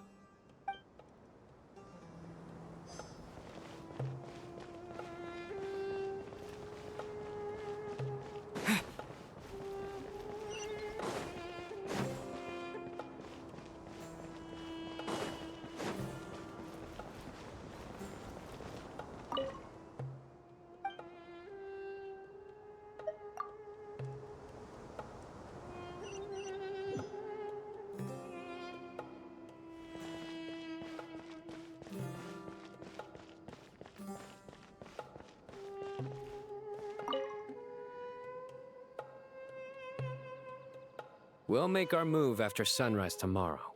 Good. Is everything ready? As much as possible. That'll be enough. Don't let the pressure get to you. We'll take things one step at a time. That's how we've always done it. Master Tainari! Mr. Sino! So this is where you were. I brought some juice and some water. Would you like some? I know how easily you get dehydrated in the desert, so you should definitely have some water. In which case, I'll have the juice. I gotta ask, though. Who's on juice-making duty at a time like this? Madame Farazan said she was feeling a little nervous, so I told her about the automatic juicer my friend invented. She took it right off me and started making carton after carton of juice. A juicer? Did Sucrose send that to you? Yeah, I hadn't had the chance to try it out before this incident occurred, but I couldn't bear to leave it behind in Gandharvaville. The juice is very sweet. I think so too. Kale, how are you feeling? Physically, I'm okay, but it just still feels strange to me. Why would a great power like this come to someone like me? I know the feeling well. That same question ran through my mind every day as a kid. At least now, you have someone who can relate to you. All the more reason that you should apply for Spontamod. Tainari fiercely opposes the idea, though. Those two things are completely unrelated. What are we all chatting about, Would anyone like any juice? Oh, you have some already. I had some earlier, ma'am. Maybe give the extra to someone else? Very well, very well. I shall be off then. There's this enormous power, and then there's little old you. You feel like there's no connection between the two. And that sense of dissonance is difficult to get used to. Yeah. But after all this time, I can't believe this stuff still gets to me sometimes. Makes me feel a little childish. Kale, just because we normally keep the conversation light doesn't mean we can't discuss deeper issues. I don't think it's childish at all. You were the victim of a terrible crime. It's normal to struggle with the fallout from it. You have absolutely nothing to be ashamed of. My professor once told me that no incident can be considered truly resolved until the victim says it's over. Your rage and your pain are completely justified. Thanks. Miss Nicole said that. The same god remains which were once used to inflict so much pain upon me have now become a weapon with which I can protect everyone. It's like my own personal kind of evolution. Every innocent person who's been hurt needs time to realize that it wasn't their fault. I was the same. But it's all about to be over. Tomorrow, it ends for good. I don't know if you've noticed, but you rarely stumble over your words anymore, and your outlook has become much more positive. It's a big change from how you used to be. And since this isn't over, you can settle the matter on your own terms. It's time you seized back control. I believe in you. Yeah. Sumero is my home. And it's so important to me. I have to protect it. No. I will protect it. And once you're done, how about you come back and apply for Spontamod? Stop it with the sales pitch, would you? Hey, excuse me. There are still 3 unclaimed cups of juice here. Why don't you take one each? Ugh, my arms are getting sore from carrying them around everywhere. Madame Farazan, why are you... Here, let me take them off your hands. Thank you, Madame Farazan. Drink up and enjoy my handiwork. I think I'm going to make something else now instead. Please, try to relax, Madame Farazan. Your nerves are starting to get the better of you. I know, I know.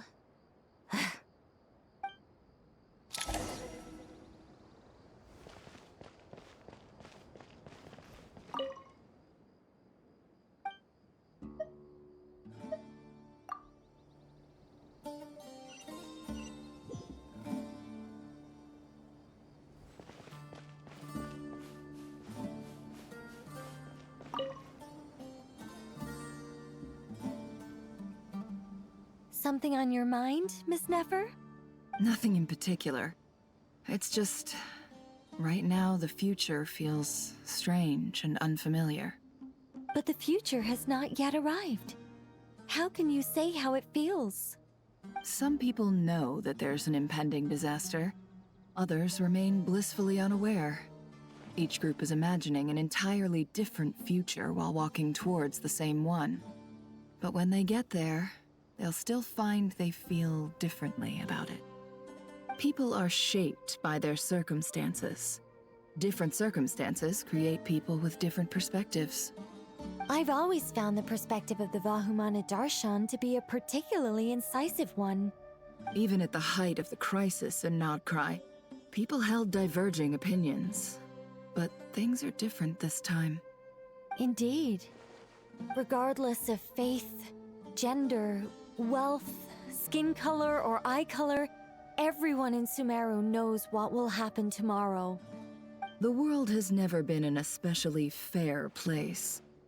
Yet now, against all odds, a moment of unprecedented unity and equality is about to take place. It's fascinating.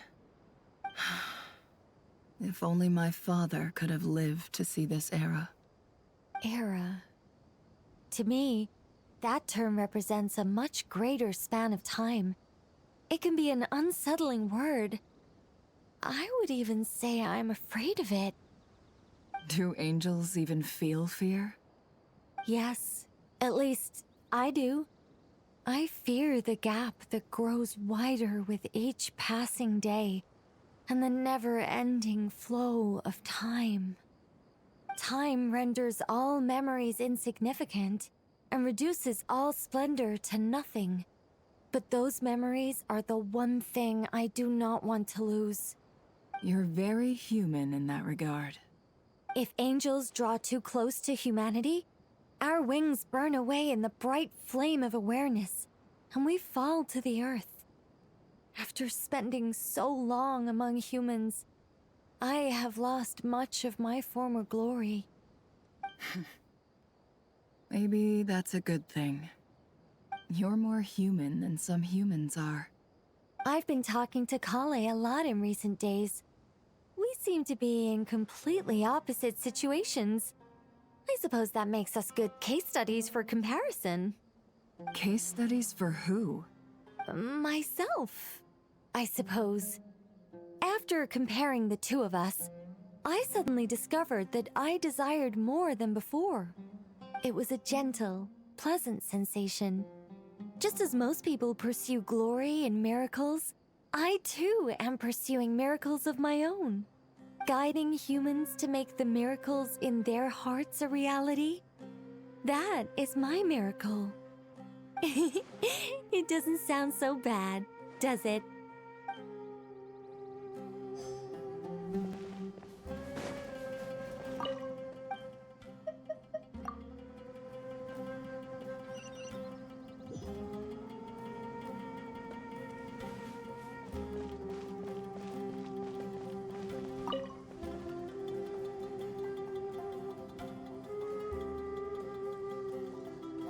Look at the time. I should head back. I'm so sorry. I was in a hurry and didn't look where I was going. Are you all right? I'm fine. Wait, you're... Have we met? Not exactly. I think we may have crossed paths by the house of Dana before. Oh. You're Hat Guy! From Vahumana, right? You recognize me? The clue's in the name. Mr. Hat Guy. Fair point. It's getting pretty late. What's keeping you up? I could ask you the same question. If I'm not mistaken, all the workload for the Ratawahis Darshan wrapped up a good while ago. Well, I have something of a background in Satyavada life, so I was helping the Dendro Archon make some preparations. But I must have lost track of time.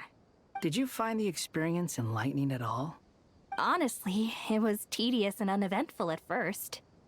But eventually, I think I did sense some profound truths.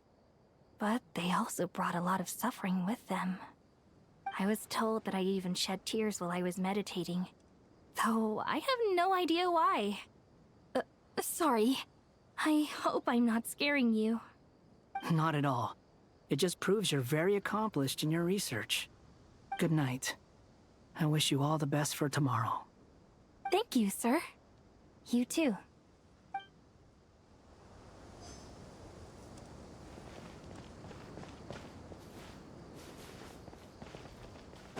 Who else am I missing?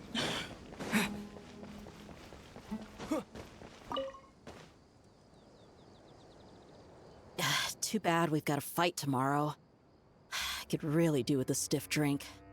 Let us pray instead. Prayer. How nostalgic. Lord Sangama Bay. Came to get some fresh air too, did ya? That's right.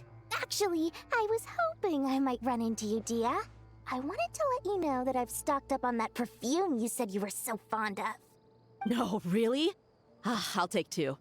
Any chance of a friends and family discount? I knew you'd ask that. And I'm afraid to say that... Surprise! It's free of charge. That's very generous of you, Lord Sangama Bay. Does this mean you've made a fortune in Notcry? Nope. Turns out it's not that easy to turn a profit there. I even ran some assorted losses. But anyway, that has nothing to do with why I wanted to give you and Dia a small gift. Remember that merchant caravan you two rescued in the desert last month? That was transporting my goods! No way! I had no idea that was your shipment. Explains the, eclectic mix of goods, though. Lord Sangama Bay's investment in the desert and generous stockpiling of goods has helped many people over the years. The shelters you funded especially have made life a little easier for the children and the elderly. Wait, how did you know about that? Oh, I see. Nefer told you, didn't she? Ugh, that pesky lady. Aren't intel brokers at least supposed to charge for divulging people's secrets? She and Candace go way back. It's normal for close friends to share things you wouldn't tell to everyone else. Sure, but why did they have to be things about me? That's how Nefer shows that she cares. She wishes for all of us to know what a generous person you truly are.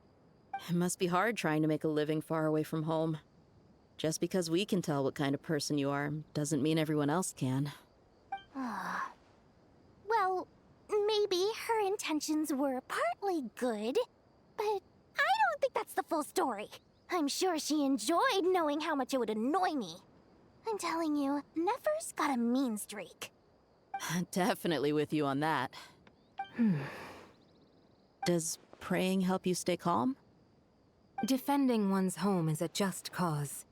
My heart is filled with a mix of anger and hope. Anger. You know, being able to get angry is a good thing. It shows that you're in touch with the real world, and that you have the passion to pursue something you believe in. Oh, my lady? What are you doing out here? Just taking a walk to clear my head, and look where I ended up. Were you praying just now? Yes, Miss Dunyarzad. Would you like to join us? Come on, it's fine. She won't mind who you pray to. Oh, then sure. I remember you, Miss Dunyarzad. You visited my shop before. If I recall correctly, the god you worship is the Dendro Archon, correct? That's right. She is such a gentle and kind god. But to me, she is more than just a god I worship. I see her more as a friend. And so do many others. She's not some almighty god who reigns on high, but a genuine friend. Agreed. She's a wise teacher and a good friend. I spoke with several people during the evacuation. Everyone's aware that tomorrow's battle is one that ordinary people can join too.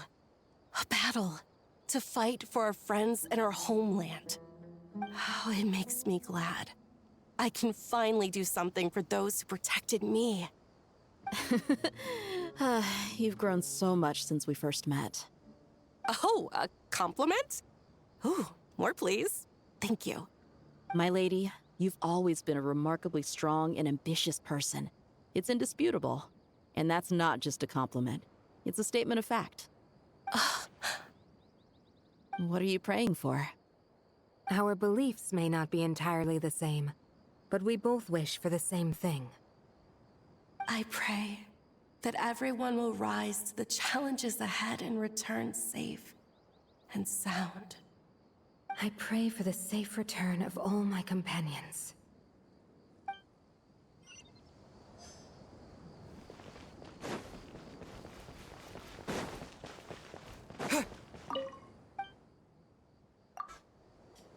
Where am I missing? I must be at the tippity top.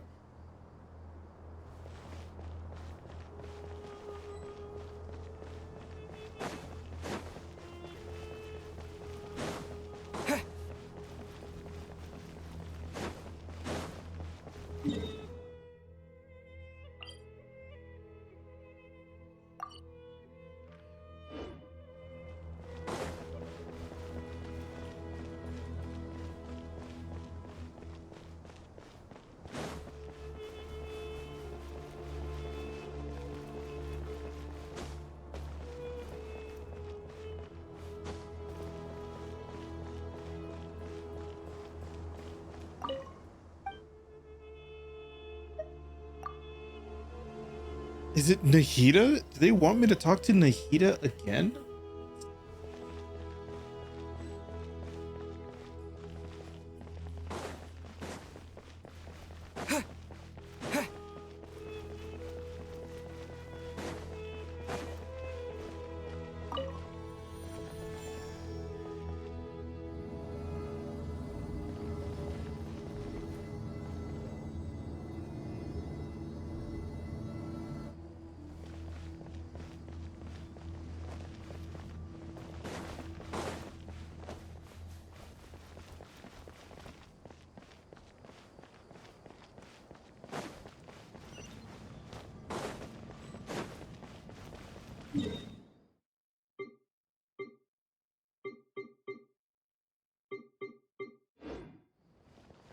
It is on the top one. No, they can't do this.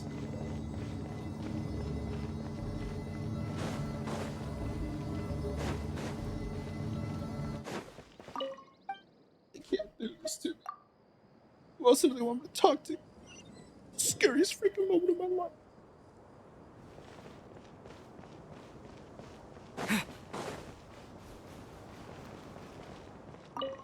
Feel free to mingle if you'd like some time to catch up.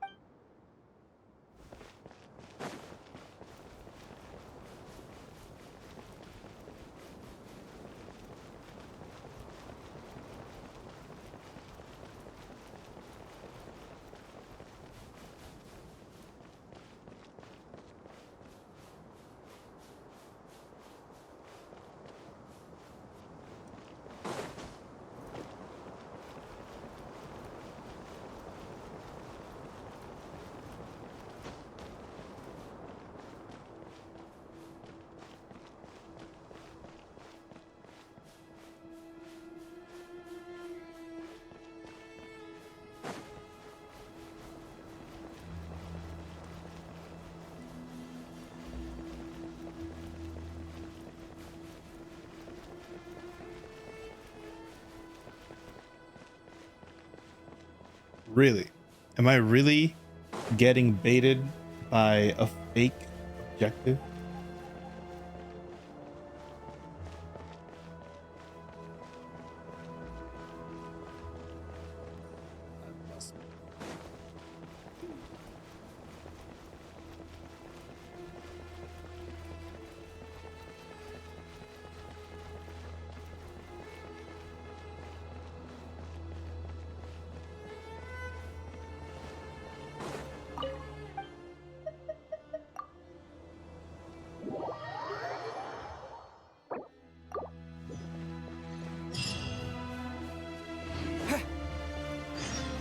Time to go! Let's meet the others at the mausoleum of King Deshret.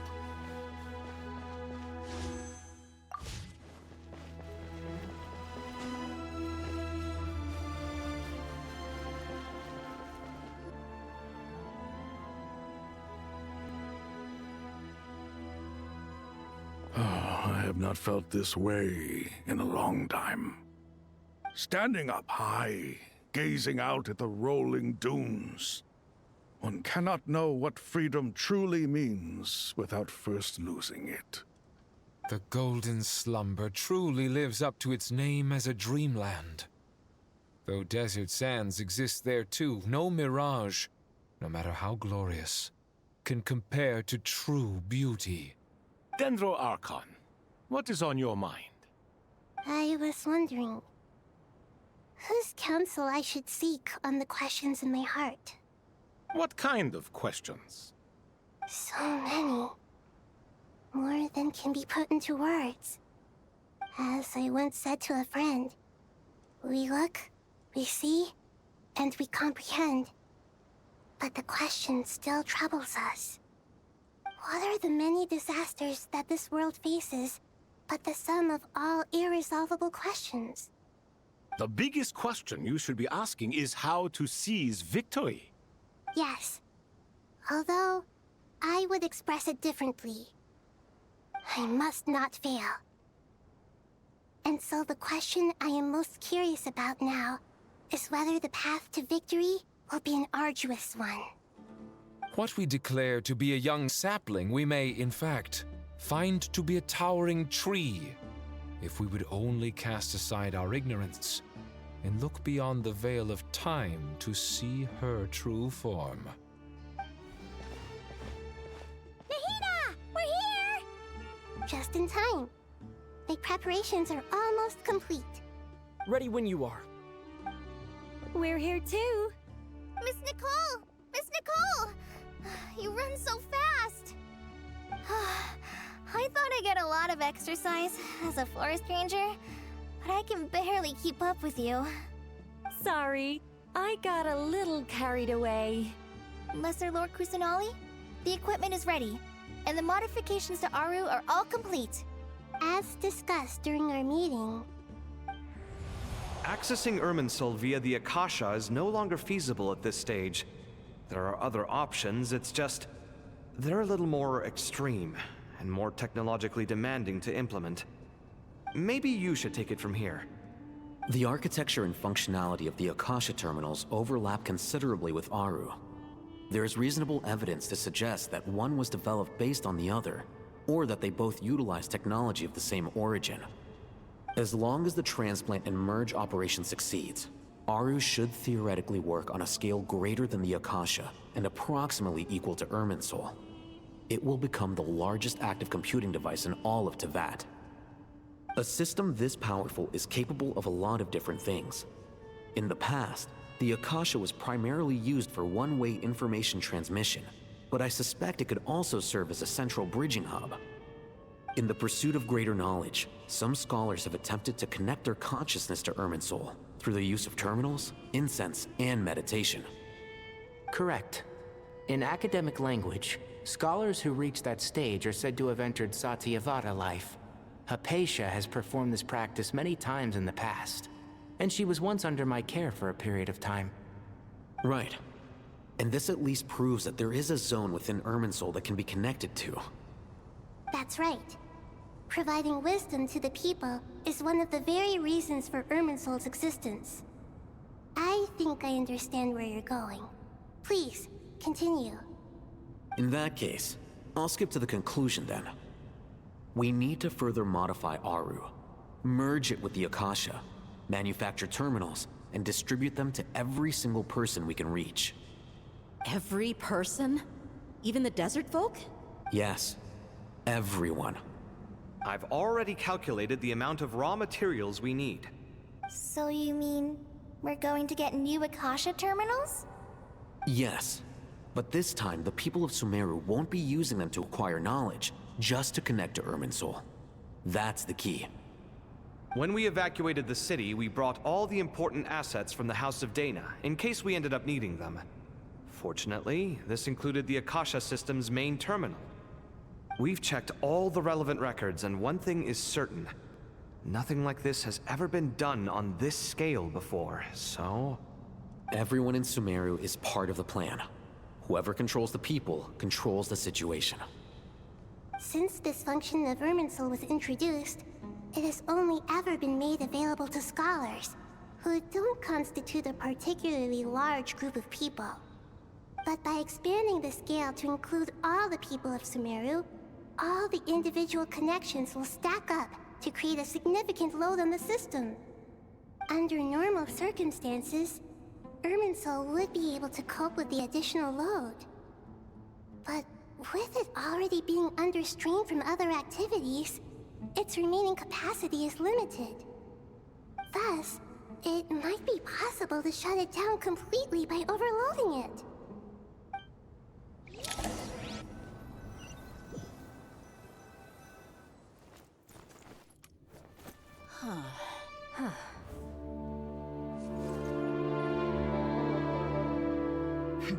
Counting down. 3, 2, 1. Are you ready? Ready!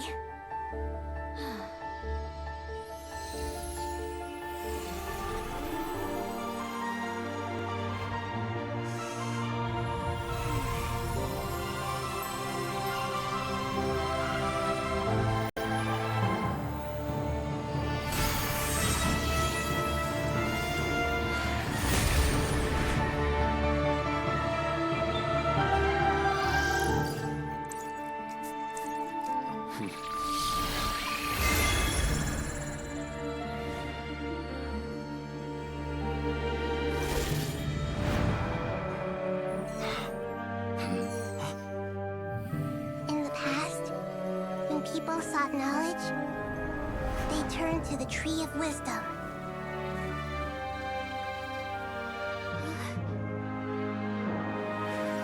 Today, we use it to save Sumeru and the whole world. These boughs that nurtured learning must not become tools for destroying the world.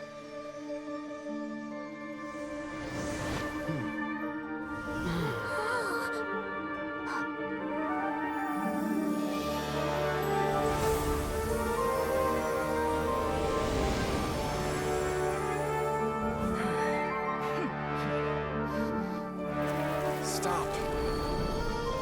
Please stop. End this transformation.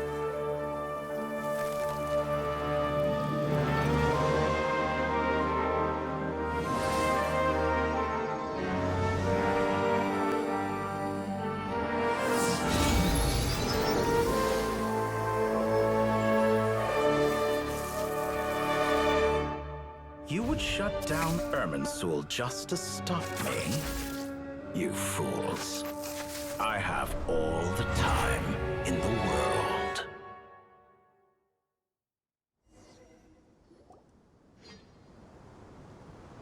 Success! The evil Irminsul tree has stopped growing! Great!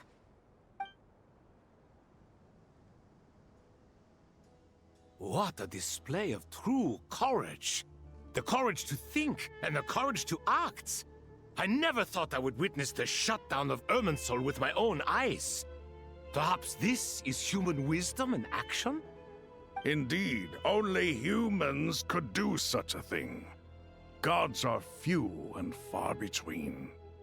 What was once created for spreading knowledge is now used for another purpose. A rather ingenious plan. I am grateful to you three for your help. Only thanks to you were we able to extend Aru's interference capabilities to cover all terminals. Now, nobody who wears a terminal will have their activity accurately tracked by Irminsul. No matter how many eyes Dottore possesses, he will not be able to see us clearly. Now for the next step. I will need the help of your supreme powers once again. How might we be of service, Lord of Dendro? I need to reach the Eternal Oasis immediately. Right now? In that case, Ibis King, would you agree that this is a fine opportunity to dust off our old tricks? Never. I assume you have that chess set with you? You mean the one you gave to me as a gift? Asking for it back, are you? How could I? You misjudge me. I just wanted to show you another way you can use it. Connect to Safei Shatranj. Safei Shatranj? You mean that place in the desert? Thoth's chess set gains its power from the chessboard laid out in the desert by King Deshret and ourselves. All ceremonies conducted using the chess set must be activated via Safei Shatranj. In other words, the chess set is an extension of the chessboard. In the past, moving a chess piece was a sacred and momentous act. Transfer initiated. Entering live combat mode.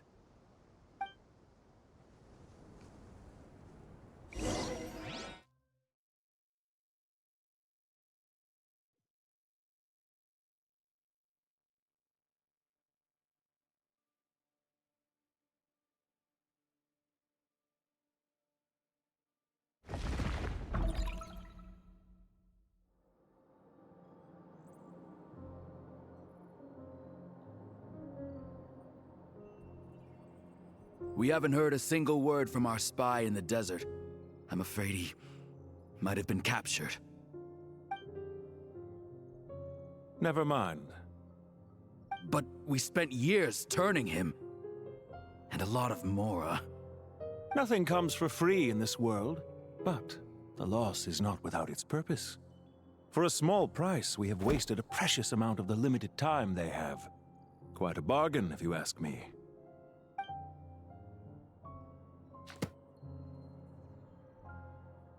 Understood. Weighing profit against loss is a necessary part of life. But to tell the truth, I have been operating at a loss since this all began. Since many centuries ago, in fact. For instance, why would a banker act as the executor of a will? If you hadn't deposited your personal belongings at Northland Bank, I would have no reason to be here right now.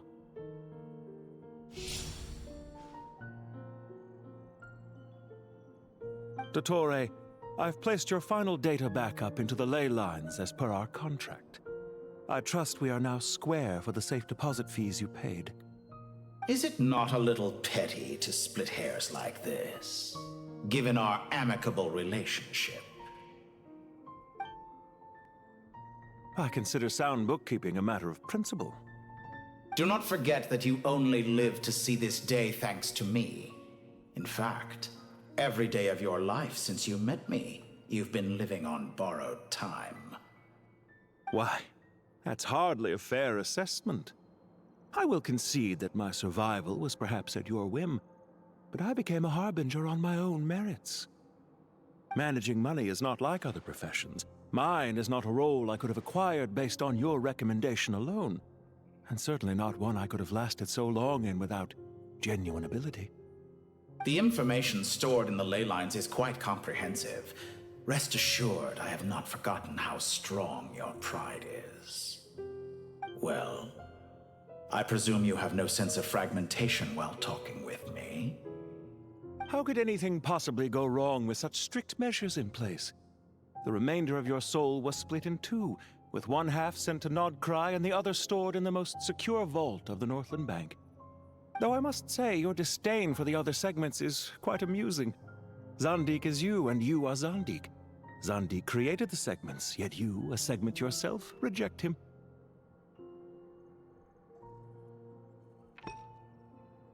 That is, Zandik, created segments of various ages in his later years. To achieve this, he had to freeze time and part with a portion of his soul. But as constructive as it sounds, it erases my uniqueness. If each segment is equally me, then by the same token, none of them are truly me. A soul living forever in the past inevitably holds different views than he did in his later years. The same thing that completes me also restricts me. You too might ask yourself which stage of your life you want to be preserved at. The day your business failed? Or the day you were framed by a gang and sold off to a medical lab as a test subject? We needn't dredge up the past. This undesirable plan was eventually scrapped. Lesser Lord Kusanali was quite right. I needed an opportunity to eliminate myself. And after that, I concluded that there was no more effective plan than directly splitting the soul. Once the soul is transferred out, you will find that creating a physical body is far simpler than creating a puppet. The other half of your soul suffered a crushing defeat in Nodcry, you know. And yet in the process, I obtained the information I always wanted, did I not? Because now we finally know where the best testing ground truly lies. I once thought your ultimate goal was to ascend to godhood. But as it turns out, that was merely one of your experiments. Experiments take many forms. Most people are too eager for success, too fixated on the end goal. They forget that the experimental process itself is just as important. A suspiciously vacant seat, a new face. I trust you can put two and two together. The reason it doesn't exist is because someone tampered with the record. What can I say? After all your efforts, you really did uncover the world's secrets.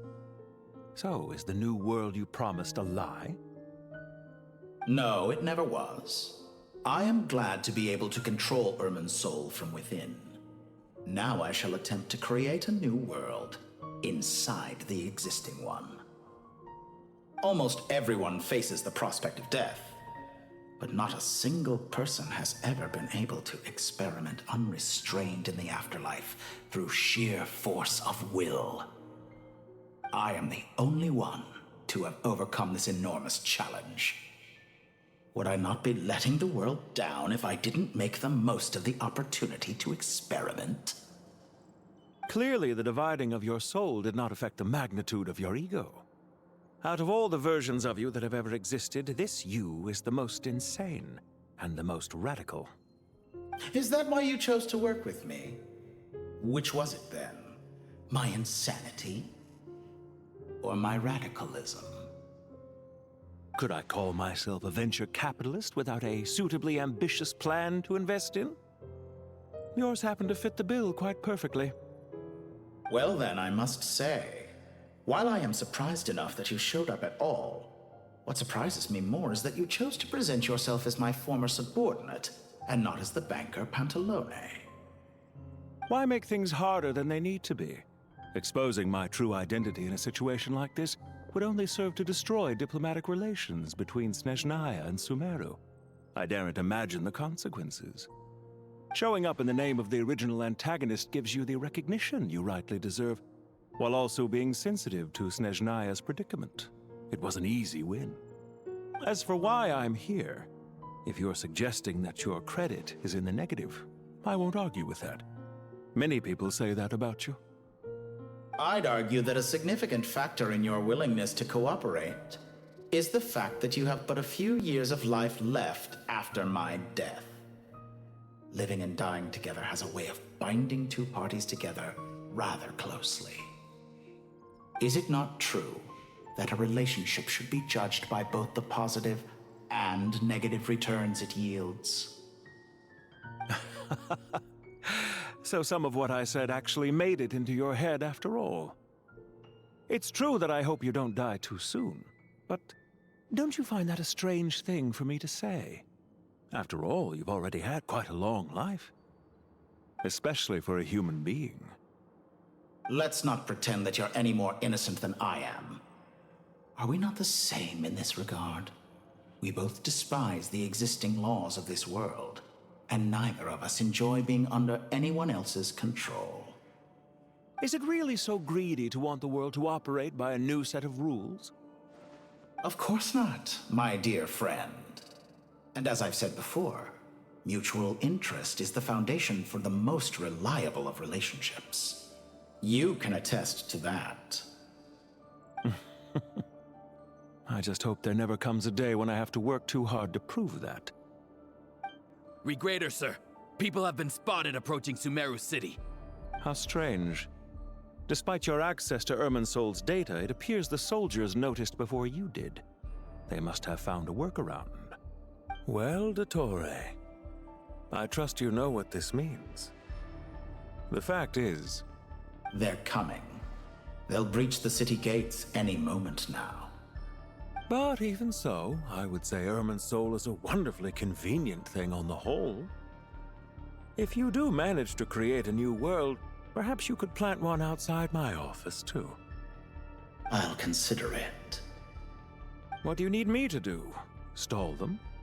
The experiment will take time. Stall them for as long as possible. Very well.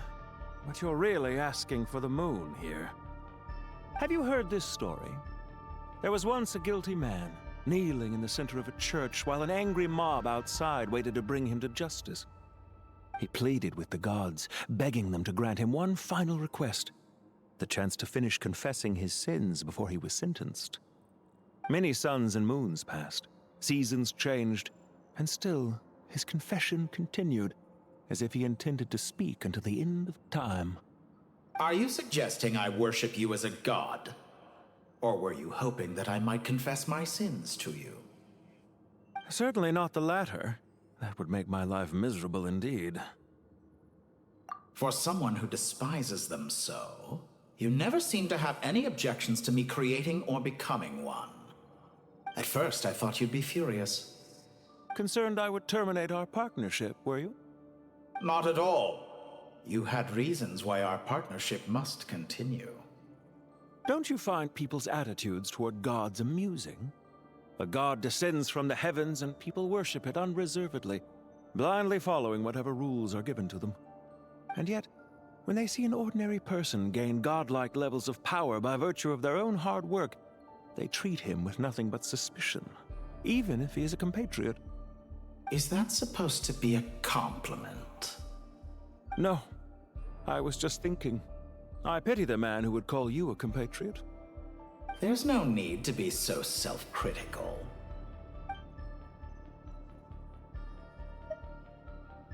I know it's a little late in the day to be asking this, but how have you been keeping?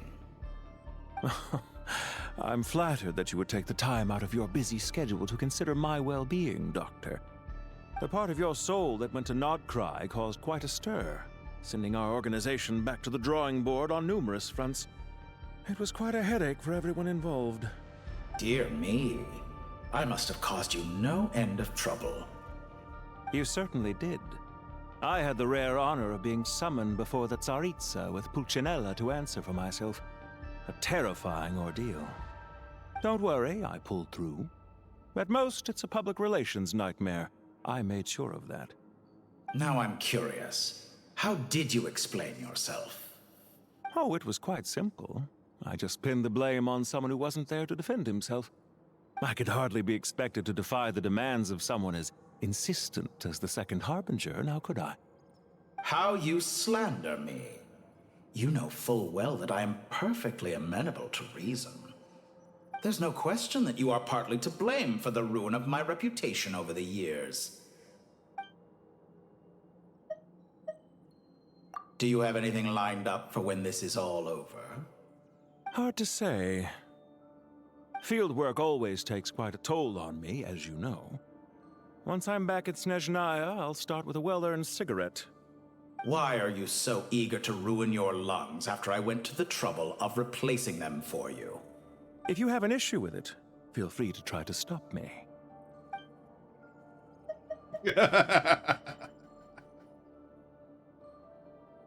What's on your mind? The limits of humanity. It's a pity. Despite running countless calculations, I find there is simply no way to reduce any further the amount of one's soul required to sustain an individual. It's rare to hear you admit to being unable to achieve something. I beg to differ. For instance, as I've told you before, the original me was prone to motion sickness and couldn't make long train rides. Ah, yes, of course. One of the reasons you often sent yourself out on errands. What are you thinking about now? A new experiment. In the event that my soul was depleted, say we extracted my data from someone else's memories, yours for instance, and then combined it with your intact soul as the base material, what would we create? Such a scenario would be impossible. Oh? As long as your current soul survives, there will be no need to create a new individual. Don't forget, you were the one who approved of the present situation wherein only one Dottore remains. And if you ceased to exist, who would be capable of performing this experiment?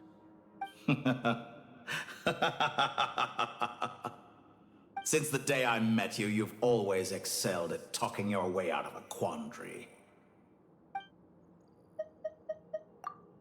Isn't it a little too early to be saying goodbye?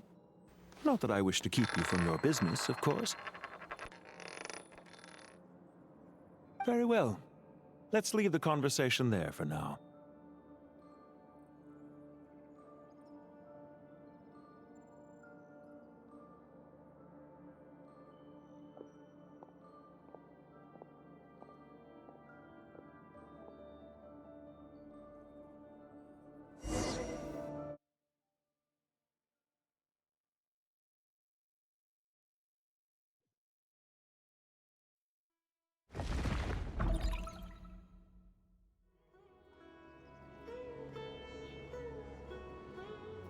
The power of King Deshret's 7 pillars is truly remarkable. With just a chessboard, you can move an entire unit across the material plane. Yeah, sets us up for a much easier fight. Really makes my day. The last time we stormed the city, it involved a lot more running around. I wonder how many people can say they stormed a city twice in their lifetime. I was just thinking that. I've definitely had more than my fair share of unusual experiences in my life. This is my first time here, actually. We never usually leave Gandharvaville. I hope this will be my last time. Does everyone have to chime in? Can't we just fight? What an amusing comment, my dear lady. Yet humans often alleviate tension via small talk, do they not? Whoa! Why is Candace's shield talking? Because the image on her shield is one of me. And I, of course, can appear wherever I wish to. Huh. Well, la-dee-da. Isn't that fancy? Could I get in on this? You wish for your gauntlet to speak? Why, certainly. Ahem. I think you'll find that it is I whose image is carved hereupon. Thanks. Definitely feel stronger now. You're welcome, my lady. I am glad to lend you my power. Sino, what's the situation? There are troops stationed at every entrance. As we expected. A frontal assault will suffice. Everyone, stick to the plan. We'll take the main entrance. You head for the House of Dana's side door. Move out.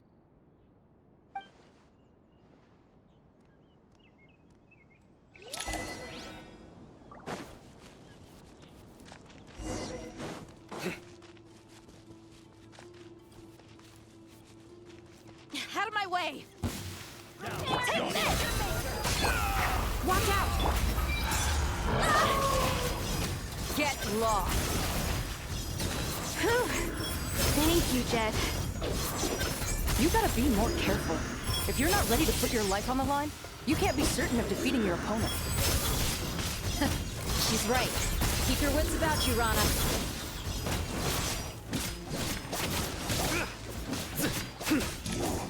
Can't run from.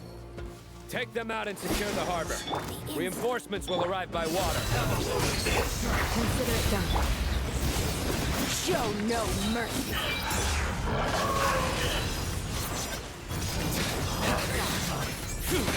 Your penance is due! You stay condemned! Winter, Shelley. Your penance is due! Looks like they moved out. Change of plan. Buckle up! Hear my prayer!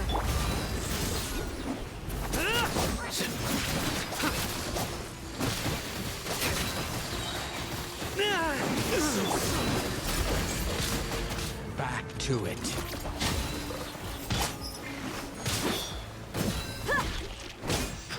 Yeah! We shall You asked for it! So... Use the force, Opera.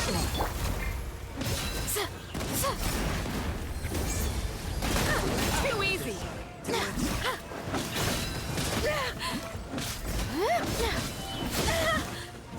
Back to it. You're exposed! Resistance is futile. Save Cook yourself. alive! Hi!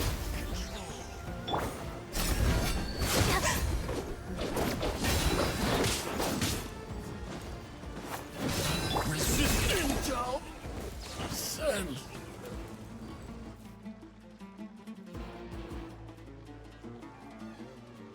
Waterway secured. Brothers! Sisters! Perfect. Just in time. Welcome. Once we've linked up, we'll continue the advance. The team has arrived at the north entrance, as planned. Good. Press on.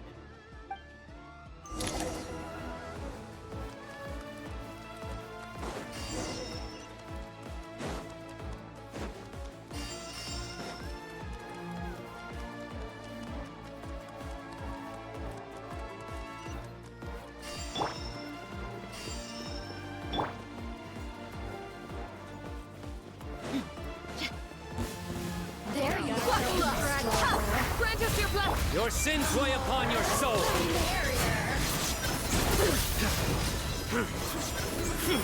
Guilty. Your penance is due. You stand condemned. Your penance is due. Hear my prayer! Judgment is upon you.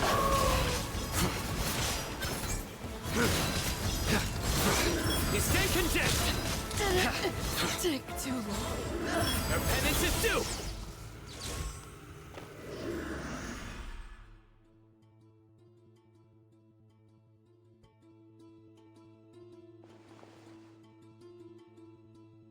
Look out! It's an ambush! Finally. We need to hurry. Take the middle road now. Mahamacha Sino, area clear. Don't relax just yet. More Fatui approaching from the right.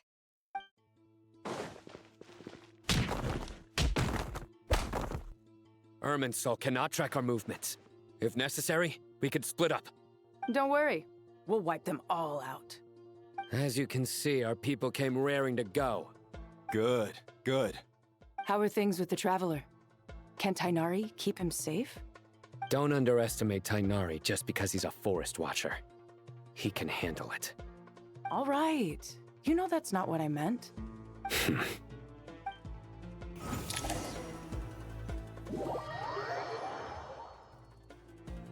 Sino and the reinforcements have drawn the Fatui's fire away. It's our turn. By using a cluster leaf of cultivation, we can pass through certain terrain silently. Good luck with that. We'll just fly up there. Huh? Oh, yeah. Paimon forgot she could fly. Ready? Ready. You know, when people said this one was 5 hours, I wasn't expecting it. Enshroud!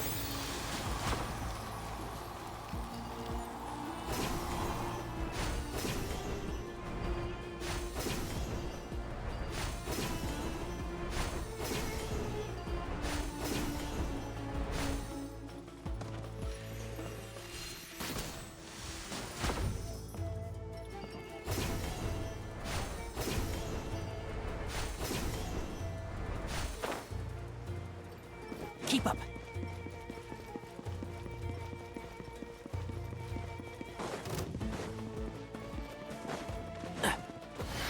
Let's nip that in the bud. Ah! Big one! Blazing light! Squall Fury!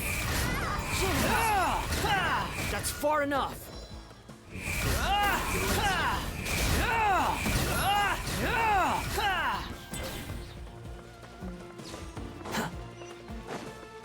Quit following me.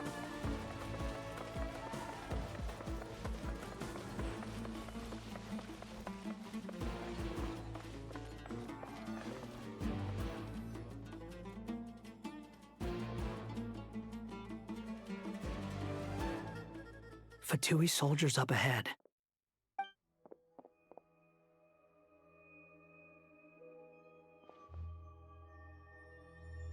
careful. Prepare for battle. Hey! There's people over there. You have some nerve showing your faces here in the center of Sumeru City.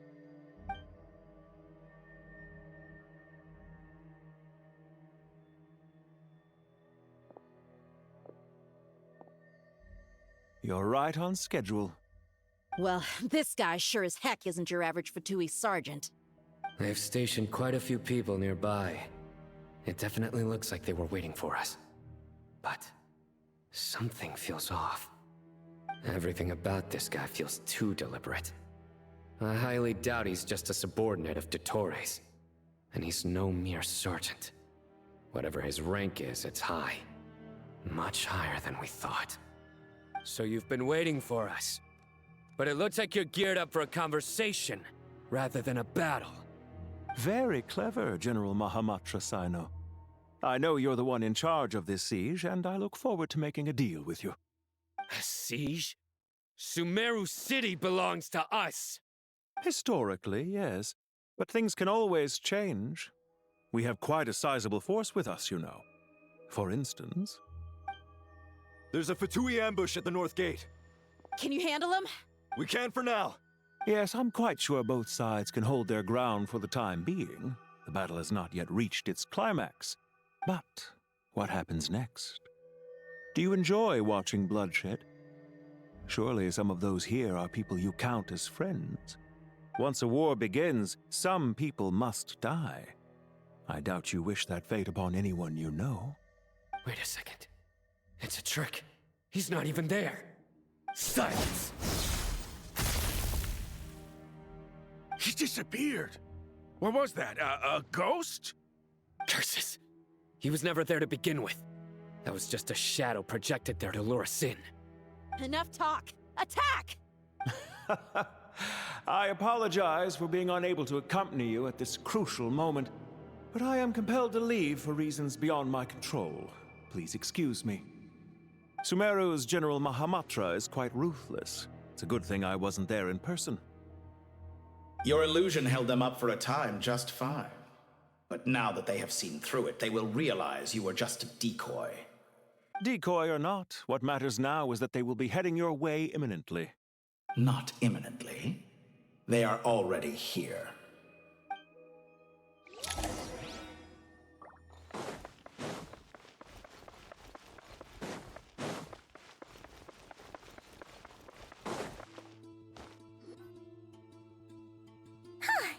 We made it! This is far enough. Tainari, you go help Sino. Don't worry about us. We'll manage from here. Are you sure you don't need me to stand guard? No need. Once the connection is established, we'll disappear from the sanctuary of Surasthana. Go help the others. All right. Goodbye for now, then. Please tread carefully.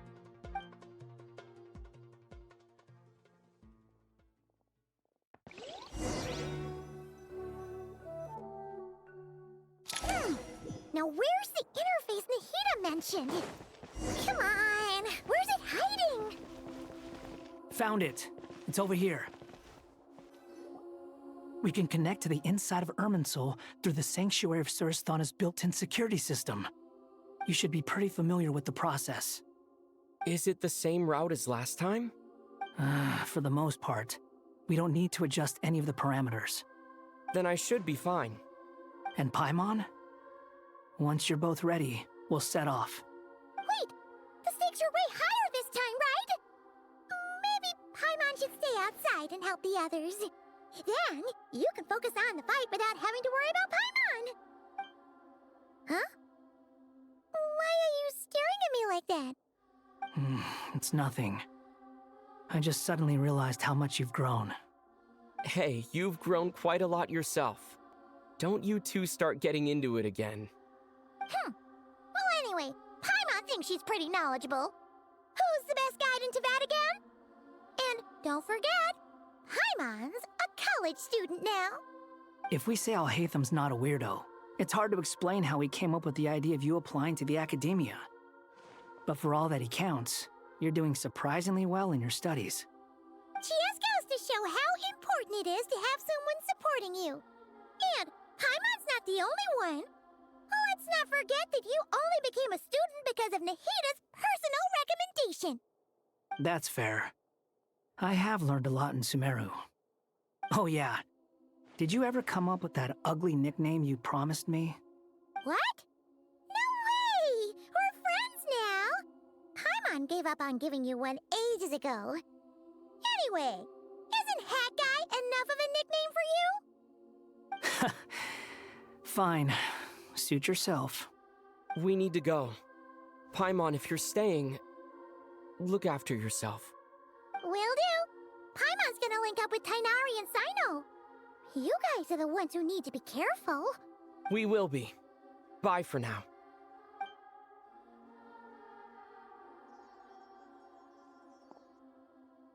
Initiating connection.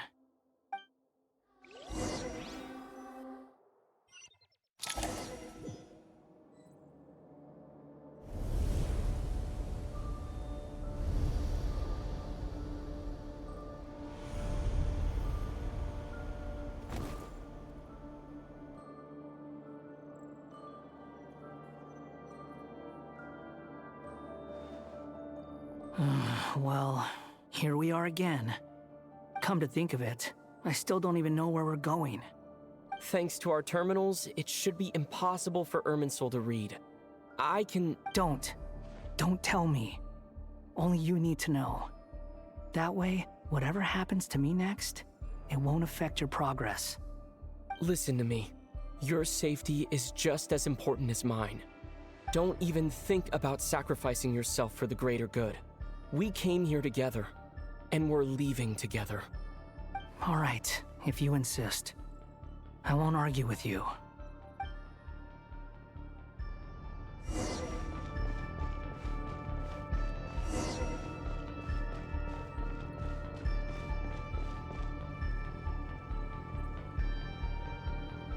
This place looks so different from how I remember. It's unrecognizable. It's a complete mess. Like someone's turned the place upside down. Must be Dottoro's doing. Either he's searching for some information he needs, or... It's still changing. He has to know we've entered Irminsul. But luckily for us, he can't pinpoint our location. Be on your guard. Don't let him find us. The red parts have probably been corrupted by Dottoro's power. Don't touch them, or you might alert him.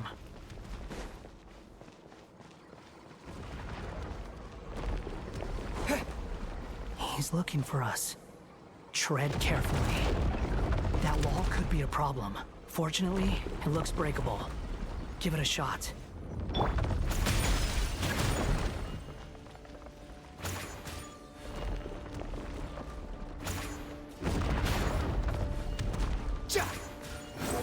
Upon the gale.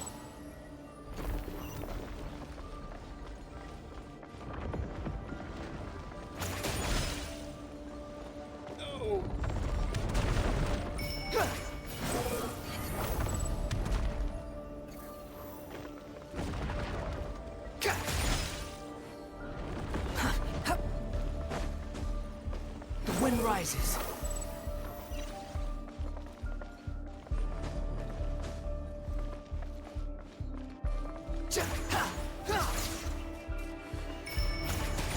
Behold!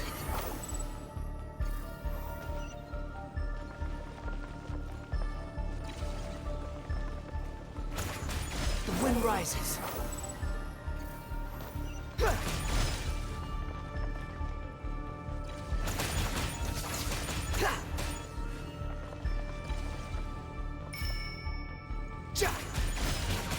Squall and fury.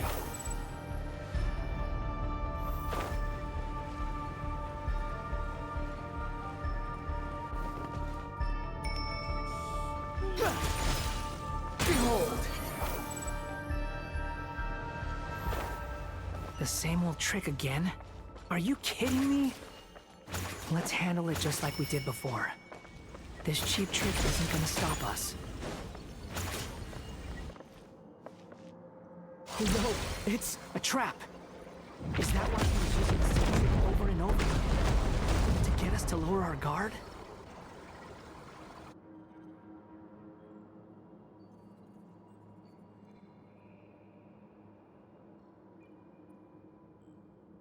I'm trapped!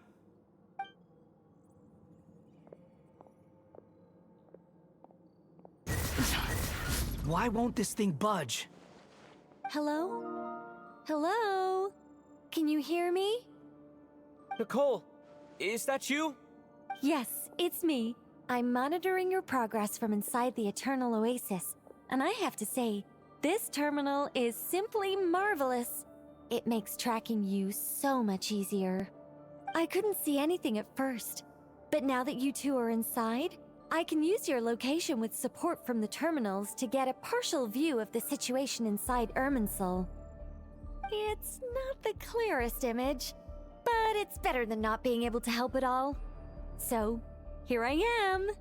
I can't intervene directly, but I can help to guide you out of the jam you're currently in. So please, just follow my lead. Dottore in his current form is a blight upon both Irminsul and the ley lines. Pay attention to your surroundings. There must be sources of his contamination. Is that one of them? Precisely. Good work. But we're not done yet. Stay close, and let's see if we can find any others like it nearby.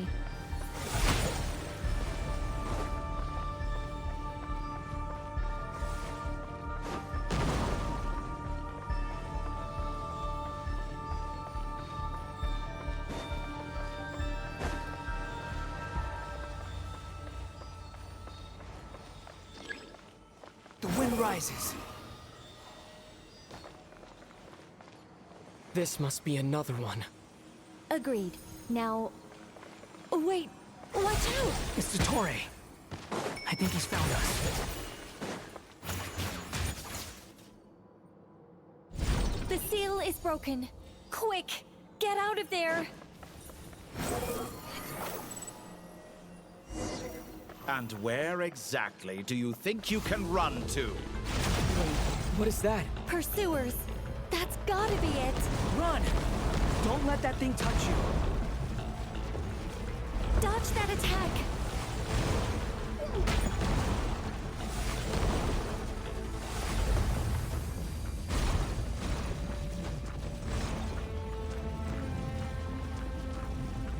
There's more than one path. Which way do we go? To the left! Trust me!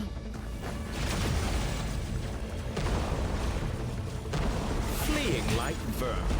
What a pathetic sight. Hey! Watch yourselves! Stay focused!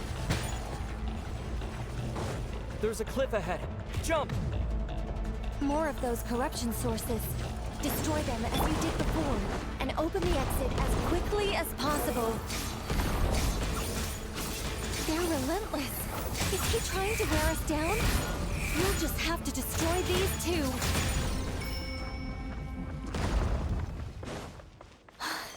I think the pursuit is over. Hard to say. Stay alert.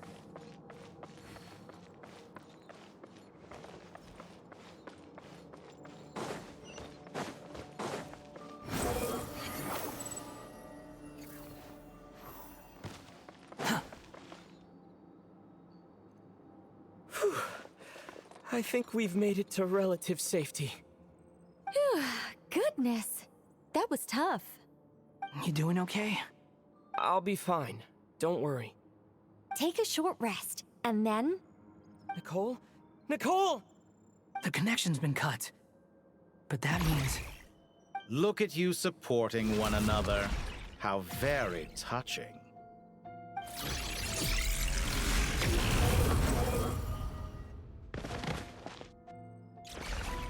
Dottore! Took you long enough to find us. You're more useless than I thought. Oh, really? I think I deserve a little more credit for my methods than that.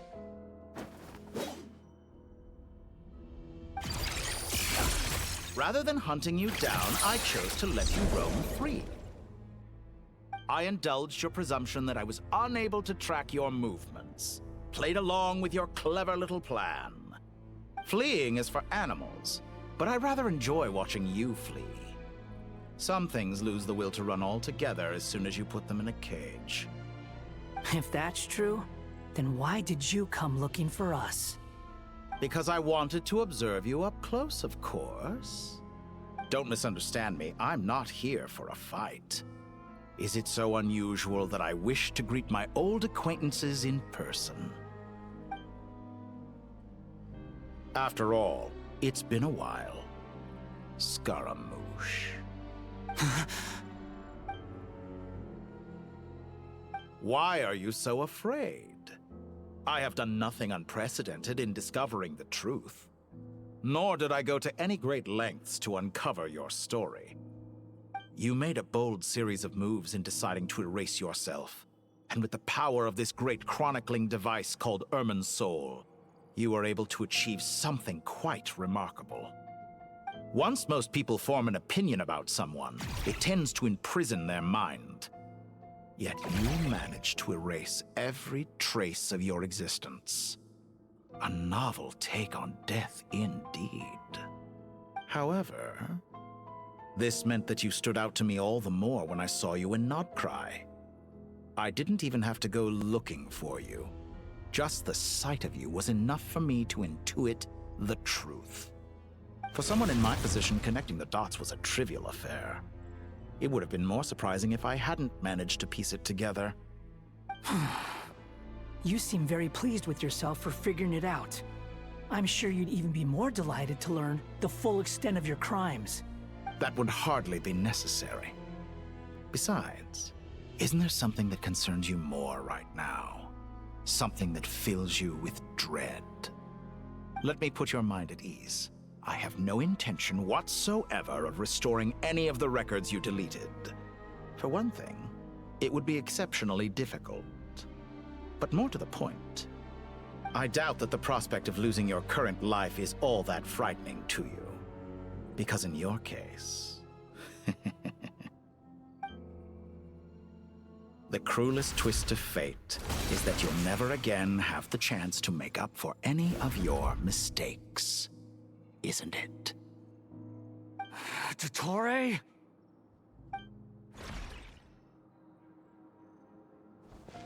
All here shall bend to my will. Squall and Fury.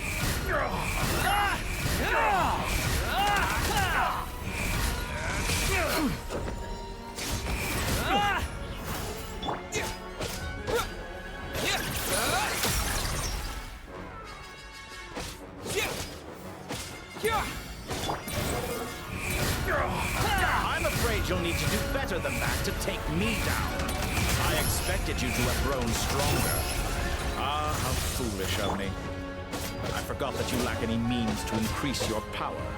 You will pay for everything you've done! Oh, will I now?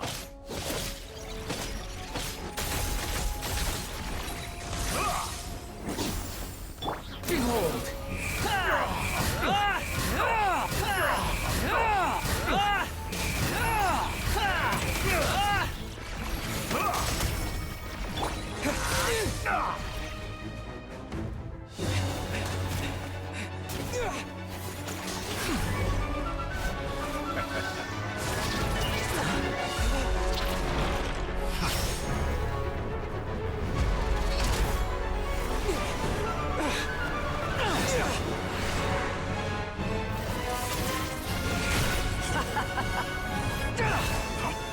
Does the prospect of death amuse you? I could ask you the same question! I'll distract Dottore. You focus on the mission. Got it!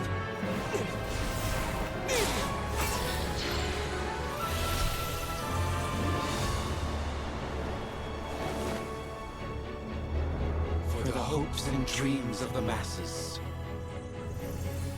Open the secret door on this enchanting night. May wisdom's light eradicate ignorance and darkness, and hereby fulfill our ancient vow. Commence data extraction.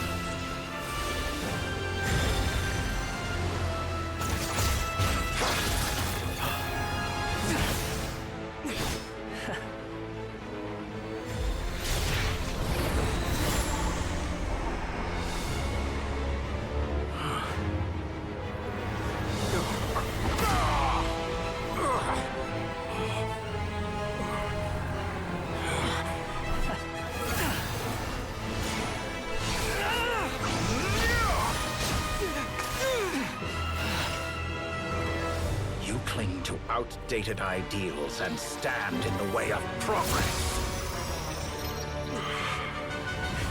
You will pay for interfering with the grandest experiment of all time.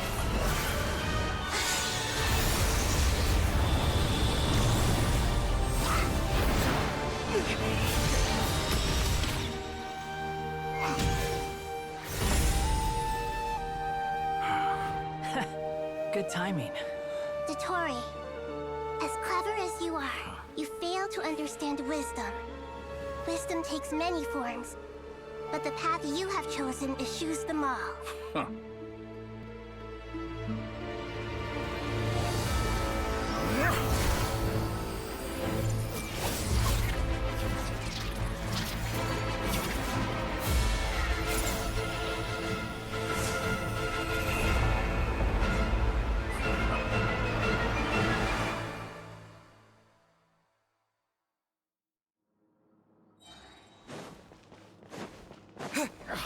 My strength is fading! Since you are within Irminsul, it stands to reason that any power you wield comes from it.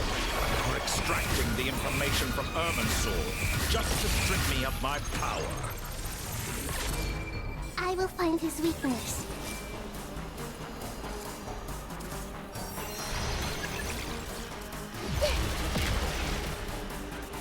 Squall Fury!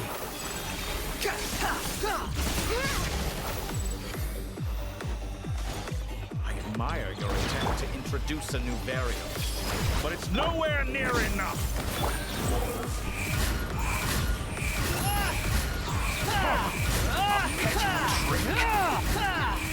Know your place!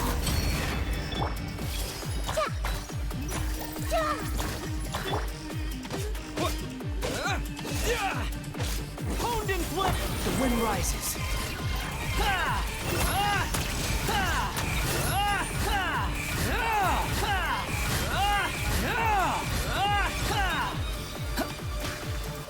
This may turn a little. Burn Share all my knowledge. before you! Blade of the primal flame! Blazing light! Squall and Fury! We're so close. Just hold on a little longer. I'll hold him up. Traveler, Hat Guy, the rest is up to you. We certainly have a knack for surprising each other, don't we? I'm just getting started. It's time. Say your prayers. Stay on the offensive, but watch your back.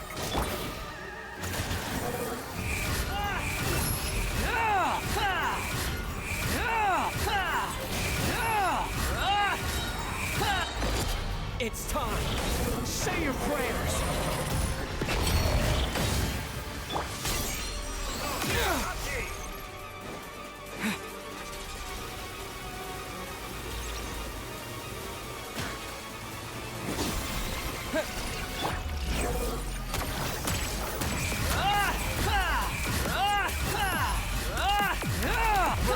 All before you! Blade of the primal flame! Funny when they just give you all this stuff with no actual healer.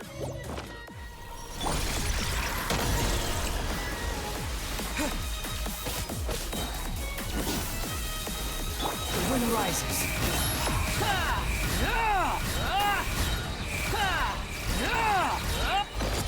It's time. Say your prayers. Finally, time for you to die. Excited? Time for me to die? How could I have reached this place if death were something I feared? The last gasp struggle of a dying man is a pretty pathetic sight. It's time. Say your prayers.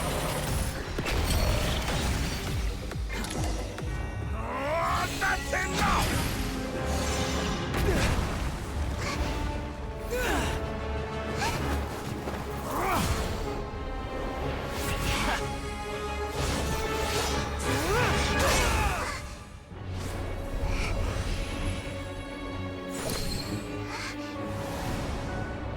It's all yours. Do with it as you see fit.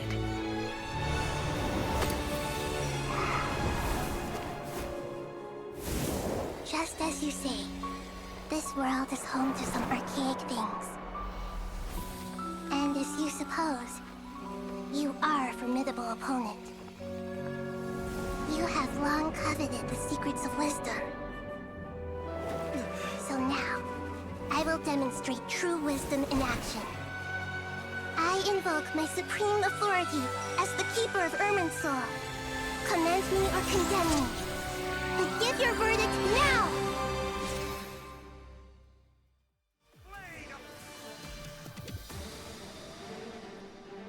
Blessed One of Wisdom, Mahakusaladhama, are you certain that you wish to exercise your authority to destroy Irminsul? It represents both your roots and your finest accomplishments. You truly intend to abandon the very thing you have always fought for? This is my decision. Irminsul has been corrupted beyond redemption. Irminsul is the original tree of Tevat. It is the means by which the heavenly principles maintains fate itself. The 7 Archons should honor and revere it, for their authority was bestowed upon them by the heavenly principles. It is precisely because I honor and revere it that I fight for the humanity it exists to protect. Wisdom is knowing how to weigh the options and make the right decision. If you truly care about the fortunes of this world, then it is me you should seek to preserve. Planting a seed begins the chain of cause and effect. Since you have become a great tree yourself, why should the loss of another tree be anything to fear? Till we meet again, Lord of Dendro.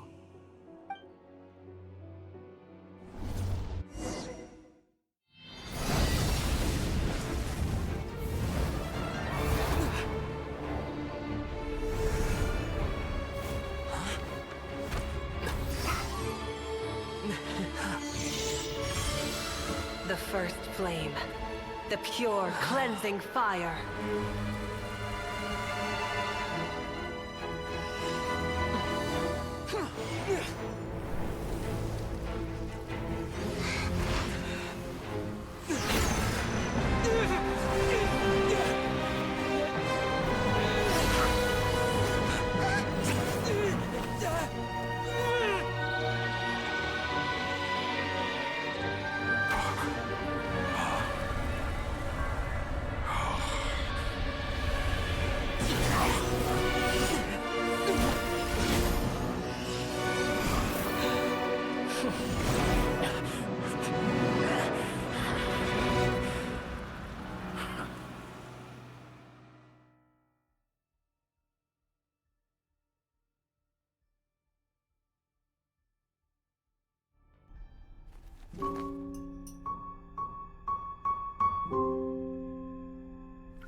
Shall we? Where were we? I was suggesting that you needn't perform when signing a contract. You're only sitting here because your bank demanded an evaluation of the trustee. So you told a story about a young scholar from a merchant family in Sumeru? I told a compelling tale, didn't I? The post-expulsion story is far more captivating. The human experiments or the elixir of immortality? The part where you die. Ah, yes. My favorite part. The 35-year-old Segment thought of himself as Dottore, reserving the name Zondique for the original specimen. Of all the Segments, he was the most selfish. After his expulsion, Dottore searched for a new direction. He joined the Fatui, studied Elazar in great depth, secured resources. He was rather fortunate in his career. Zondique turned to Conrian technology and successfully created his Segments. But this was not immortality. Even with backup segments, his body would still age. Still, thanks to Snezhnaya, Zandik found the ideal base for his experiments. Then a perfect partnership materialized at a crucial moment. The year that both parties realized they needed more time. Fortunately, Zandik succeeded. In a miraculous turn of events, he gained the extra time he needed. I seem to recall it differently. All right, it's true. No matter how much elixir he took, Zandik remained human and continued to age. Then, on the morning he turned 85... Help me up! Call for help! Surely he would be rescued, Zandik thought. But to his surprise, no one helped him. Zandik was too selfish for that. Don't forget, you're one of us. Yes, and we're all waiting.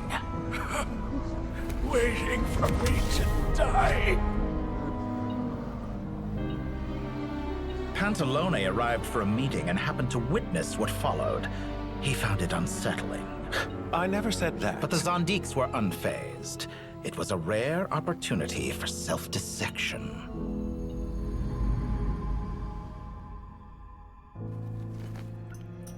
What does all that have to do with you depositing your data at Northland Bank? It has made me cherish my time in this world all the more. Fair enough. So you do have a sense of self-preservation.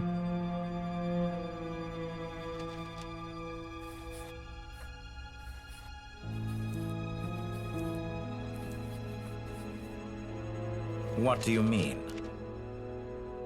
You're hardly normal, and you don't cherish life. You just don't want to admit defeat in the limited time you have. Even so, don't I deserve an interesting ending? I'm counting on it.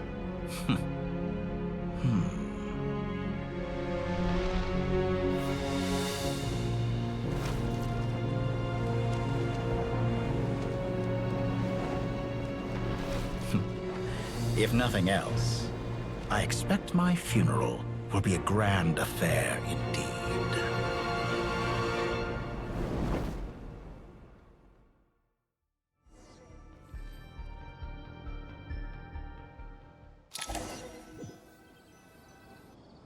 What a magnificent fire. In Snezhnaya, we light fires to ward off the cold. Fire, it seems, is antithetical to ideas such as cold, frozen, and unchanging. Perhaps it has always been that way. From the beginning, fire has been used to drive away wild beasts and warm the body and mind. You could say it's a form of treatment. One that cures the human heart of mortal fear. Mortal fear? Something you haven't been acquainted with in a long time, by the sounds of it. Whereas you, I'm sure, must know the feeling quite well indeed. I remember when we first discussed the elixir of immortality, you claimed that extending your lifespan was about buying more time. But was that really the truth? You fear the prospect of dying a wretched end in this world, don't you? Of course I do. I'm only human, after all. And while you may have forgotten it, you cannot deny that you too were once human, Dottore. I do not believe that there is no such fear in your heart. Perhaps you are right. But I abandoned it long ago and devoted myself to my experiments. I have felt no fear since. From the very beginning, I never thought you could win this game. But still you came, contract in hand, to honor our agreement. Because I am a reputable partner. And as we have discussed, experiments are about more than results alone. The process is equally important. I have come here and completed my creation, and I do not regret my decision. I'm afraid your journey ends here. After I die, there will be no one to make the elixir of immortality. and your remaining stock will only last a few more years. How then will you prove that you didn't perish in this incident alongside everyone else? When I feel optimistic about market environments, I never forcibly adjust them. They have their own direction, and I myself am one such environment. I have been quite particular about many things in my life, but where the manner of my death is concerned, I choose not to be. You make yourself sound so magnanimous. Oh, but I am. And I hope you will be too. It may have been a long time since anyone told you this, Dottore, but I recognize that you are a truly rare talent. Ha! I can see it. The experiment in blasphemy that I've been performing all this time. It has been a long process, and I do not care about the results as much as people might imagine. If the very goal of your experiment was to explore infinite possibilities, then there was never any reason for it to end. Indeed. Yet now, the experiment has officially drawn to a close. What should I call you? Zandik? Or do you prefer Dottore? Suit yourself. Goodbye, Feofan. This time, that's what it truly is. And don't I know it? Goodbye, Zandik.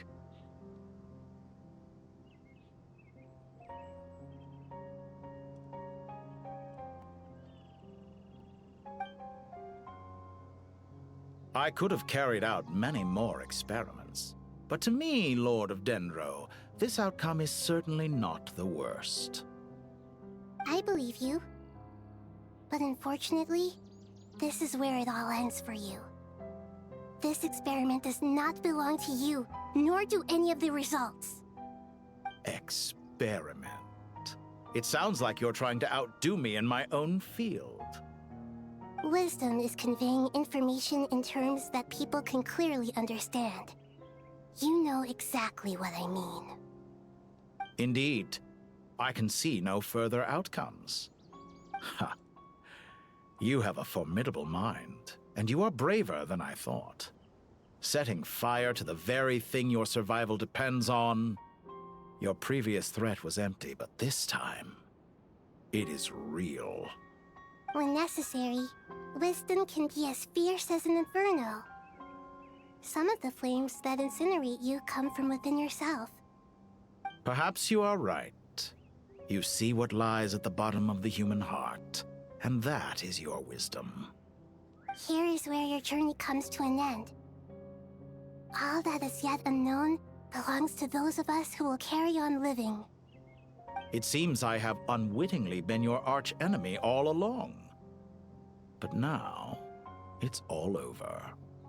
I do not deny your intelligence.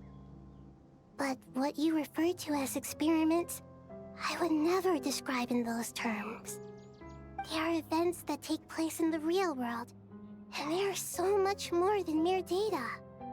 Goodbye. We will never meet again.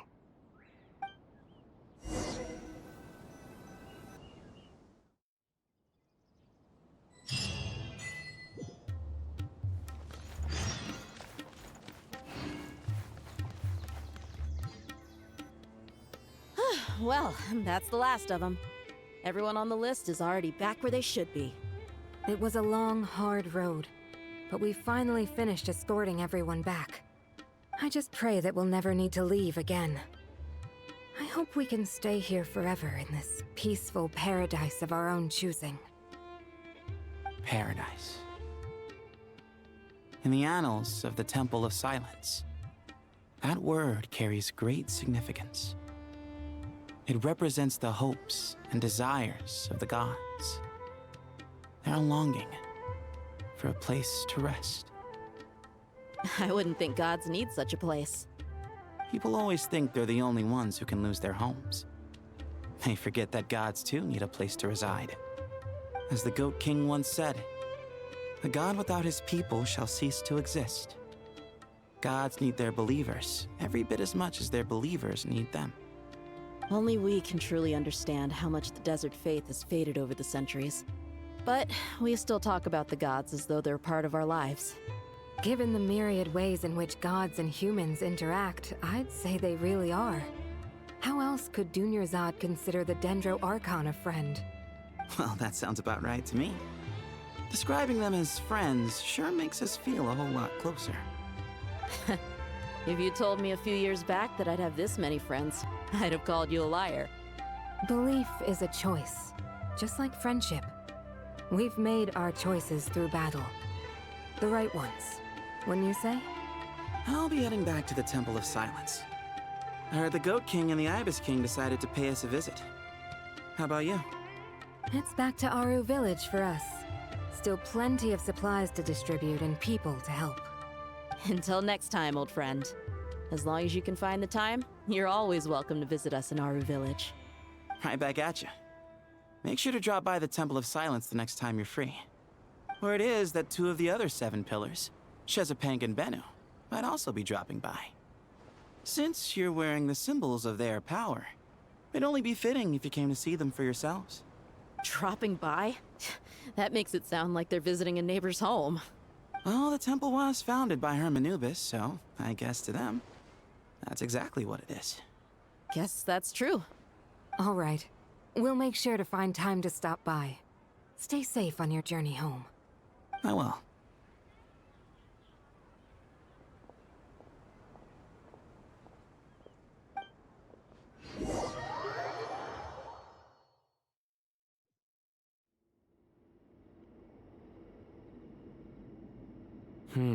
You do have a point. See? Retirement has always been a problem, especially for old-timers like us who've been locked away all these years. You finally step out into the light, and bam! You're face to face with a whole different world. Naturally. What do you think, Layla? Huh? Why would you think to ask me? How could I possibly be qualified to decide where the servants of King Deshret should live? Sorry if my question was unclear. Do you think their statues will stand out too much if we place them here? Hey, I never agreed to this. How could we possibly allow our statues to be left in Hermanubis' home? That would be like breaking into someone's house, then pretending it belonged to you in the first place. Different beliefs can coexist. We still need to respect one another. By which you mean, you two plan to stay at the Temple of Silence, for a while at least. But you have no intention of relocating your statues here. So, you see this as sort of a family visit? Family. You could say that. In a sense, Hermanubis would view this as his home. Just look at this place. Magnificent, is it not? The sad truth is, in the past, all 3 of us invested so much into misguided ventures. We failed to build what we should have, and wasted so much time instead. And what do you mean by that? I mean that for the most part, time spent associating with the likes of Sobek, and, let's say, Thoth, might reasonably be considered wasted. Why does that not surprise me? Go on. Anyway, given how much time we'll all be spending together, I'd say that the bonds we built will end up proving to have been a sound investment.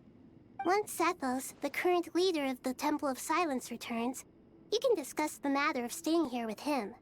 But judging by the expressions of everyone here, I imagine you'll receive a very warm welcome. This sacred ground houses untold knowledge, after all. What better place for the servants of King Deshret to appear in the mortal world? How about we share a meal together first? I imagine it's been many years since you last tasted fresh food. Oh, that sounds wonderful! After so many hundreds of years, I can only surmise that desert cuisine has become a lot more varied. Are we having a get-together? If you'd like, I can help prepare some food. After all, Lord Thoth, you helped me so much in the desert, and I still haven't properly thanked you. Oh, my, that would be wonderful. I'm touched that you still remember. How the times have changed. To the people of today, it seems the Ibis King has become a kind and passionate god. And you, Mr. Herreshoff? What kind of god do you wish to be? To be honest, I haven't given it much thought. How about you, Dendro Archon? Do you have any hopes for your future? Me? I'm very happy with my current life. Forgive my bluntness, but you do not seem to derive your authority from majesty and might, like Lord Al-Ahmar. Clearly your approach has its advantages, but also its dangers, don't you think? I do, but projecting a majestic front doesn't really suit me. Besides, my relationship with others isn't simply one of a god and her people. Not putting on airs might earn you more adoration. Exactly. Besides, I really like parties where everyone brings their own food, and we all come together to share. You should join us. I'm sure you'll find it fun. Last time when we got together for a picnic near the Avidia Forest, it was quite the occasion. Seeing as you're already here, how about we hold the next one in the desert? Can we do that? Wouldn't Tainari have to transport a ton of drinking water? Don't worry, I can help out. Layla, would you like to join us next time? Me? Sure. The more the merrier. That way we... Don't take this the wrong way. I just think you should know. When it comes to passing the time, chess is more our thing. In that case, Dendro Archon, what do you say? If I were to compete against you, I can't say with certainty I'd win, but I certainly wouldn't mind giving it a shot. Where's Sobek? I'm sure he'd be good for a few rounds. Cards, cards, cards! I'll always prefer chess. I wonder what variant of chess we're talking here. Mr. Thoth, is there some sort of astrological significance to this game? Oh, I'm glad you brought that up. As long as the leader of the Temple of Silence agrees, we can search Hermanubis' place for books to teach you how to play.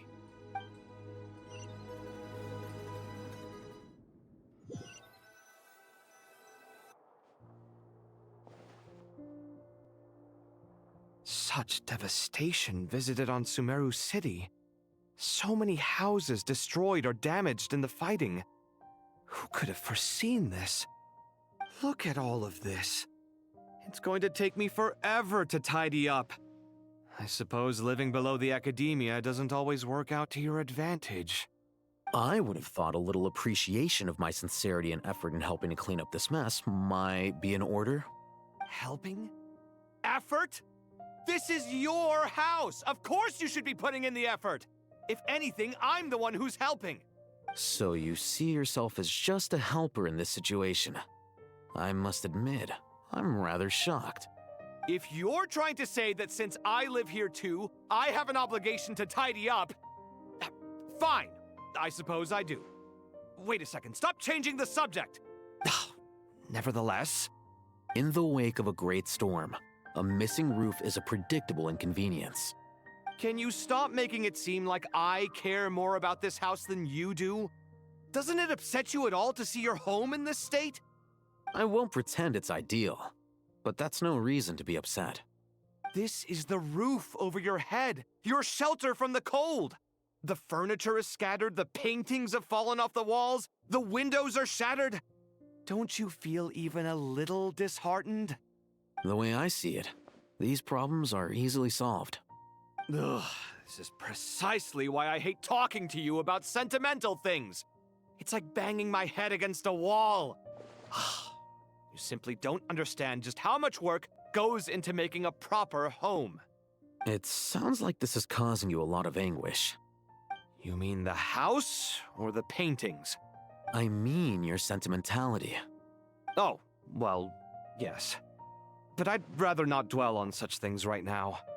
Generally speaking, when anguish becomes the norm, people usually make an attempt to improve their situation. But there are so many people and things in life that are difficult to change.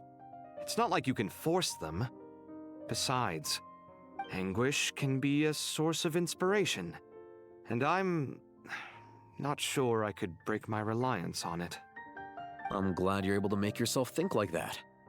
What kind of a response is that? I was stating a profound truth about the very nature of art. Suffering is the cradle of all creation. Even you can't deny that. And I wasn't trying to. I'm just happy for you. Pure and simple. Can't you tell? Happy about what?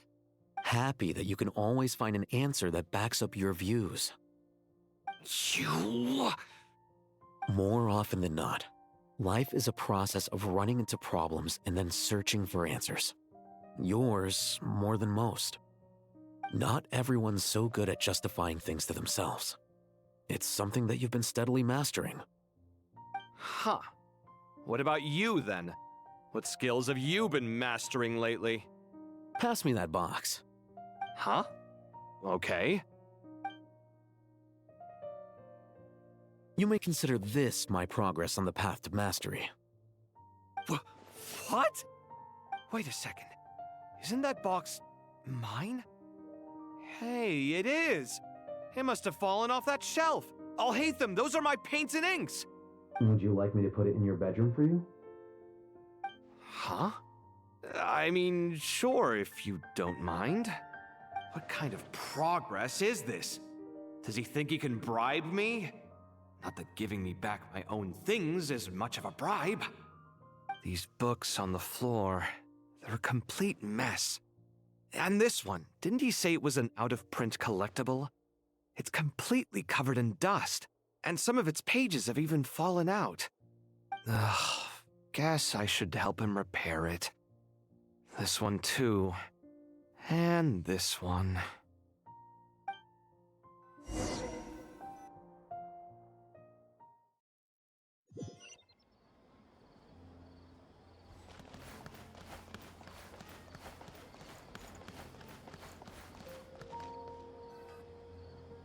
Local subter beasts, imported goods, such a bright future ahead. I can picture the Mora just rolling in.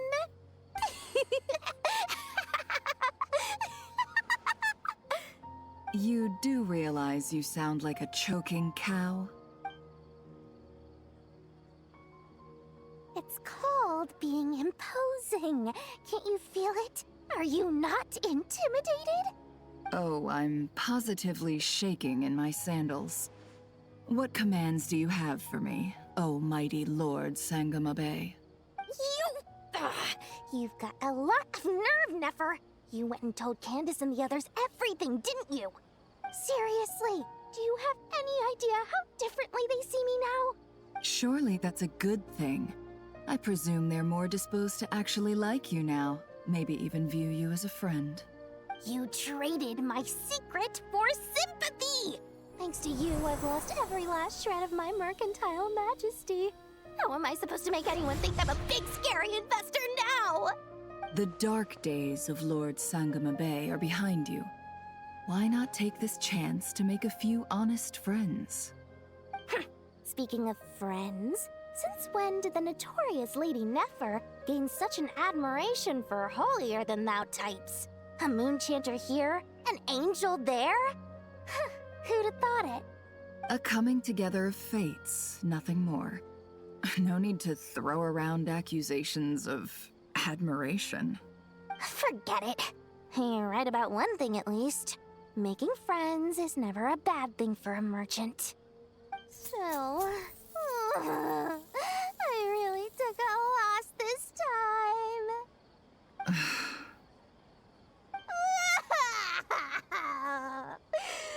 What are you looking at?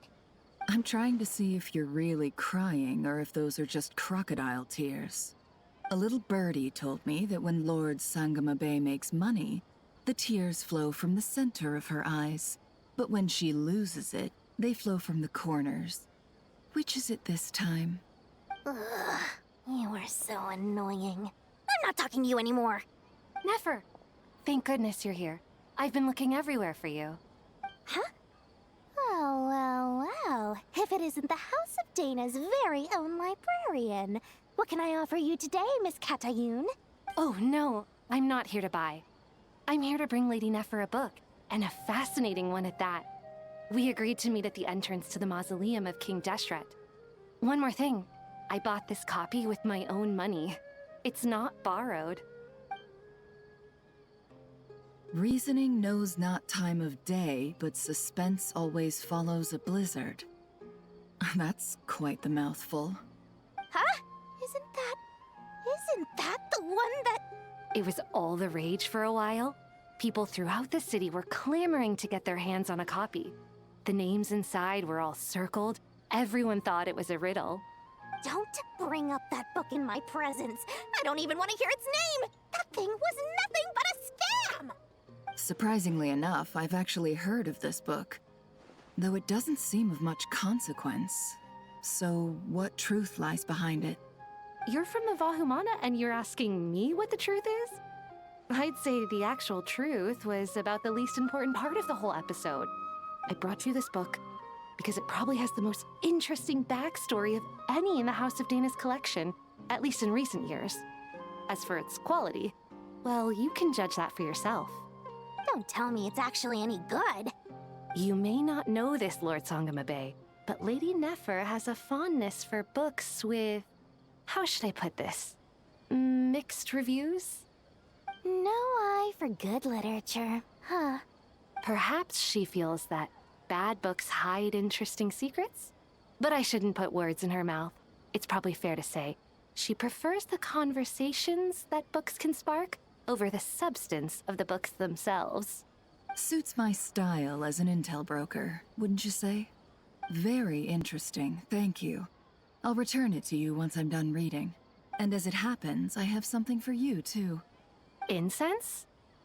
I imagine you've already used up the incense I gave you last time. Here's some more. This batch is from Nodcry, so the scent won't be quite the same. Well, actually, I've been saving the incense you gave me. I couldn't bring myself to waste it without a special occasion. But I'll gladly accept this, too. And I promise I'll use it this time. Katayun, you haven't changed a bit.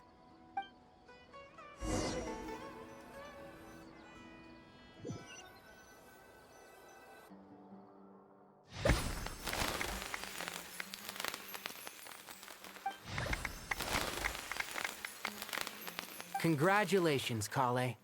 Well done, Kale. After studying for so long, you've finally become a full-fledged ranger. Sure hasn't been easy for you, huh? This really is fantastic news. All grown up. No longer a trainee, but an official forest ranger. Oh, the next step is to secure tenure in the academia. Thanks, everyone. It's true. I'm an official forest ranger now.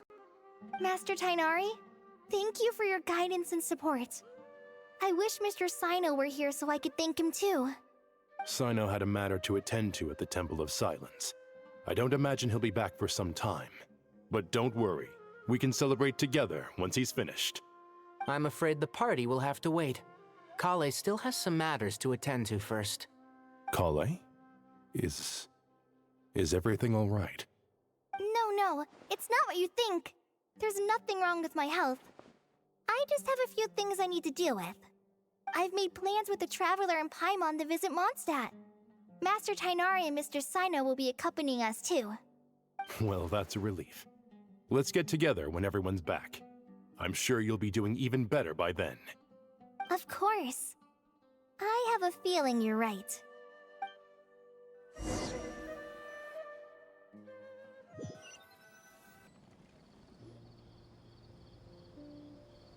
Phew!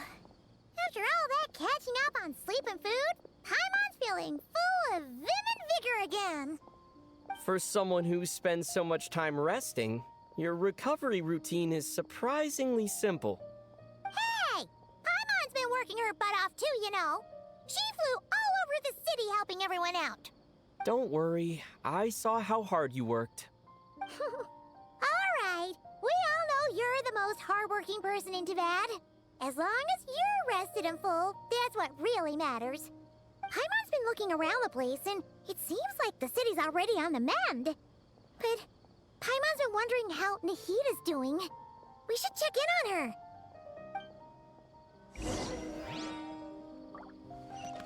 Come on, keep up.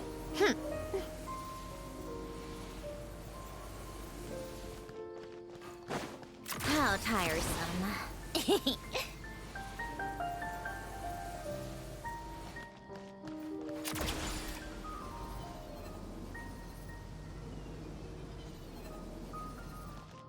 Take a break.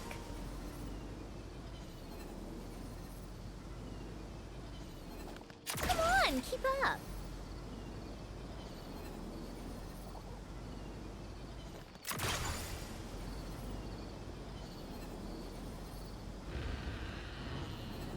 Take a break.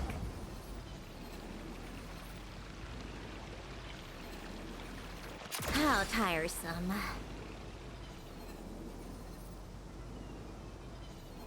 Come on, keep up.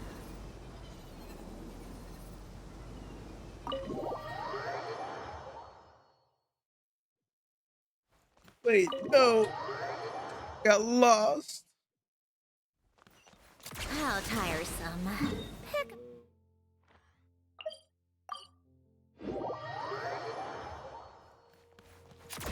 Hey,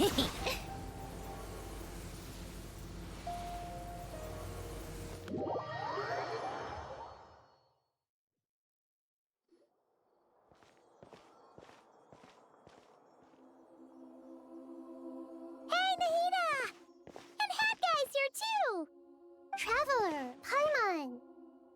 What's going on here? Nothing much. Nahida was just expressing concern for my physical and mental well-being. Oh, the Traveler told Paimon all about that. We've both been very worried about you. Are you feeling alright? You make it sound like I'm on the brink of some kind of breakdown. Truth is, I'm doing much better than you might imagine. If we can just get to the bottom of Dottoro's intentions, we can minimize his negative influence. That's the sort of thing I excel at. Just listen to that newfound optimism. It seems like having you enroll in the Vahumana was a truly inspired move. I can really see the positive influence. Observe, a classic Sumeru specialty. Chalking everything up to education and learning. To be honest, even I can sense the change in you. Everything Dottore said to you was a way to manipulate your mind. Fortunately, you're no longer under his sway. Can someone as old as me really continue to grow? If it helps, just think of yourself as a late bloomer. It's all a matter of phrasing, and it comes down to what standards you measure yourself by. For a puppet, developing at such an age is perfectly normal. But if you choose to call yourself a late bloomer, it sounds more like you consider yourself human. However you see yourself, well done. All right, I see what you mean. Anyway, what's your next step? What else can I do but complete my current courses? Everything else can wait. Anyway, that's enough chit-chat. There are still things in the city I need to help out with. I'll be heading there now.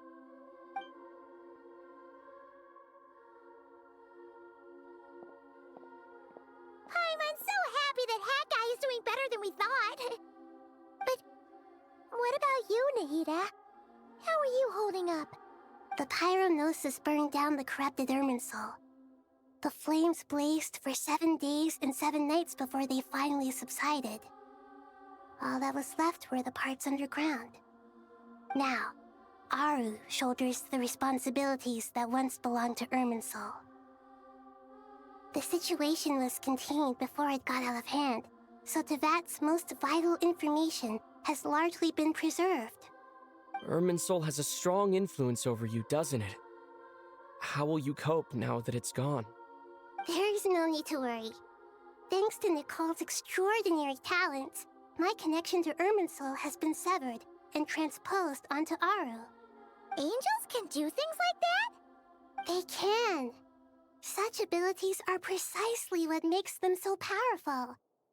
The goddess of flowers, Nabu Malikata, once claimed that she too could perform feats beyond the reach of mere mortals. In my eyes, much of what she went on to achieve reached such transcendent levels. Her and Nicole really are both fascinating and magnificent. So, does that mean your situation is stable now? Correct. Just imagine that Aru has become the new Irminsul, and the essence of my existence has been bound to it. The wisdom of Sumeru has ultimately converged into a single, unified entity. Should we ascribe this all to fate, or is it merely fortune? Whatever it is, the important thing is that you're okay, Nahida. Dendro Archon, Lesser Lord Kusanali. Oh, thank goodness you're here. Greetings, Traveler and Paimon. Sir Nevis, do you have something urgent to say? Yes, there's something I need to report. We've received a message from Snezhnaya.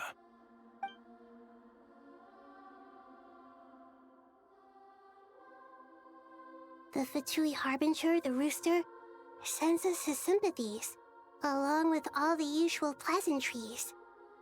His stance is that, following the unrest and Nod Cry, Dottore was subjected to internal censure. This madness was the act of a rogue element, one who cannot be seen to represent the Zapoliarni Palace. No less than can be expected. Snezhnaya paid a heavy price working to stop him.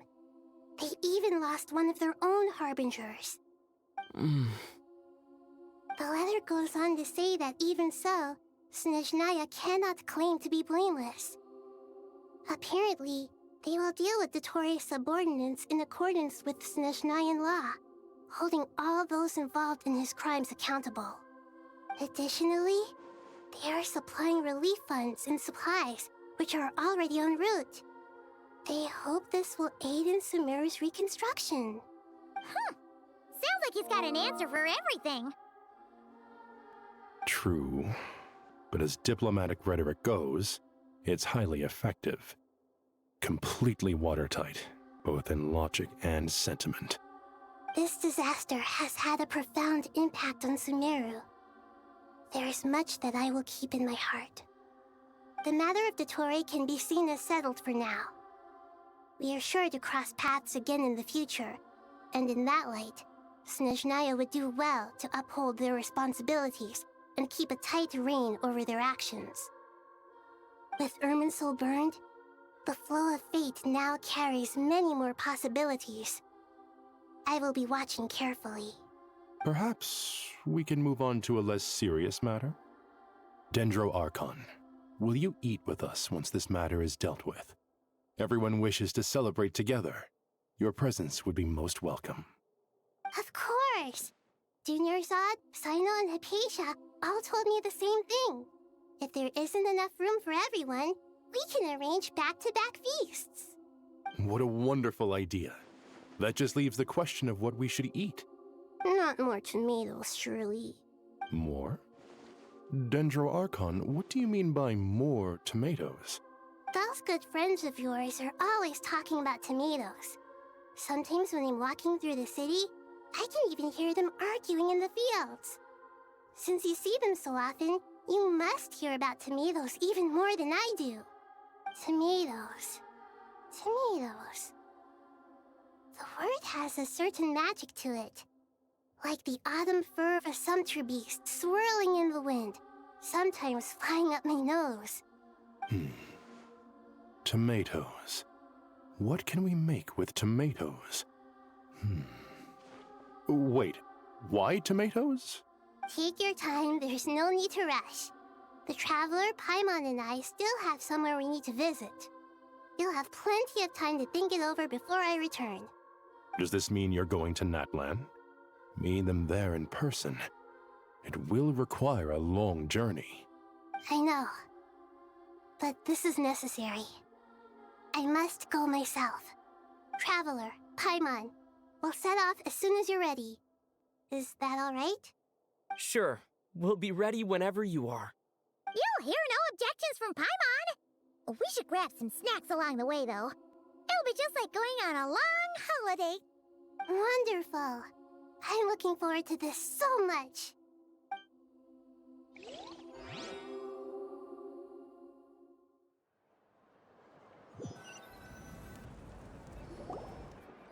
That land is such a lively place.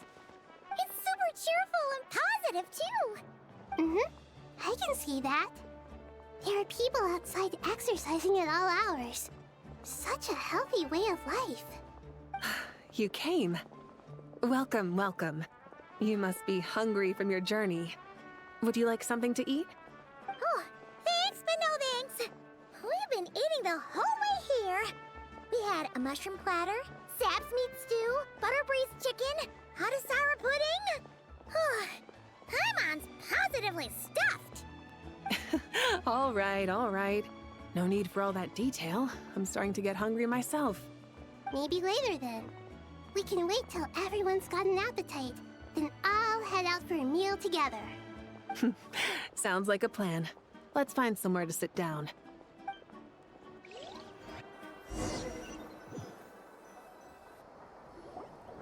I should tell you, I already have some sense of why you've come. Why's that, Malika? To say thank you. Your senses are spot on. But on top of that, we also feel guilty. Because the pyronosis has vanished? I sensed its loss. Despite scouring through the remnants of Irminsul, we couldn't find any sign of the pyronosis. Not even any trace of it burning to ash. That's certainly unusual. Still, the potential fallout from Irminsul's loss is significant, to say the least. Perhaps the pyronosis's disappearance is simply a knock-on effect of the impact it's had on a certain strand of fate. There's no need to feel guilty. We were clear that this time, there was to be no returning, only giving. Pure and simple. Thank you really is a fascinating phrase. We use it to express gratitude for the smallest of things. Yet, when faced with a kindness too immense to describe, we use exactly the same words. It's not that we lack other means of expression. It's that when we truly need to express our feelings, the simplest and purest words are always the most powerful. You're right. In Natlan, we prefer simple expressions too. Companionship, friendship, support. They might not sound fancy, but the sentiment behind them is sincere. That's wonderful to hear. Sincere feelings are often a vehicle for the deepest wisdom of all. Irminsul's destruction doesn't seem to have done you much harm. I'm glad to see you're doing well. There's still a lot of work to do, but before we begin, we felt it was important to come here and speak with you. Partly to express our gratitude, but also because we felt that seeing you, in a sense, is like basking in warm sunlight. That's a nice way of putting it. I like that. To tell you the truth, though, I'm not a fan of somber meetings. So, since there's nothing more to say, why don't we go bask in some actual sunlight? The weather's beautiful today. What a great idea! Paimon's gonna lie back and soak up some rays!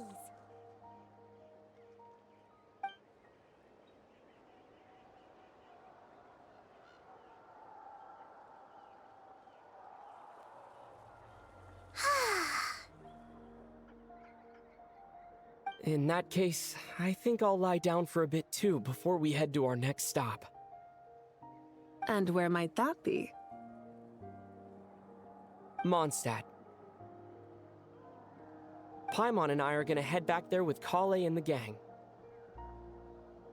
Long ago, I sensed that the god remains inside Kale had come from the goddess of flowers, but I kept it a secret. Those remains weren't hurting Kale, not as she is now. They simply exist. Besides, I could sense a deep yearning within her. A yearning for an ordinary life. A yearning to hold on to the hard-won happiness she now enjoys. With someone like her, I have a responsibility to keep her secret. She should be ready to face the truth by now. Whenever people meet, there is always the potential to create warmth and kindness. Every child grows up, but even as adults, they are still children in the eyes of certain people. Oh, just like how Paimon sometimes sees Nahida as a little kid. Is that so? Well, anyone who's friends with a kid is probably a kid themselves. Of course! And there's nothing wrong with that.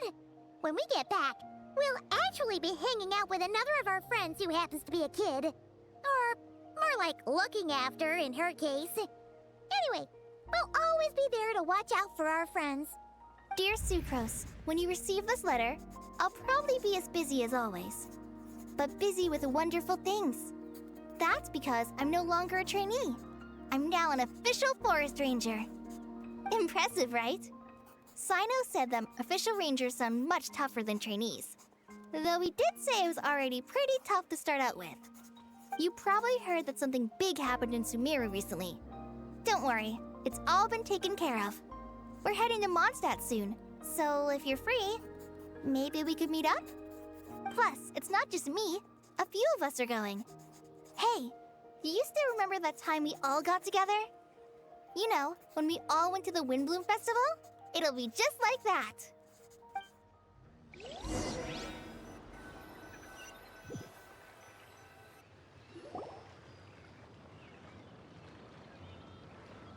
Dainari, is that... Don't you say it! Is that the great Vayu-Vyastra? Behold, the great Vayu-Vyastra, General Mahamatra. How times have changed. I wasn't expecting you to beat me to the punchline. You've changed. You've really upped the aggression in your battle against Sino's jokes. Kale, how did you know what I was going to say? For the love of... Hey!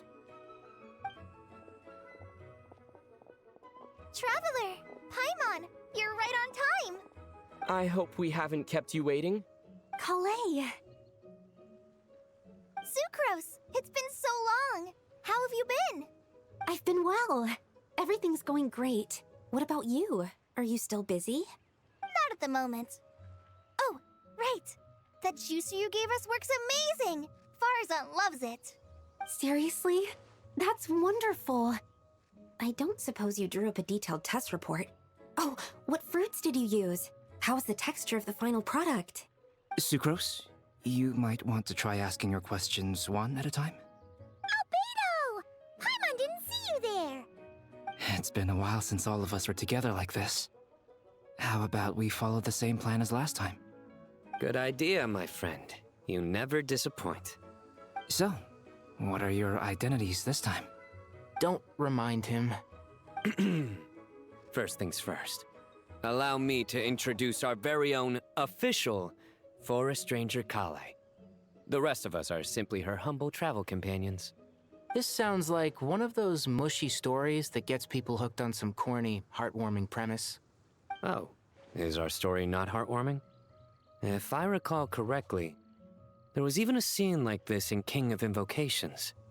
Besides being heartwarming, our story's also about tough, impressive-sounding job titles. At least that's what I think.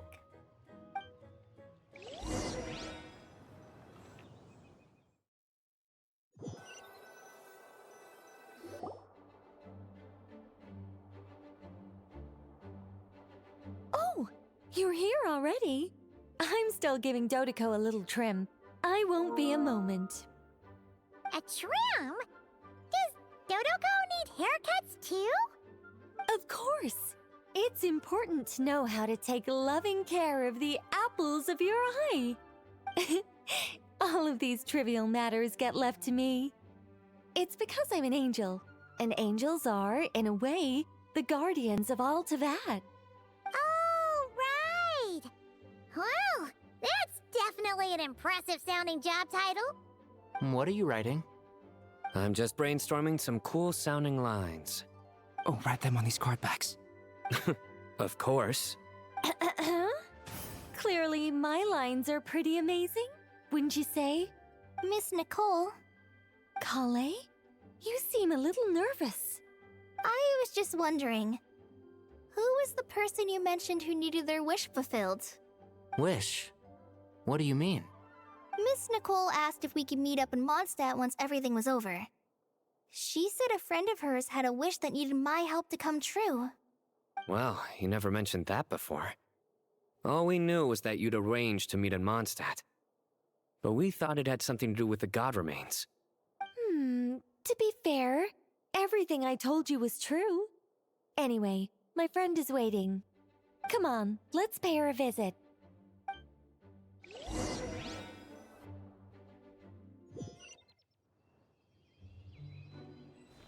Come on, keep up!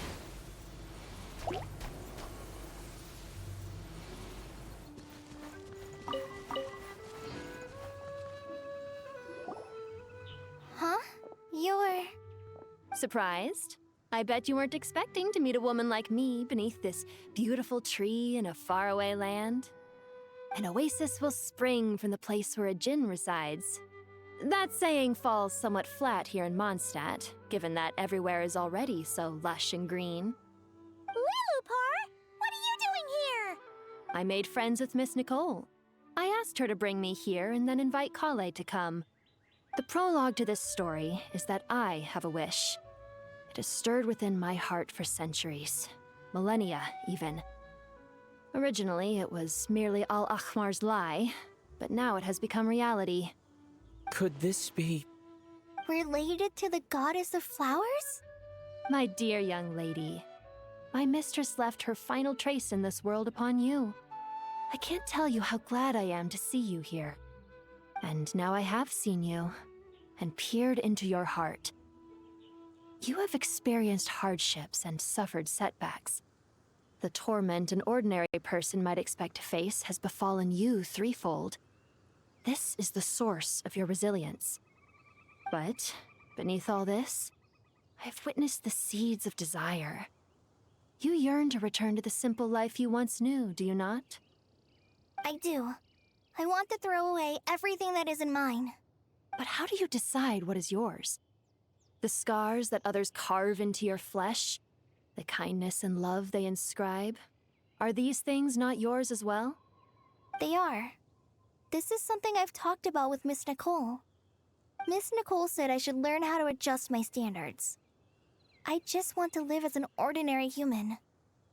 Anything beyond that isn't mine. Don't you want anything from the remains of the goddess of flowers? She gave me a revelation once. I think that's already more than enough. In the past, you would not have possessed such a rich heart. Your brief life has taught you to hold on to everything good, to home in on kindness. How fascinating. You're nothing like Nabu Malikata, and you're certainly not her. Of course not. I'm not some great and powerful being, Miss Lilopar. Yet I am a Djinn. We exist because of the Lord of Flowers. We revere and love her. My wish is to see her one last time, to give everything for her. Kale, can you do this for me? But her remains won't be easy to remove. Are you sure this is what you want? That's beside the point. First, I need to know. Are you willing to do something for the soul of this lonely, wandering woman? I'm willing. But look, you know nothing about me. Even if you have heard the stories about me, all you would know is that I was rightly punished for the many evil deeds I committed. Ah, so you do know. Your lips are quivering, your eyes trembling, and still you're willing to do something for me. Life has been cruel to you, and yet you've learned to be kind. My dear young lady, to repay your kindness, I too must play my part. Are you sure about this, Lilupar? I yearn to see my mistress. For this moment, the world can burn to ashes, the universe be engulfed in flame. I care about nothing else. And you, Kale, I can give you a gift. You'll become just another ordinary human. But Miss Lilopar, what will happen to you? My wish will be fulfilled, and I can die happy. Why would you wish for that? A long, unending life might seem desirable for one who has never possessed it, yet it brings torment to one who has. My remains are scattered across the yellow sands, but my soul can find no peace. Since you've promised to grant my wish, give me that release. Allow the dying to die, and let the dead rest in peace. You have my thanks. Kale, there's no pressure on you. What she said, it's all true. A wish is a genuine desire, after all. It's as if you want to use the last of your life to give me a better future. Nothing so selfless. We'll be using our futures to fulfill each other's wishes. This is a noble act, a beautiful and secret transaction between two women. I understand. Miss Lilopar, I'm ready. Close your eyes, Kale. Then open your soul. From there, I will embrace my mistress. The downpour of flowers is your touch, like returning to the very beginning, like surrendering to your grace, my mistress. People say that devotion is beautiful, yet filled with pain. How foolish of them. For me, devotion is beautiful, pure and painless. Devotion is my love. Thank you.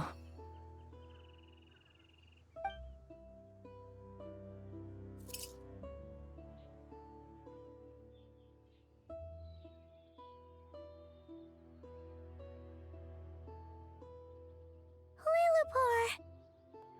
She disappeared?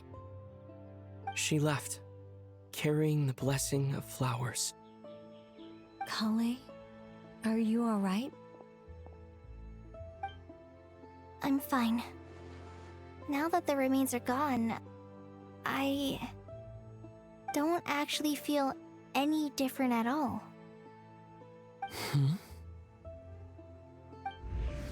Those remains weren't hurting Kale. Not as she is now. They simply exist. Besides, I could sense a deep yearning within her. Kale must have already received what she was yearning for. I'm doing fine. I feel relaxed. There's really no need to worry. Then my wish has come true, too. To become ordinary? That's just one of my wishes. Actually, I have a few more. For instance, I want to protect the people I meet and help them find happiness. That sort of thing. So between Miss Lilopar and me, you've fulfilled 2 wishes already, and protected 2 people. Wonderful, isn't it? I feel so fantastically happy. I guess that settles things here. So what's next? What do you want to do when we get back to town? Clay, look who I've brought to see you. Hey, Kale! I heard you guys were holding some kind of secret event. How come you started without me? Huh? Oh no, it's nothing like that. We were just saying goodbye to an old friend. Really? Who? Me. The old me. So that's what this is all about. Did you come all the way to Mondstadt for that? Because we knew the old you so we could witness the change? Exactly. The old me is gone. I puffed her into the air, and she became a fluffy pink cloud, floating into the sky, before disappearing forever. Do you think, maybe up in the sky, she has friends waiting for her with test tubes, flasks, and bows? Oh, when you put it like that, it doesn't sound so bad after all. What do you think, Miss Nicole? I think maybe that's right. At least, if it were up to me, I'd consider that a happy ending. Dear Sucrose, even though my childhood ended long ago, These past few days have really felt like growing up again. I've become stronger, and I feel like I can finally accomplish things by myself. Surely someone as mysterious as you will find a friend like this fascinating? Always growing, always thriving like a plant. I came to say goodbye to my old self. I know that after this, she'll be gone. Thinking about it makes me feel a little lonely. I know the weakness that kept me company will one day leave me too. But somewhere in my heart, I feel a great sense of joy. It feels like I've always wanted to take this step, to walk towards the new me.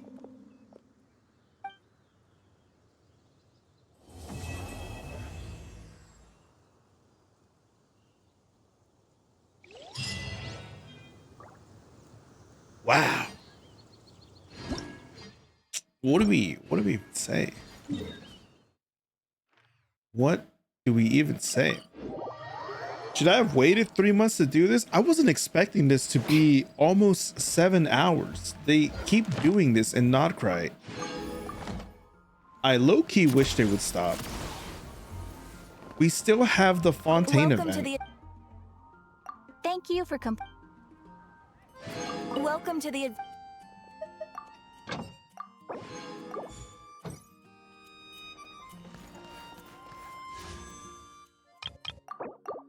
5-star for sure. Right here. No.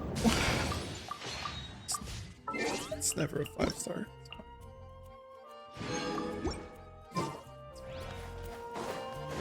I have to find a way to burn through like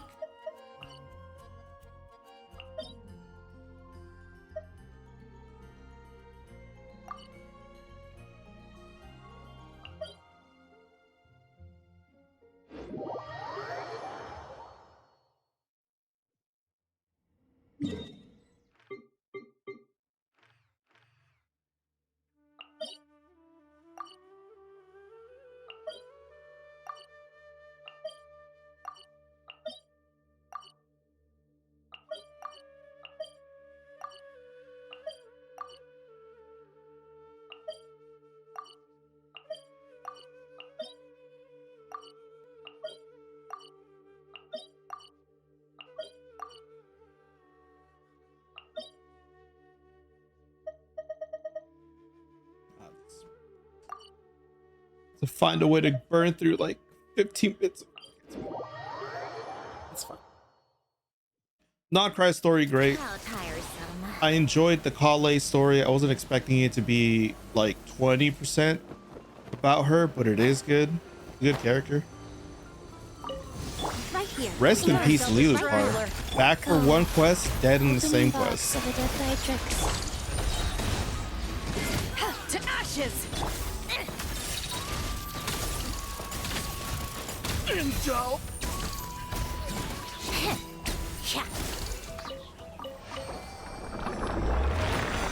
How could they do that? Take a break.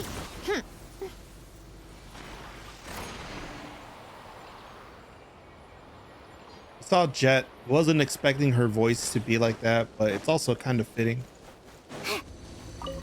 Emerge right now. Emerge. Rise.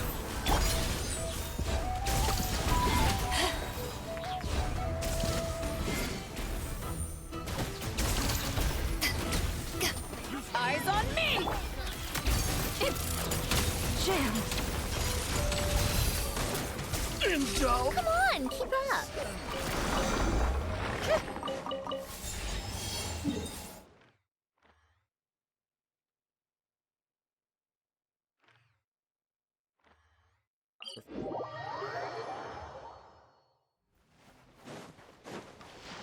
How tiresome. Right now, right here, right now. Life goes on. Orders given, orders received.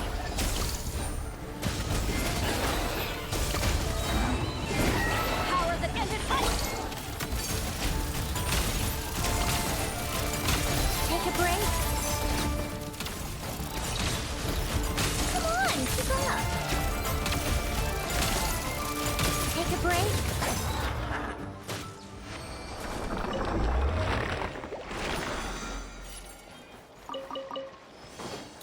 tiresome. Pick up the pace. Gotta find the time to do the event. How much longer do I have in this event? Probably not a lot. That was huge. 3 days. Okay, so we can probably spend the rest of this weekend trying to do it. Emerge, right now. Emerge. Wheel of life. Opening box of a death digest. Eyes on me! Here comes another. Going. Come on, keep up.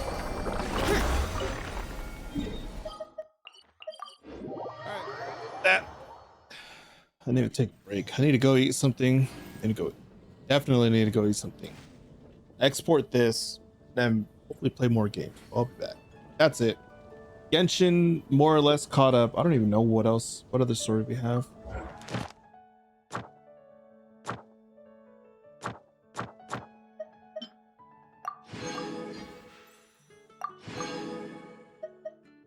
Oh, yep. That is in fact the main Archon quest. The rest is all just filler. Fine by me. All right. We'll do the event quest later. Bye.